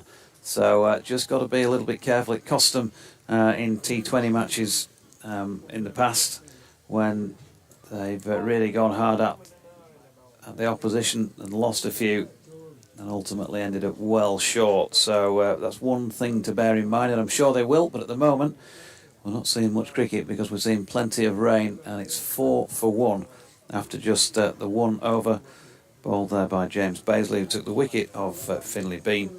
Or 1 over and 1 ball, because we've seen that one delivery from Grant Stewart.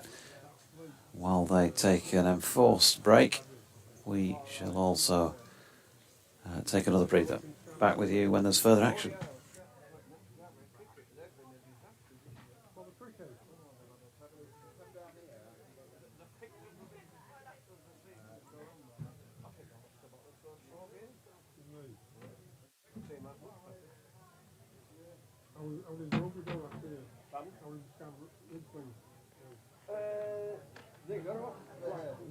They often do, and set up like it's rain, and then they have a back in the middle, and then they come back again, and that's more or less what they did last year.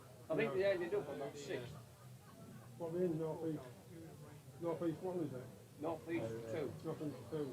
Yeah. They had the first friendly against Rid on Friday. I don't know how they went on. And they've got another one against Weatherby on this Friday. And the first game is 2nd of September. They're away at Dromfield. Yeah. And then the following Saturday, the 9th, they're here. First game of the season. That will be an easy one. Malton. But they don't usually win the local derby. No. Driffield, Malton. I just feel on the cup last week. Just feel on that Upper John Cup. Yeah, there is. Twickenham. Good. I might see you on Thursday though. All being well. Yeah, that's not. It's not, it'll be the 4 day. Oh yeah. Peter Slatter's coming and stopping with me, so out for that one. Yeah. First week in September, isn't it? Pardon? First week in September. Third. Oh, yeah, 3rd of September. Yeah, the 3rd of Sunday, I think. Yeah. All right.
defending champions.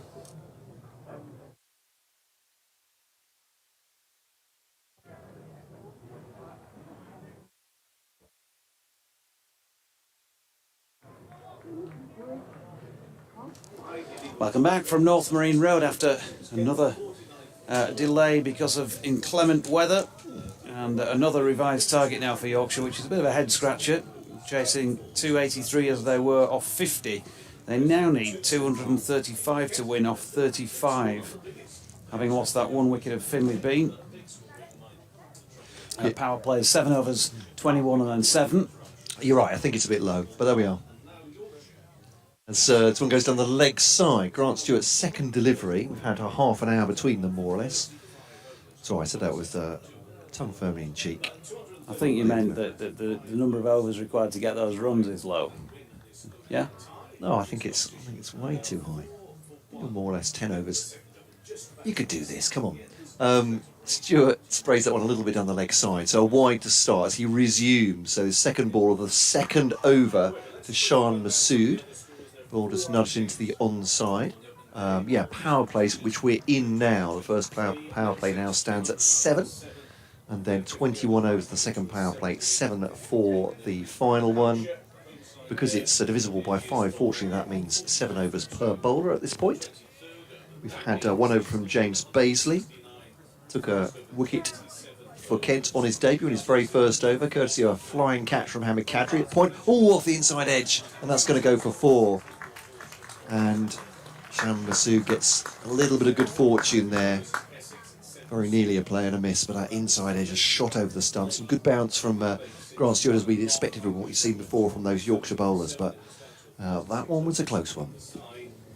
Yeah, a bit of luck on the side of Shan,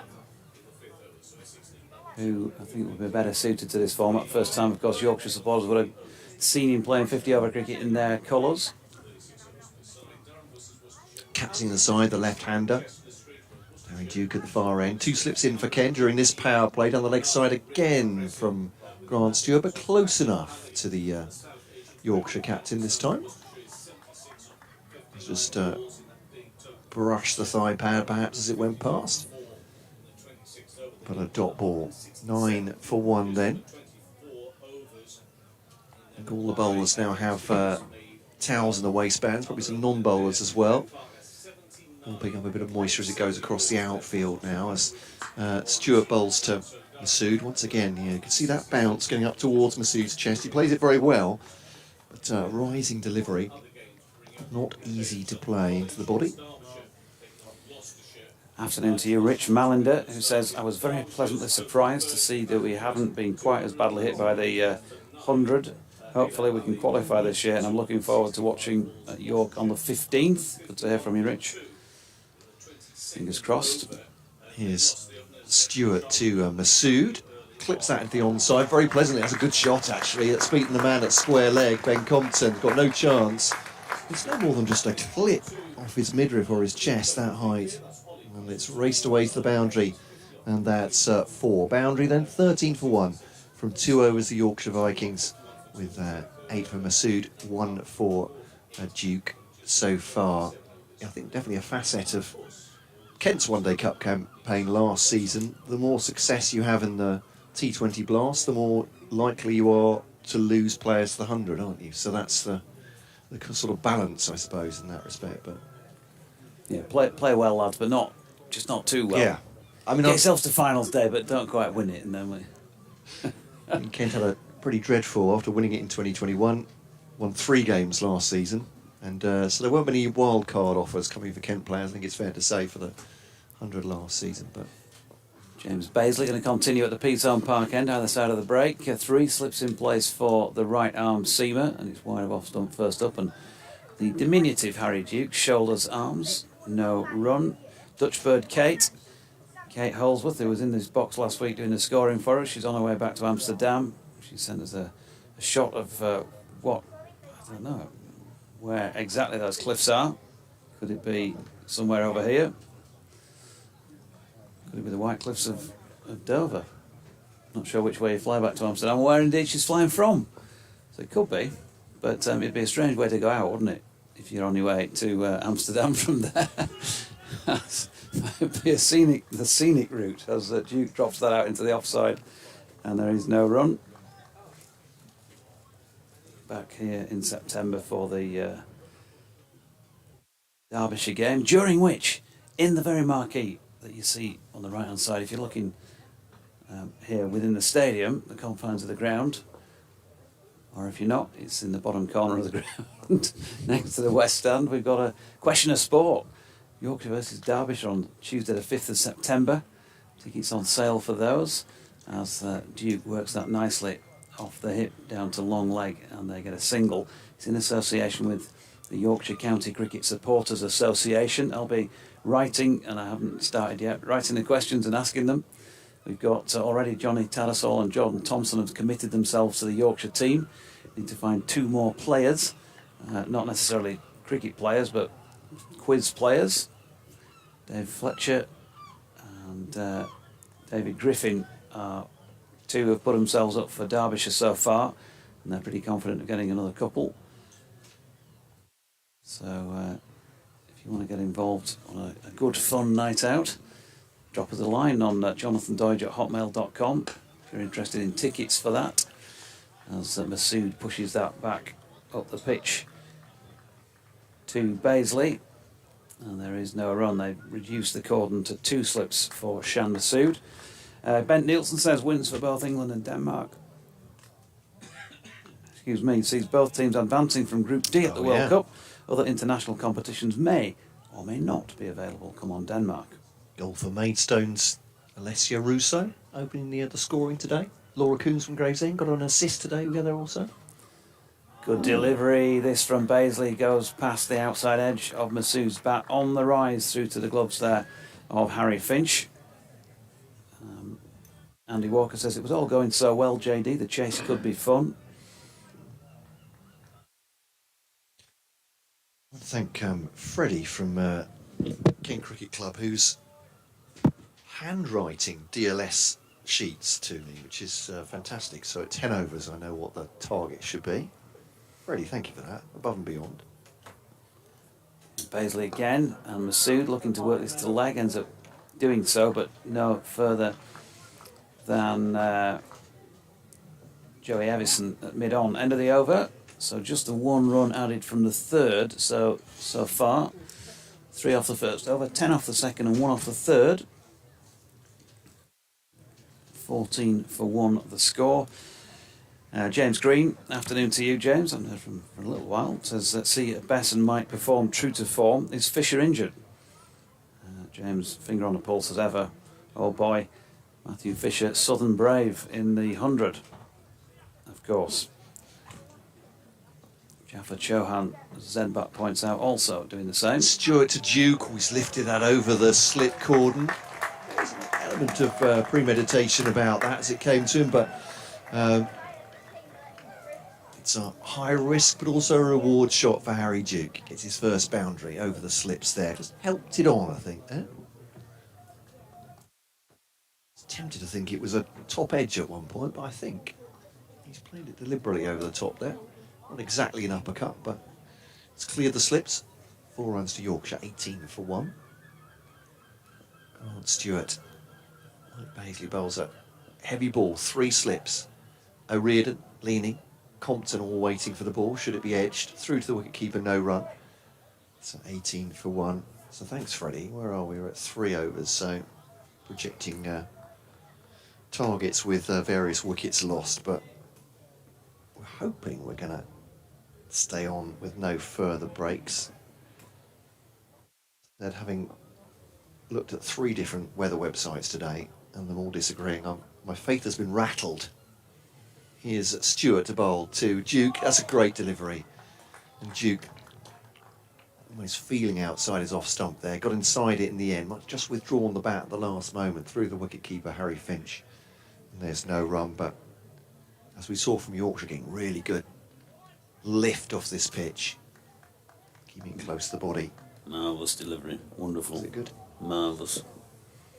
Well, I still can't understand why they're playing with a white ball. He bowls now to Stewart, driven, oh, it's a flashing outside edge, that one, but it's gone down to 3rd. and it's just a single. The third is outside my view. No, actually, Hamid Kadri has just appeared. Well, he's not just appeared. He's been there for a while, but to my view, round the corner through the glass press box window. So just a single taken. 19 for 1. That felt like a less controlled shot, certainly from Harry Duke, that one. Scuffs at the ground. Shan Masood, the left-hander, looks around. Stani captain of Yorkshire now just clips that into the onside, gets well behind it. It's Joey Everson who fields on the run at mid-wicket, and there's no run. So 2 slips, point, cover, extra cover, square leg.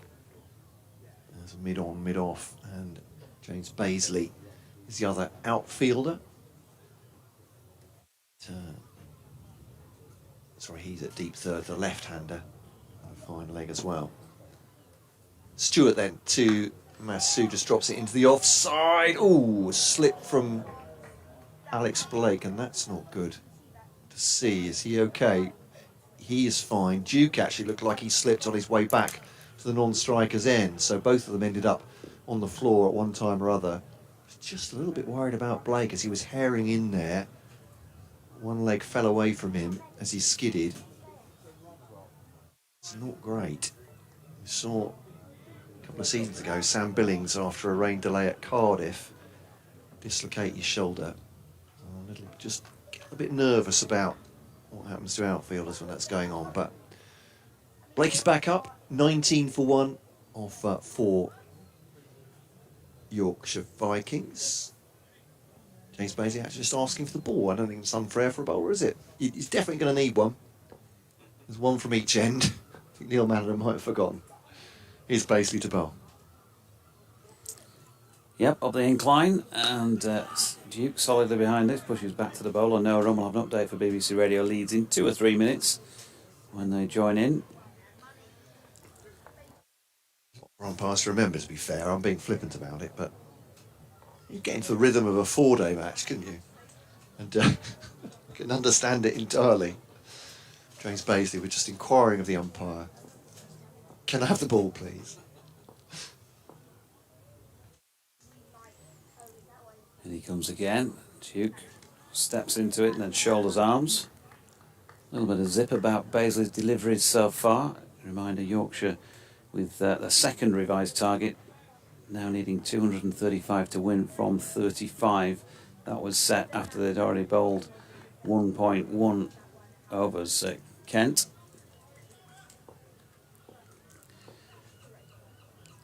So there'll be a little bit of scoreboard pressure out there. Long way to go yet, though, in these days of T20 cricket. Who knows? They make mincemeat of it. Nicely played this by Harry Duke. Just wide of off stump from Baisley. And there you go, a little bit of zip, I said. Simply, Harry Duke opened the face and guided it wide of the 2-man slip cordon. And it's raced away up to the Trafalgar Square end of the ground. Much finer than the third man who's placed up by the tea room in the corner of it, if you know the ground here. And so, 4 runs.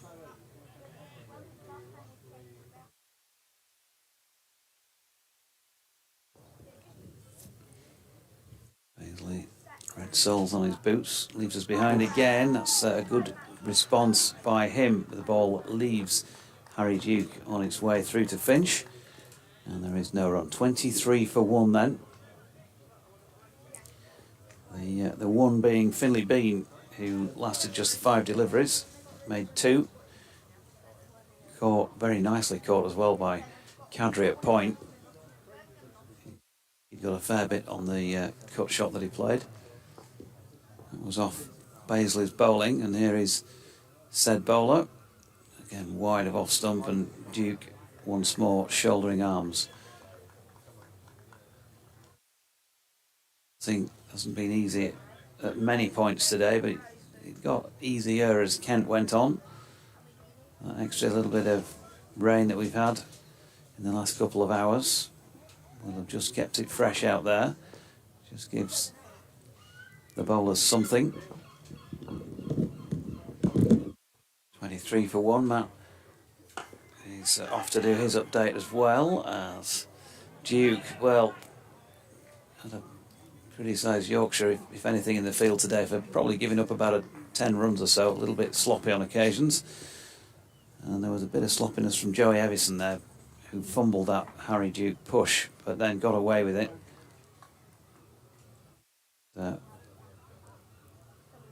No run at the end of that over, which sees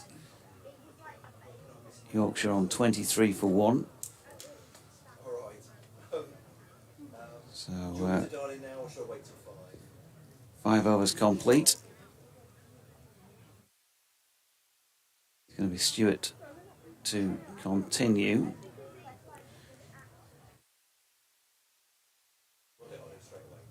Grant Stewart at the Trafalgar Square end, nicely flicked into the leg side by Masood and half stopped by Evison, but they still get through for a single there.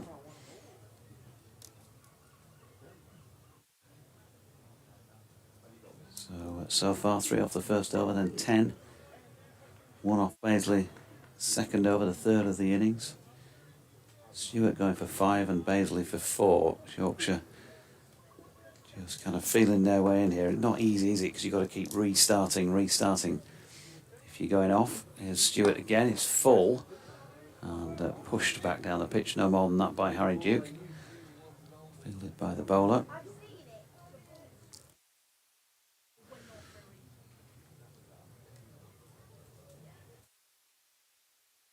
Hampshire 165 for 3, chasing Middlesex's 309 for 7. Need a further 145 off 23. As Duke gets another good length ball and punches it, but straight to the man at extra cover. Good bowling by Stewart. There was plenty of space either side of the fielding. Matt Parkinson there. He has to pick the ball up after it's been skimming across the damp outfield and give it a good dry.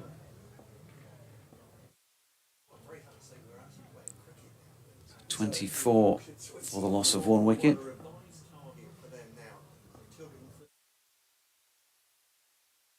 Stewart in again down the hill.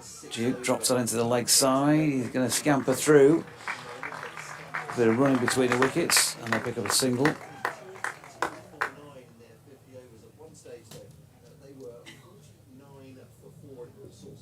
25 for the loss of 1. 9 to Duke. In fact, I should say 12 to Duke and 9 to Shan Masood.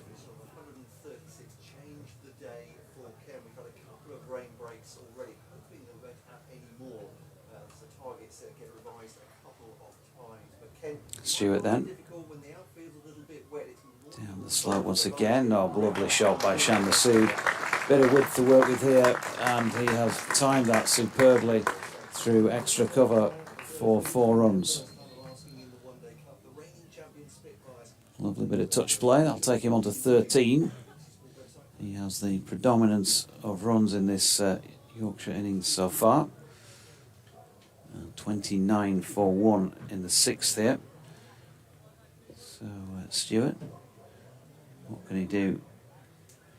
There's Eric Post here. They get to the end of the over. Let Graham back into bat. Matt is back with us as Stewart having had to dry the ball again. This is the problem you've got as a bowler in these conditions. It's dropped into the leg side. Not sure if Masood's got anything on that or not. He has a single to his name. So 14 to him, 30 for 1 Yorkshire after 6. A few words from Matt, and Graham will be rejoining him.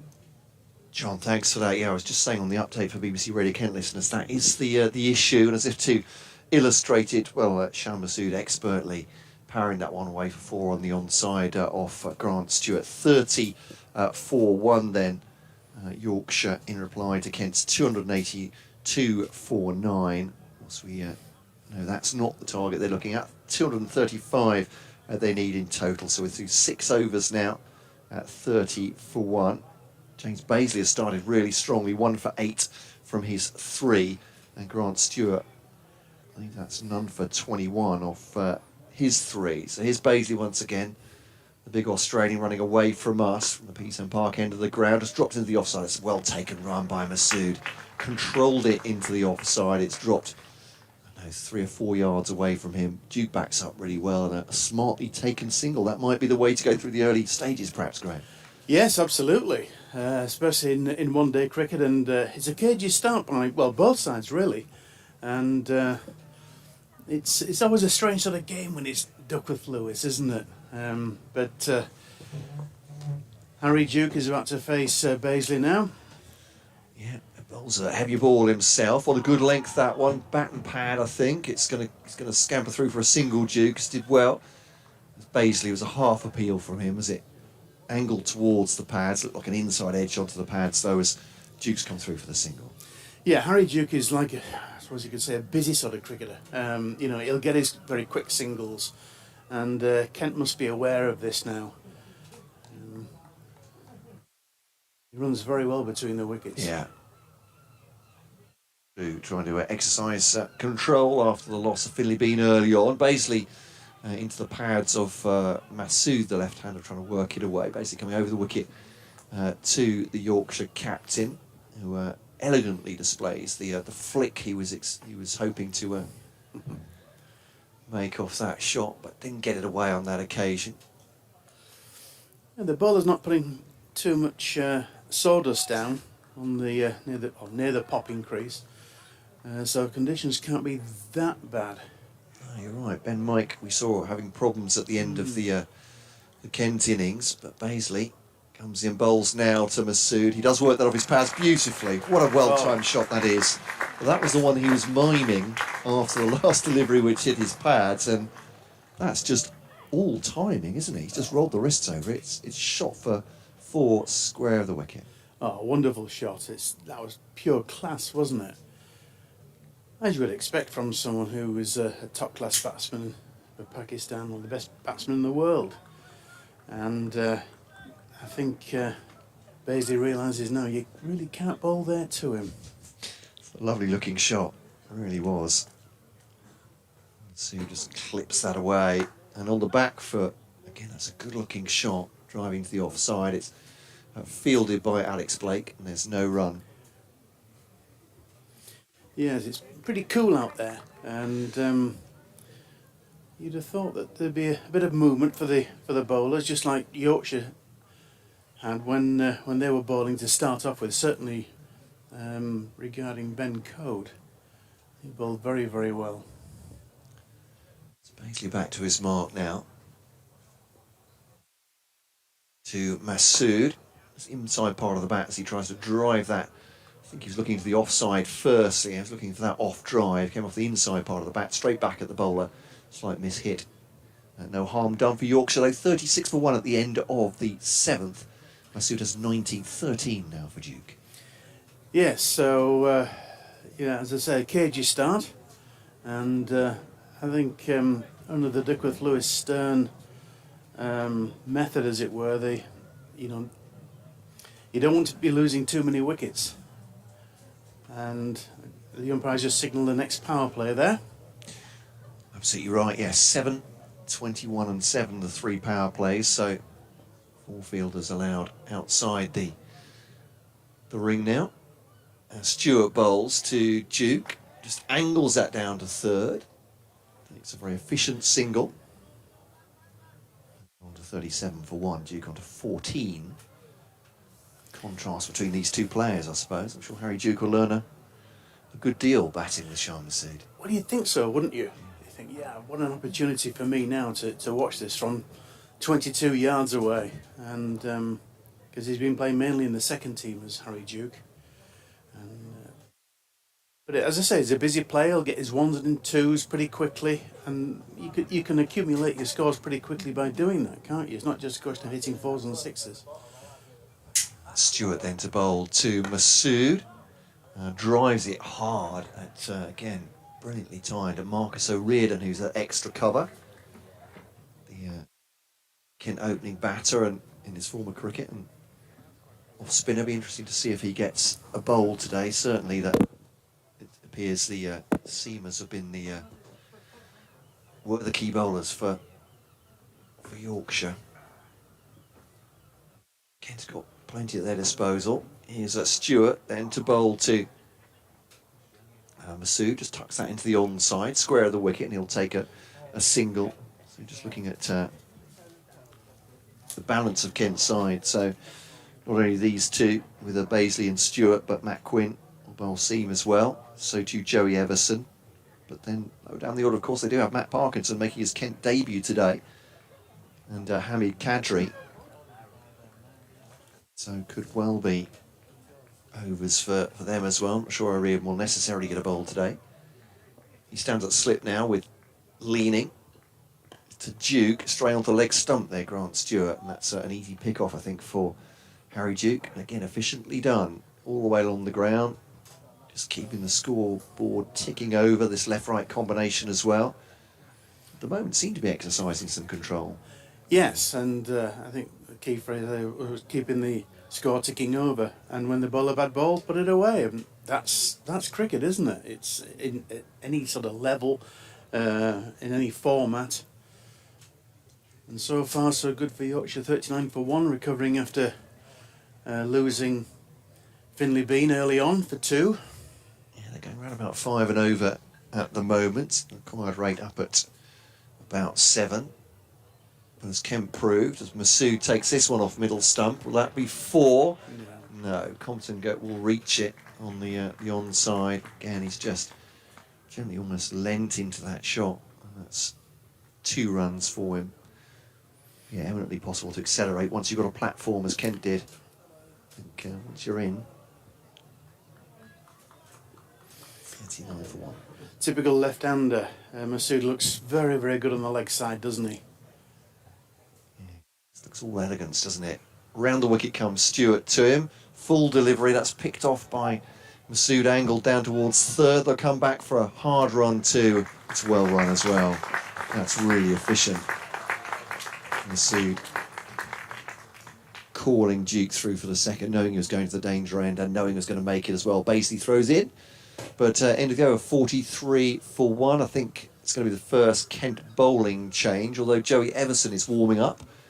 Matt Quinn has just taken off his cap, giving his sunglasses to umpire Neil Mallender, and I think he'll be the first bowling change for Kent on the Peace Park end. 43 for 1. Panic for Kent at this point, and no reason to panic, I suppose. No, certainly not. Just, No. They would certainly like to get Masood out, wouldn't they? could find a way, absolutely. Yeah. But no, it's so far so good for both sides, really.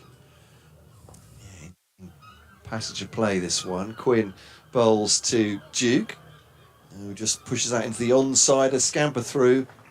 Was that a direct hit? I think it might have been from the other fielder. It was too late anyway. It's Marcus O'Riordan scampering to far, and he did indeed. One stump to aim at, but the only problem with that for Kent was Masood was very well safe by that time. Nice bit of fielding though. Yes, it Exhibition. was. But yes, Yorkshire taking these quick singles, and they're very hard to stop at times, aren't they? You know, because it puts pressure on the fielder that's coming in, and in these slightly slippery conditions, it's not easy. So Matt Quinn then come round the wicket to Masood. Just one slip in now in the second power play. Turn off the pads That's again. 4. Very fine. That will be 4. Graham called it straight away. Deftest touch there, and it's raced away with the bowler's pace to the boundary. Well, I think I've said before, you can't bowl there to him, and he's just worked it off his legs, and it was too fine for the long leg fielder to cut off. So the 4 to Masood. He's soon gone to 28. Yeah. Question becomes for Kent. Well, you don't bowl on his pads, but why can you bowl to Shan Masood? Here's Quinn. That's a decent delivery. That's better. Yeah. Absolutely. It's a 4-stump line, and Masood complements it with a forward defensive shot back at the bowler. There's no run. 48 for 1. Even that he gave a flourish to, didn't he? He got more defensive, yeah, absolutely. Yeah. Gave it the Zorro afterwards, almost. But yeah, I'm in charge. it does feel like that. Well, maybe there's that psychological battle, isn't it? As Quinn to Masood, just drops that into the offside. You come back for 2, will be an aggressive 2. It's not in the end. They look at Grant Stewart making ground towards the ball, square the wicket on the offside, and have decided just to keep it to the 1. But even that looked controlled from Masood. Yes, it did. The offside. Good throw by the fielder there, though. Yeah. He moved quickly to the ball. Very good throw of the top of the stumps taken by Finch, and it's a good job for Yorkshire. They didn't take 2. Just kept them honest in that respect. But so Quinn over the wicket to Duke, then one slipping behind him. No points his bat at his captain. Shouts a stout no. It's into the offside. Blake's coming in on it. One of Kent's gun fielders, Alex Blake. I don't think there's not many fielders in the county game I think you take a run like that to, but Alex Blake wouldn't be one. 49 for 1.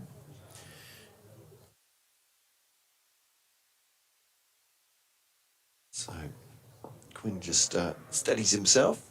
64 on his back, on his Spitfire shirt. Bowls to Duke. Defensive shot. Thinks about a run. Quinn just looked over his shoulder at him. He didn't field that one, but Quinn was Duke was quite aggressive, wasn't he? Coming forward.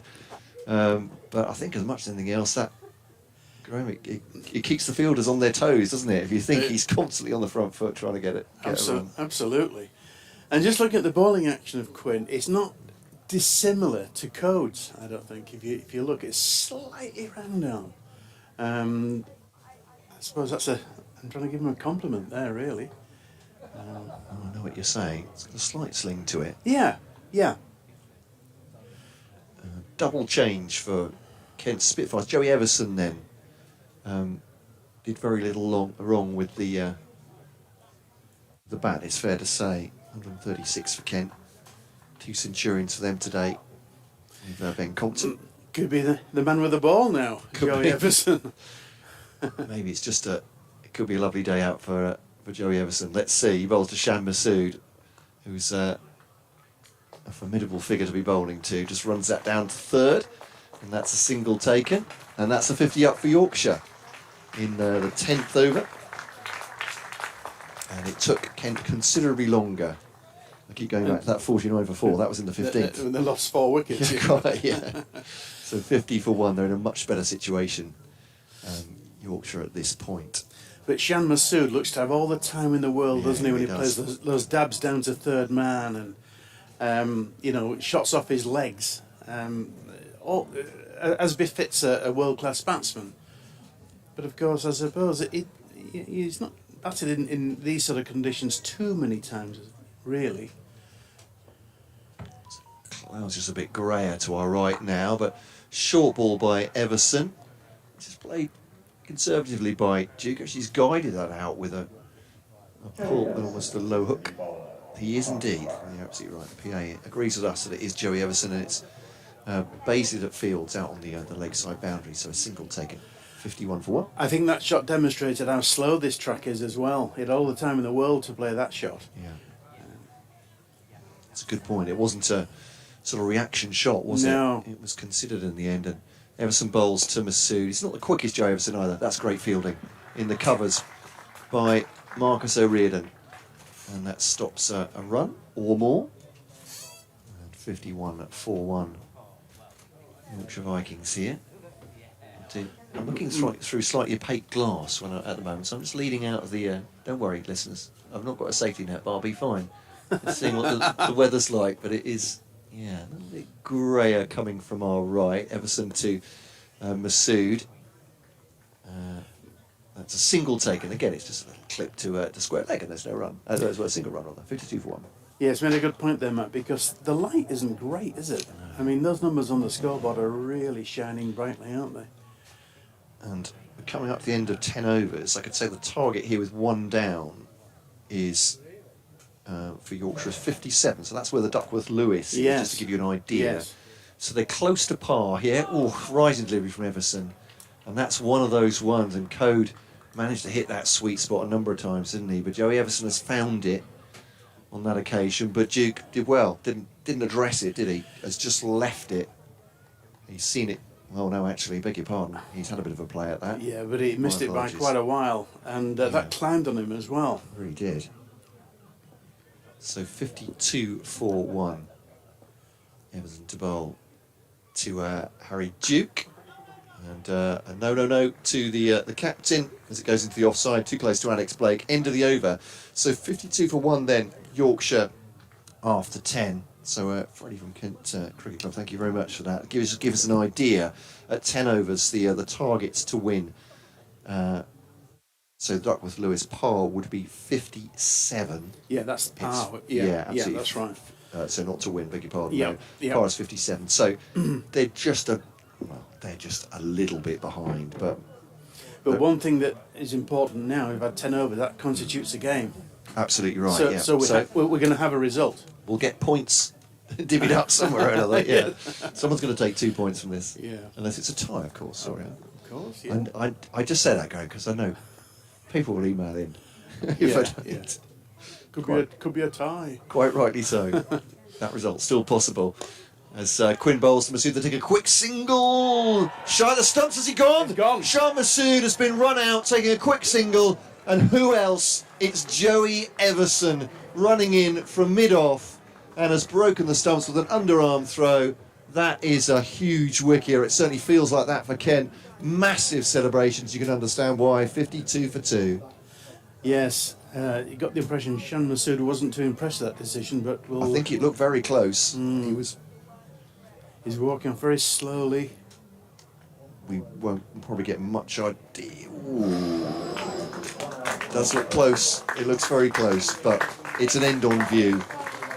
Very difficult for us to say, but Masood goes, and it's a big wicket. Once the far end, the ball's coming. Oh, he's out of shot, wouldn't he? From there, as we see the ball hit the stumps.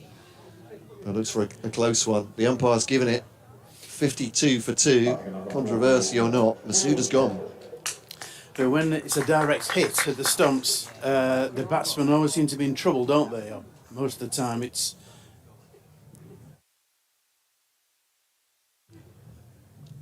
Looking at the replay, It's very close. is very close. All I will say, I've looked at it again, I think is a little unlucky. I'm going to leave it at that. Anyway, Yeah. he's out. Those are, unfortunately, the breaks for Shan Masood. 31 he made as well. I think, obviously, for Yorkshire fans, the bitter taste will be even more so because of how well Shan Masood was going there. Well, he's in no trouble at all, was he? No. And even that shot, he played it well. It's. Well, there we are. We keep saying replays. I'm not changing my mind. It looks no, it looks further and further in every time I see it, to be honest. But the umpire's given it, and new batter coming in. Seeing who that Is it Hill? It is Hill. You're absolutely right. It's George Hill. Yeah, George Hill. Yeah. All rounder then coming in at 4. Yeah. Former England under-19 player. The other thing to say, obviously, if there is any further rain and we see some umbrellas going up in front of us, is that as Quinn comes in to bowl, it's dropped to the offside. Batsman's coming down, thinks about it, thinks again, and goes back. Is that wicket obviously affects Yorkshire in the Duckworth Lewis, doesn't it? Losing another It certainly wicket, does. I mean, you never like to lose a wicket at any time, but especially in this situation with Duckworth Lewis Stern operating, it's pretty crucial that you don't lose wickets, if I can put it like that. No, absolutely. So that on the 10 over reckoning shoots up by about 10 runs if you lose a wicket. That's a cut away down to third man, and then I'll take a single from that. So 53 for 2. But yeah, umbrella's going up here. As I said, these clouds are pretty grey. As Graham was pointing out, maybe that the light's not great at the moment here. If you're going to go with gamesmanship here. Kent will be doing everything they can to slow the game down, but I don't think that's the way it's working here. No. I think they're just waiting for the batter to settle himself as George Hill faces his first delivery and just defends that into the offside, and there is no run. But yeah, rain's coming down there. Won't be long, I would have thought, before the umpires have to bring them off here. I'm afraid at Scarborough, with Yorkshire 53 for 2, chasing this revised target of 235. I'm quite surprised, Graham, they're still on at this point, given there's already been rain on the outfield. But perhaps it's not quite as heavy in the middle, if that makes sense. It is as it is, but there are spectators taking cover all around the ground at the moment as Quinn bowls to Hill, end of the over. Surely they're going to come off here. They are indeed. In fact, the batter's already making their way off. The umpires obviously have given them the indication. So we hope, again, no more than a short, sharp shower here at Scarborough. But with 53 for 2 on the board, they were chasing 235 from 35. Yorkshire will definitely have a revised target at some point, because we'll be off for Graham for 5 minutes at least, I would say. I'll go off to do my update, and perhaps some words of wisdom for you on the situation for both sides here. Yes, it's very disappointing seeing the players coming off once again for rain, and the covers are coming on, and this looks to be set in a little bit now, I have to say. So it's, but at least we've had 11 overs, which means it constitutes a result if we don't get any more play. But I can see now the rain is coming down pretty hard. Yep, we're not privy to the DLS score from where we're sitting. It is on the board away to our right, I think. They tend to put the DLS score required up, but we can't see that, unfortunately, from here. And we'll give you more information on that as and when, or if, as and when, they get back on the field of play. But no play at the moment. The cover's been brought on. And unfortunately, another rain-affected match here at Scarborough. Harry Duke is 18. And George Hill not out. Norton Shan Masood was pretty clear that he didn't think he was out when he walked off the field and shouted something to that effect. That the umpire wasn't looking, or something along those lines, I think. And I've got to say, just the feeling, I was just sitting away to the left, and I don't know what you guys thought here. We can't tell, there's no line, but you know when you think it looks like he's home here, it just felt like he probably was. I don't know what you saw on the replay. On the replay, I think it could have been in. Yeah. This is it here. We're going to get another chance to have a look at it. Now, just trying to I've seen see from where the another lines angle. are. He's had to run round the bowler, which is no problem. The bowler can hold his position. That's fine. He didn't interfere with him. He's running the bat in, running the bat in, running the bat in. It's a tight one, isn't it? Because we can't see very, very, very clearly the line. No, But there is another angle we've seen as well. Here, look at this. so Masood touches his bat down. Now the ball on its way in. And the bails are broken at a point. Yeah, it sort of feels like he's just got home, doesn't it? But he was given, and unfortunately for him, umpire's view is the one that counts out there. No recourse to any third umpire. So Shan Masood gone for a very pleasant looking 31, but with that second wicket and more rain and the fact that the pressure had already been ramped up, at this moment in time, you'd say that the holders would be the favourites here, because Yorkshire need to find some quick runs. I wondered if they might send out Will Frayne. I mean, for me, Will Frayne should have batted at the top of the order anyway, but I certainly thought maybe they would send him in at 4 there instead of George Hill. Didn't know the rain was coming at that particular moment, but maybe he could have rattled things along, because he can score quickly, and that might just nudge him in front, because it's one of these things, isn't it, where you want to be in front of the DLS at whatever point it is you go off, just in case there is no further play. Yes, and that's been the problem with the Yorkshire losing that wicket, because that means it's a revised total, which we will find out. And if it had been the 53 for 2, being 53 for 1, obviously that would have been a lot better for them in terms of Duckworth Lewis. But we'll try and find out the revised score. Yep. For the meantime, though, while there is no play, apart from in the children's games at the side of the field, we'll take a breather once again and come back to you when there is any further play or news to report.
Obviously, we are end on to it, aren't we?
yourself in position.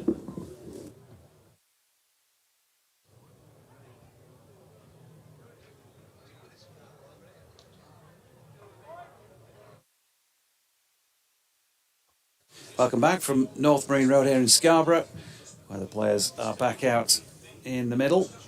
And we have, well, it's a conundrum as far as Yorkshire are concerned, and you have to say Kent would be pretty strong favourites at the moment because the revised target is 181 off a total of 24 overs. Now that means that 13 more to be bowled here, and Yorkshire, who are 53 for 2, need 128 more runs to win. And we're going to pick up where we left off here with Evison bowling, and Duke immediately driving through the offside, and we'll get 4 runs. Sounds like the Harry Duke fan club down beneath our commentary position. Makes it sound like there's a big crowd in, but a lot of people have disappeared because of the rain breaks here. So if you are continuing to keep up with play via us, either on the audio or streaming service, and thanks for your company. And that was a good start following the resumption, Graham. Yeah, very positive from Harry Duke, and he's batting well. He's on 22, and they need him to score some runs now. Evison in, and Duke has just cut that to Jack leaning at point. And there is no run. The rain came down steadily again there. They've obviously covered the pitch, but not the whole square. They've roped things off since. And it looks like we've got this BBC Radio York update to come in a moment or two's time. As usual, at 5:45, Evison in, short ball pulled by Duke. Ben Compton is trying to get around there at long leg, but can't do so. And so Duke pulling a second boundary of the over. Yeah, very positive. Takes his score to 30. Yeah, very positive, and that's what Yorkshire have to be now. They've got nothing to lose, as it were. They've just got to go for it. In fact, it doesn't take his score to 30, it takes it to 26. So 61 for 2 now Yorkshire. In comes Evison again, and Duke drops this into the leg side. Oh, he's called Hill through for a single, and he could have been run out there had that been a direct hit, but wasn't. Here's the update.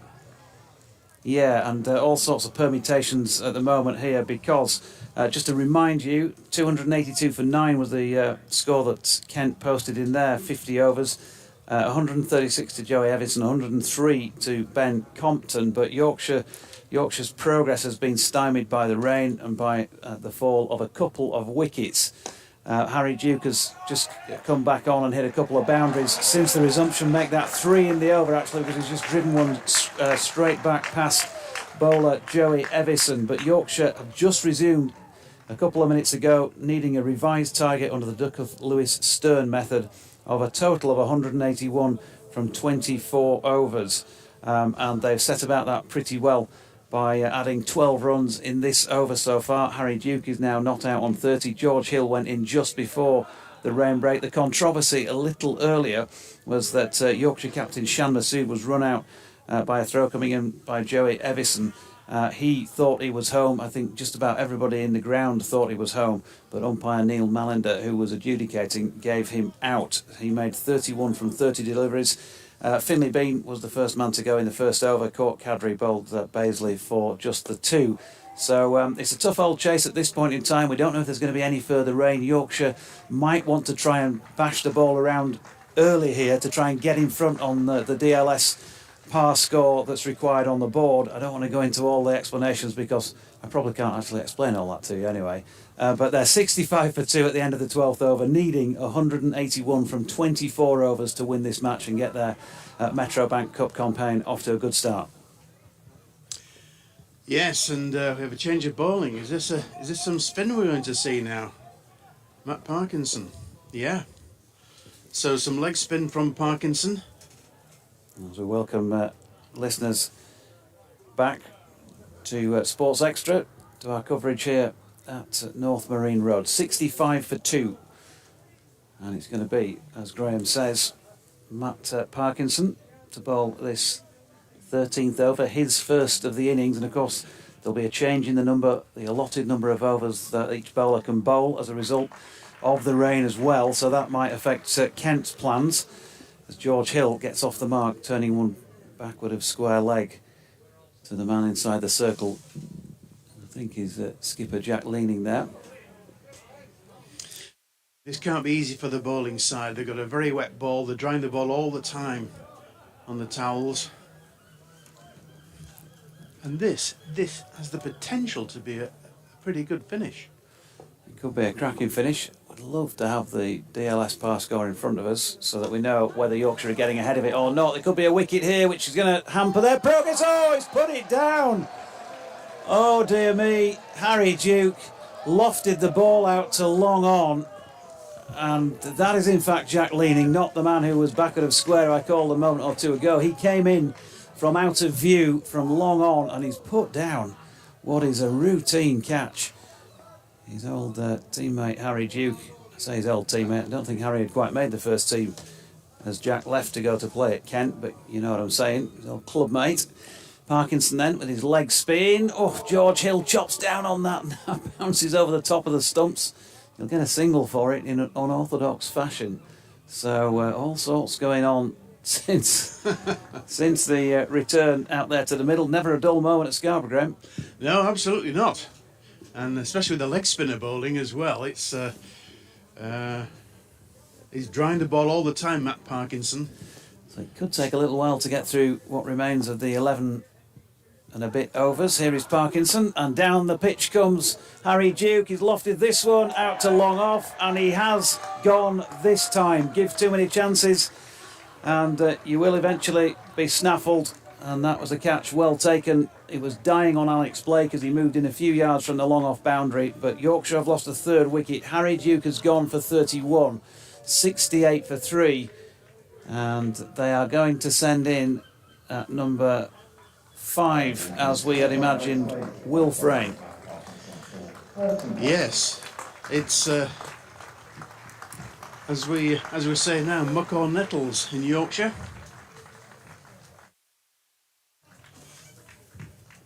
Yep. So yeah, Will Frayne has come in, and I'm sure his instructions are the old long handle here. So having survived a drop catch by Jack Leaning, Yorkshire lose Duke to a catch in the outfield by Blake. So the leg spinner Parkinson has got a wicket.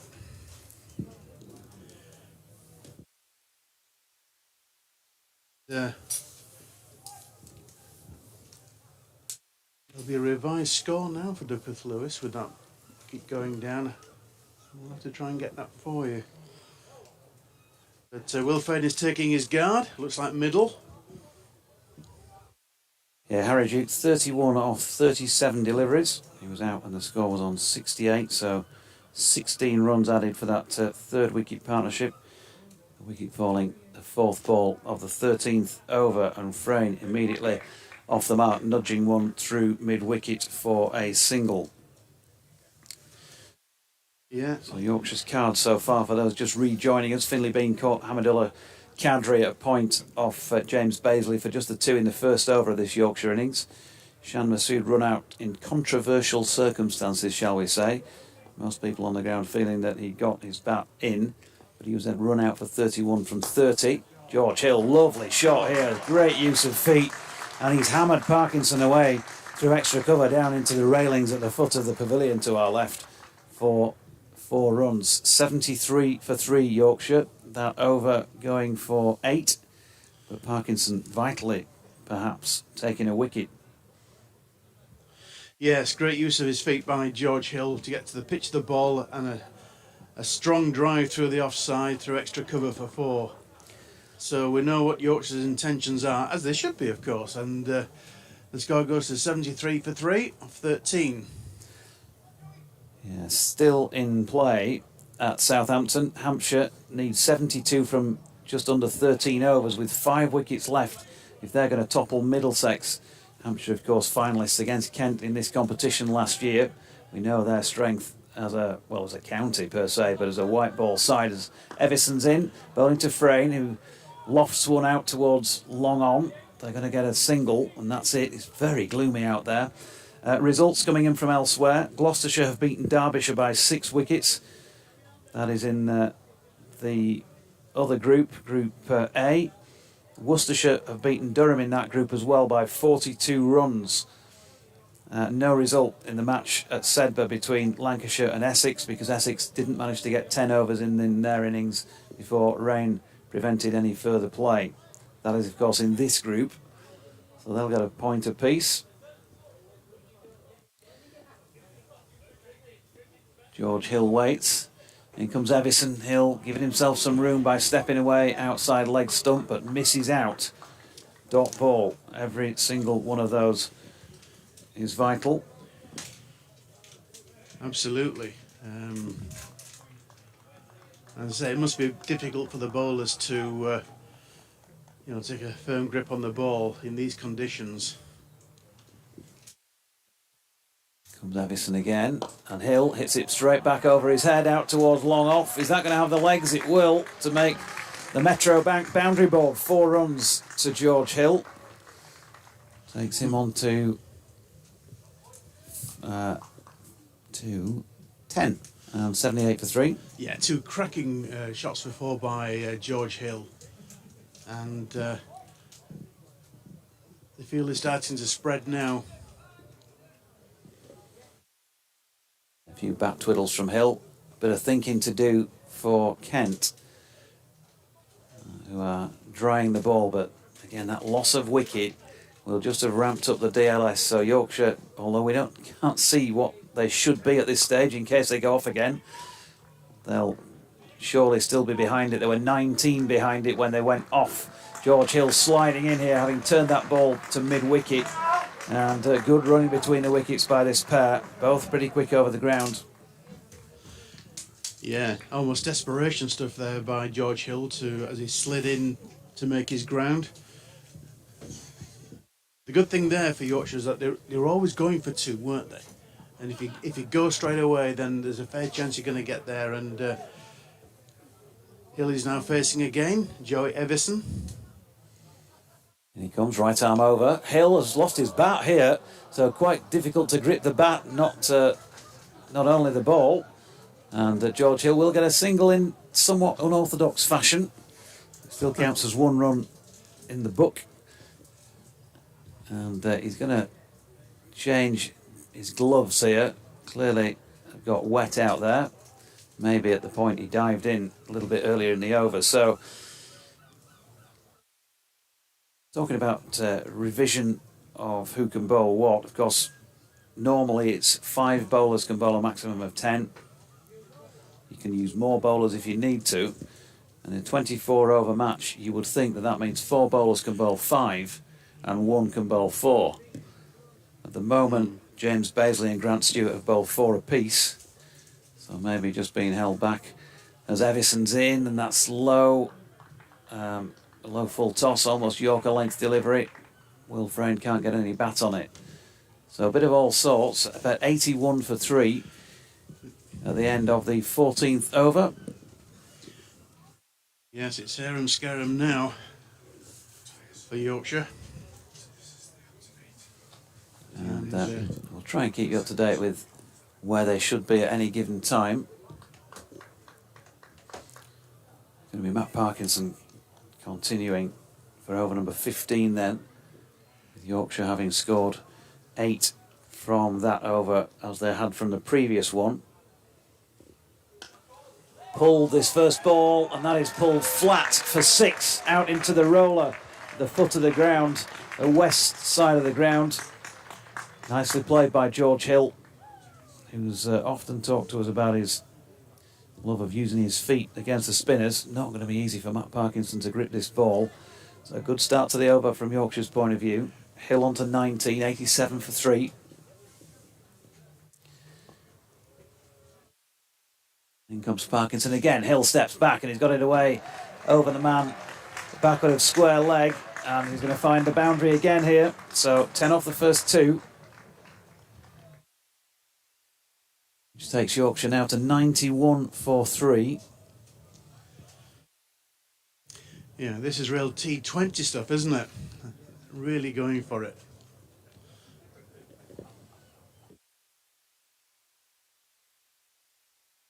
The magnificent Kevin Hells has sent me a par over par score Douglas Lewis chart. Oh no. Now then, George Hill has got underneath this one. There is a man running round to try and take the catch. Oh, one bounce just out of his reach, and that's gone for 4 down the west stand side of the ground again. He didn't get proper contact on that like he would have done, or like he would have intended to do. He got underneath it, didn't he? But it's still 4 runs. Yeah, the fielder didn't even touch the ball there. Desperately trying to get one hand to it.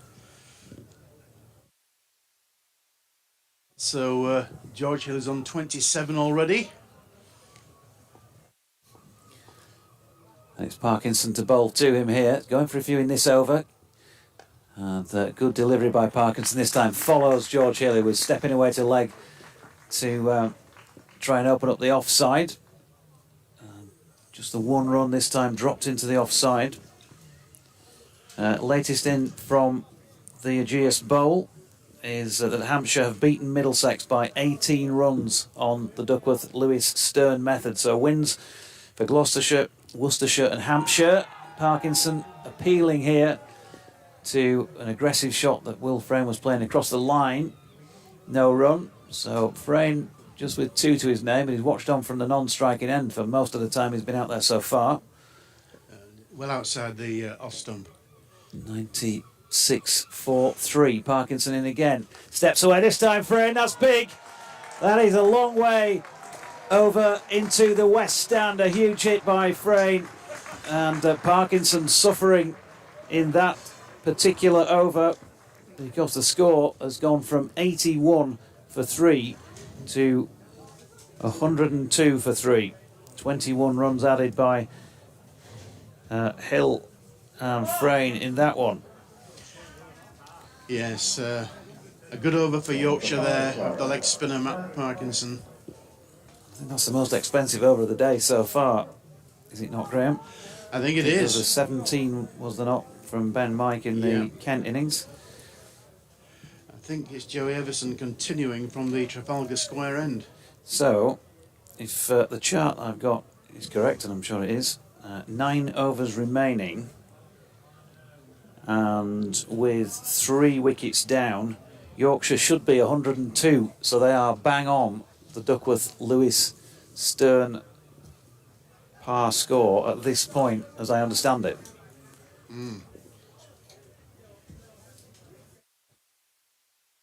Yes, we must state that that's the par score. And it's still Joy Everson bowling from the Trafalgar Square end. And it is raining. So it is actually Matt Quinn bowling from the Trafalgar Square end, and George Hill has pushed that through mid-wicket for 1 run. Yeah, well, Quinn has changed ends, hasn't he? Because he was bowling from the Peazone Park end. I have an update for BBC Radio Leeds in about 3 minutes or so's time. In with this 16th over, but it is raining. Kent, of course, won't want to come off unless they're in front on the DLS front. And Yorkshire, well, a boundary right now would be very welcome, as it's Will Frayne on strike. He's not going to get a boundary here, but he's flicked it through mid-wicket and will pick up 1 run. 104 for 3 in the 16th. Yeah.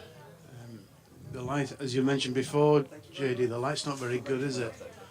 Light not good, and weather conditions not good. And when you've had rain around and you've been going off for it, how long do you stay on before you take them off again? It's pretty grim out there, and it's very tight on the scoreboard by the Duckworth-Lewis Stern method. And in comes Quinn to bowl here to Hill, who's got it away out into the offside, but there is a fielder out square on the offside. Kadri took a good catch at point to dismiss Finlay Bean in the first over of Yorkshire's innings, and just one run again. So 3 singles, you would think, and we haven't got that scoreboard in front of us for mid-over, but you would think at this stage Kent back in front with just the 3 singles, but it's obviously very tight. Could be 1 ball, 1 shot in it at this moment in time. And it's going to be Quinn to bowl to Frayne, and he bowled him a full length delivery. It's pushed up to long on, who's in quickly, and will keep them to 1 again. So 4 successive singles here. Good news for Kent, and not so for the Vikings. Yeah, but the players are staying on.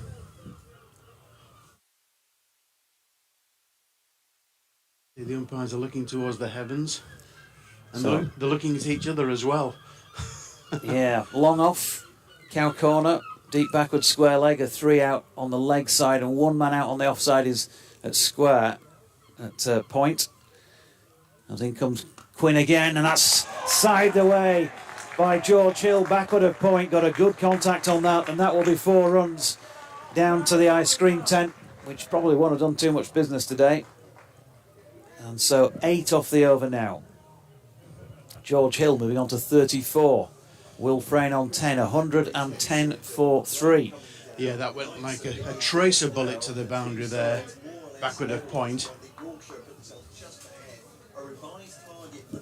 So if Yorkshire can take runs off this delivery now, that just could put them in front.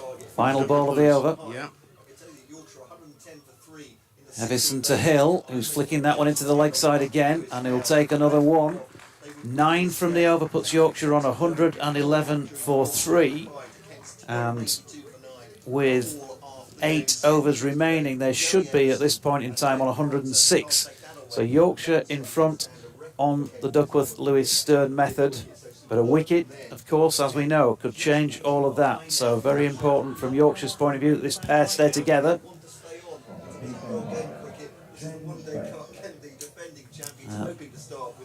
Tactical drinks moment, I think you'd say here. I'm sure there's just a word from it. Looks like Ben Cliff, who's taking the drinks out for both men, to just reaffirm whatever message is coming from the dressing room. And Matt Parkinson is off, which is not surprising. And James Baisley is back into the attack for what will be his final of his allotted 5 overs, I think. I haven't got the scorers definitive on that, but I think that's logic. Yeah, they're taking their time adjusting the field here. Which is interesting, given that there's a bit of rain around. You'd think they might want to get on with it. Get through a few more deliveries. Umbrellas are up, for the most part at least. 1 or 2 people braving it without them up. And here comes Baisley then from the Peasholm Park end, bowling to Hill. He's got a nick on it, and that has been caught behind by Finch, and so Yorkshire lose a 4th, 111 for 3, and that is going to change everything out there. And George Hill remonstrating with himself because he knows exactly that. The change has worked. Baisley takes a wicket, his second of the innings, and Yorkshire 111 for 3. Yeah, absolutely. He's mortified, is George Hill. He tried to guide it. There's no slips at all, so he tried to guide it towards fine third man. But all he succeeded to do was give a catch to the keeper. Took it well. He took it one-handed, diving to his right. And that's really not what Yorkshire wanted. No, it's put them on the back foot again because they now need to be on 119. So with that wicket, sea change on the scoreboard, James Wharton has gone out there to join Will Frayne. And, we saw what James Wharton could do with that 111 he got in 56 balls, I think it was, against Worcestershire in the T20 early in the season. But that was a spike among performances in these sort of matches, and this in fact is his first List A match, List A innings. What a time to go in for your first one, with the scoreboards display shining brightly. That's how dark it is here. And Yorkshire 8 behind, and they wouldn't want to lose a second wicket quickly now. In comes Baisley, and nicely played by Wharton, down to third man for one. Time for an update for BBC Radio Leeds.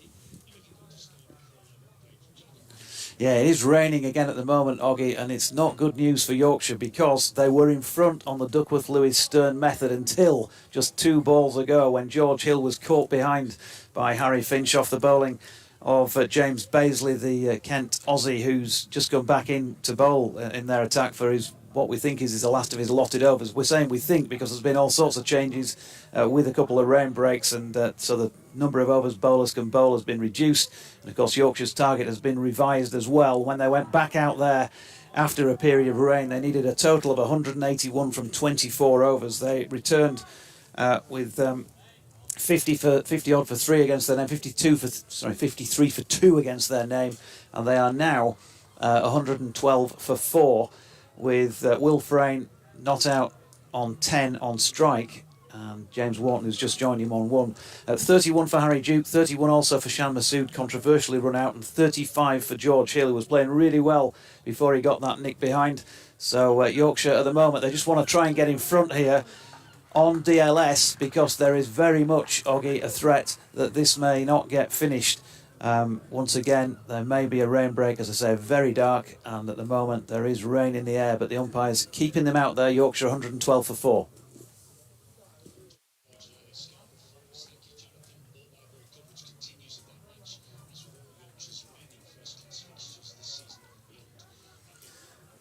So Baisley, a couple of swishes there from Will Frayne that he's missed out on. Can he latch onto one? Here's Baisley again, and Frayne does latch onto one. He's lofted it into the offside, just one bounce. And that's going to be 4 through extra cover. The scene, of course, of Will Frayne's finest hour in red ball cricket with his 100 against Surrey back in 2019, was that now? Where he smashed several over in that general direction. And into the wall, I seem to recall, at the side of the ground. So bigger hits still, but that's helped Yorkshire, but they're still behind it here. And we'll have another revised target come the end of the over. There's a stoppage because Jack Leaning, the Kent skipper, wants to help his bowler out by putting a bit of sawdust down. And of course, with it raining, well, yeah, okay, player safety, absolutely, but it also just kills a few more seconds where the umpires might be thinking about bringing him off with Kent in front on the board.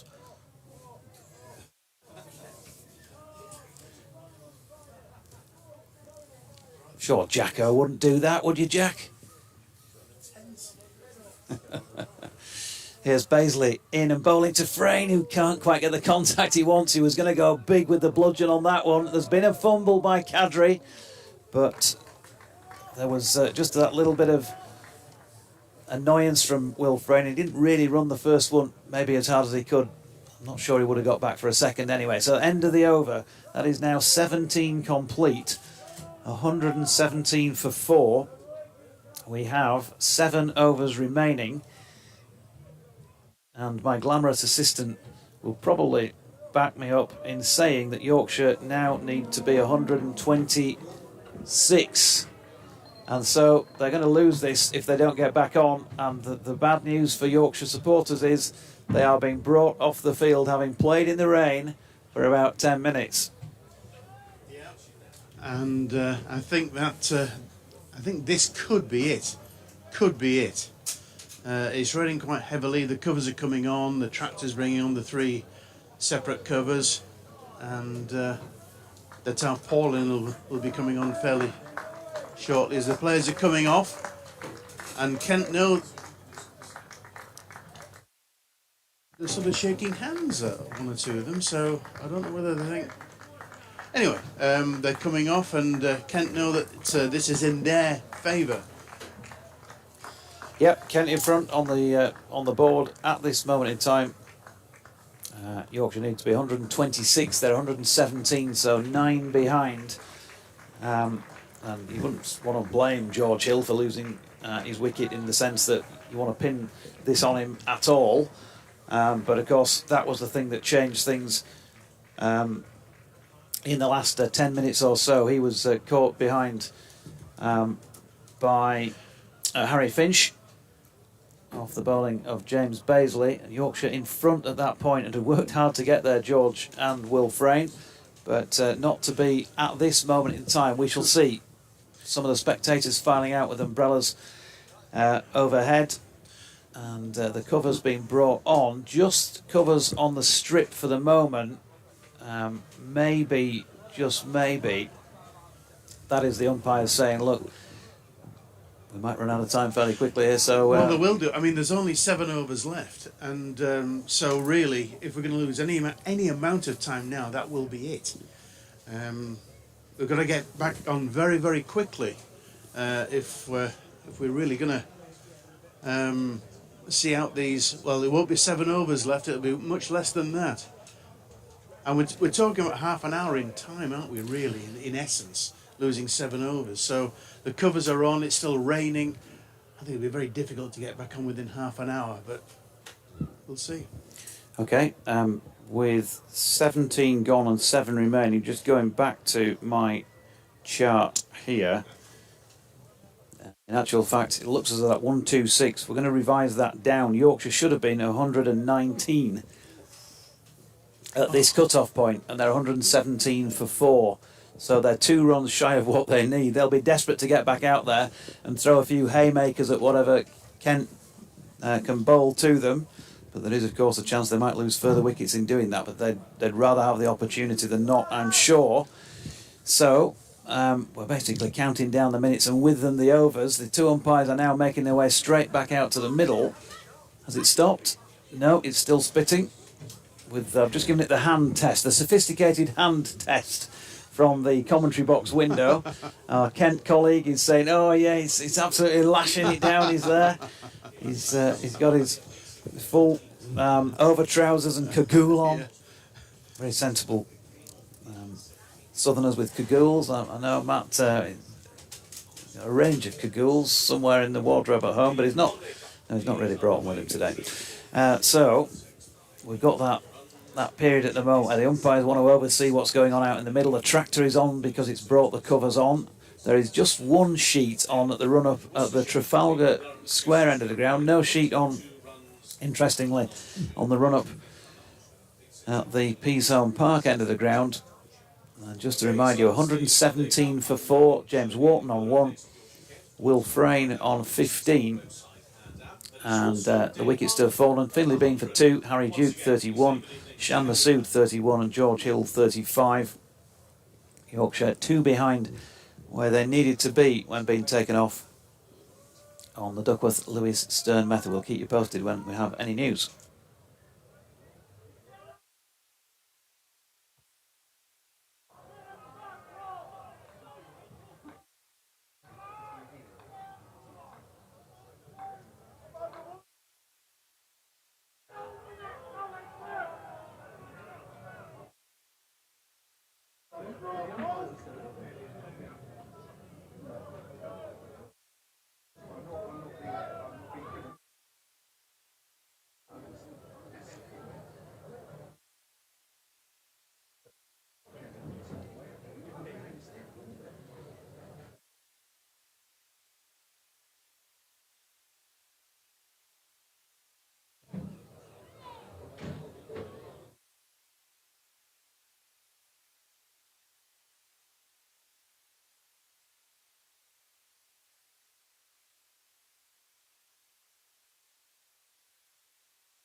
2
runs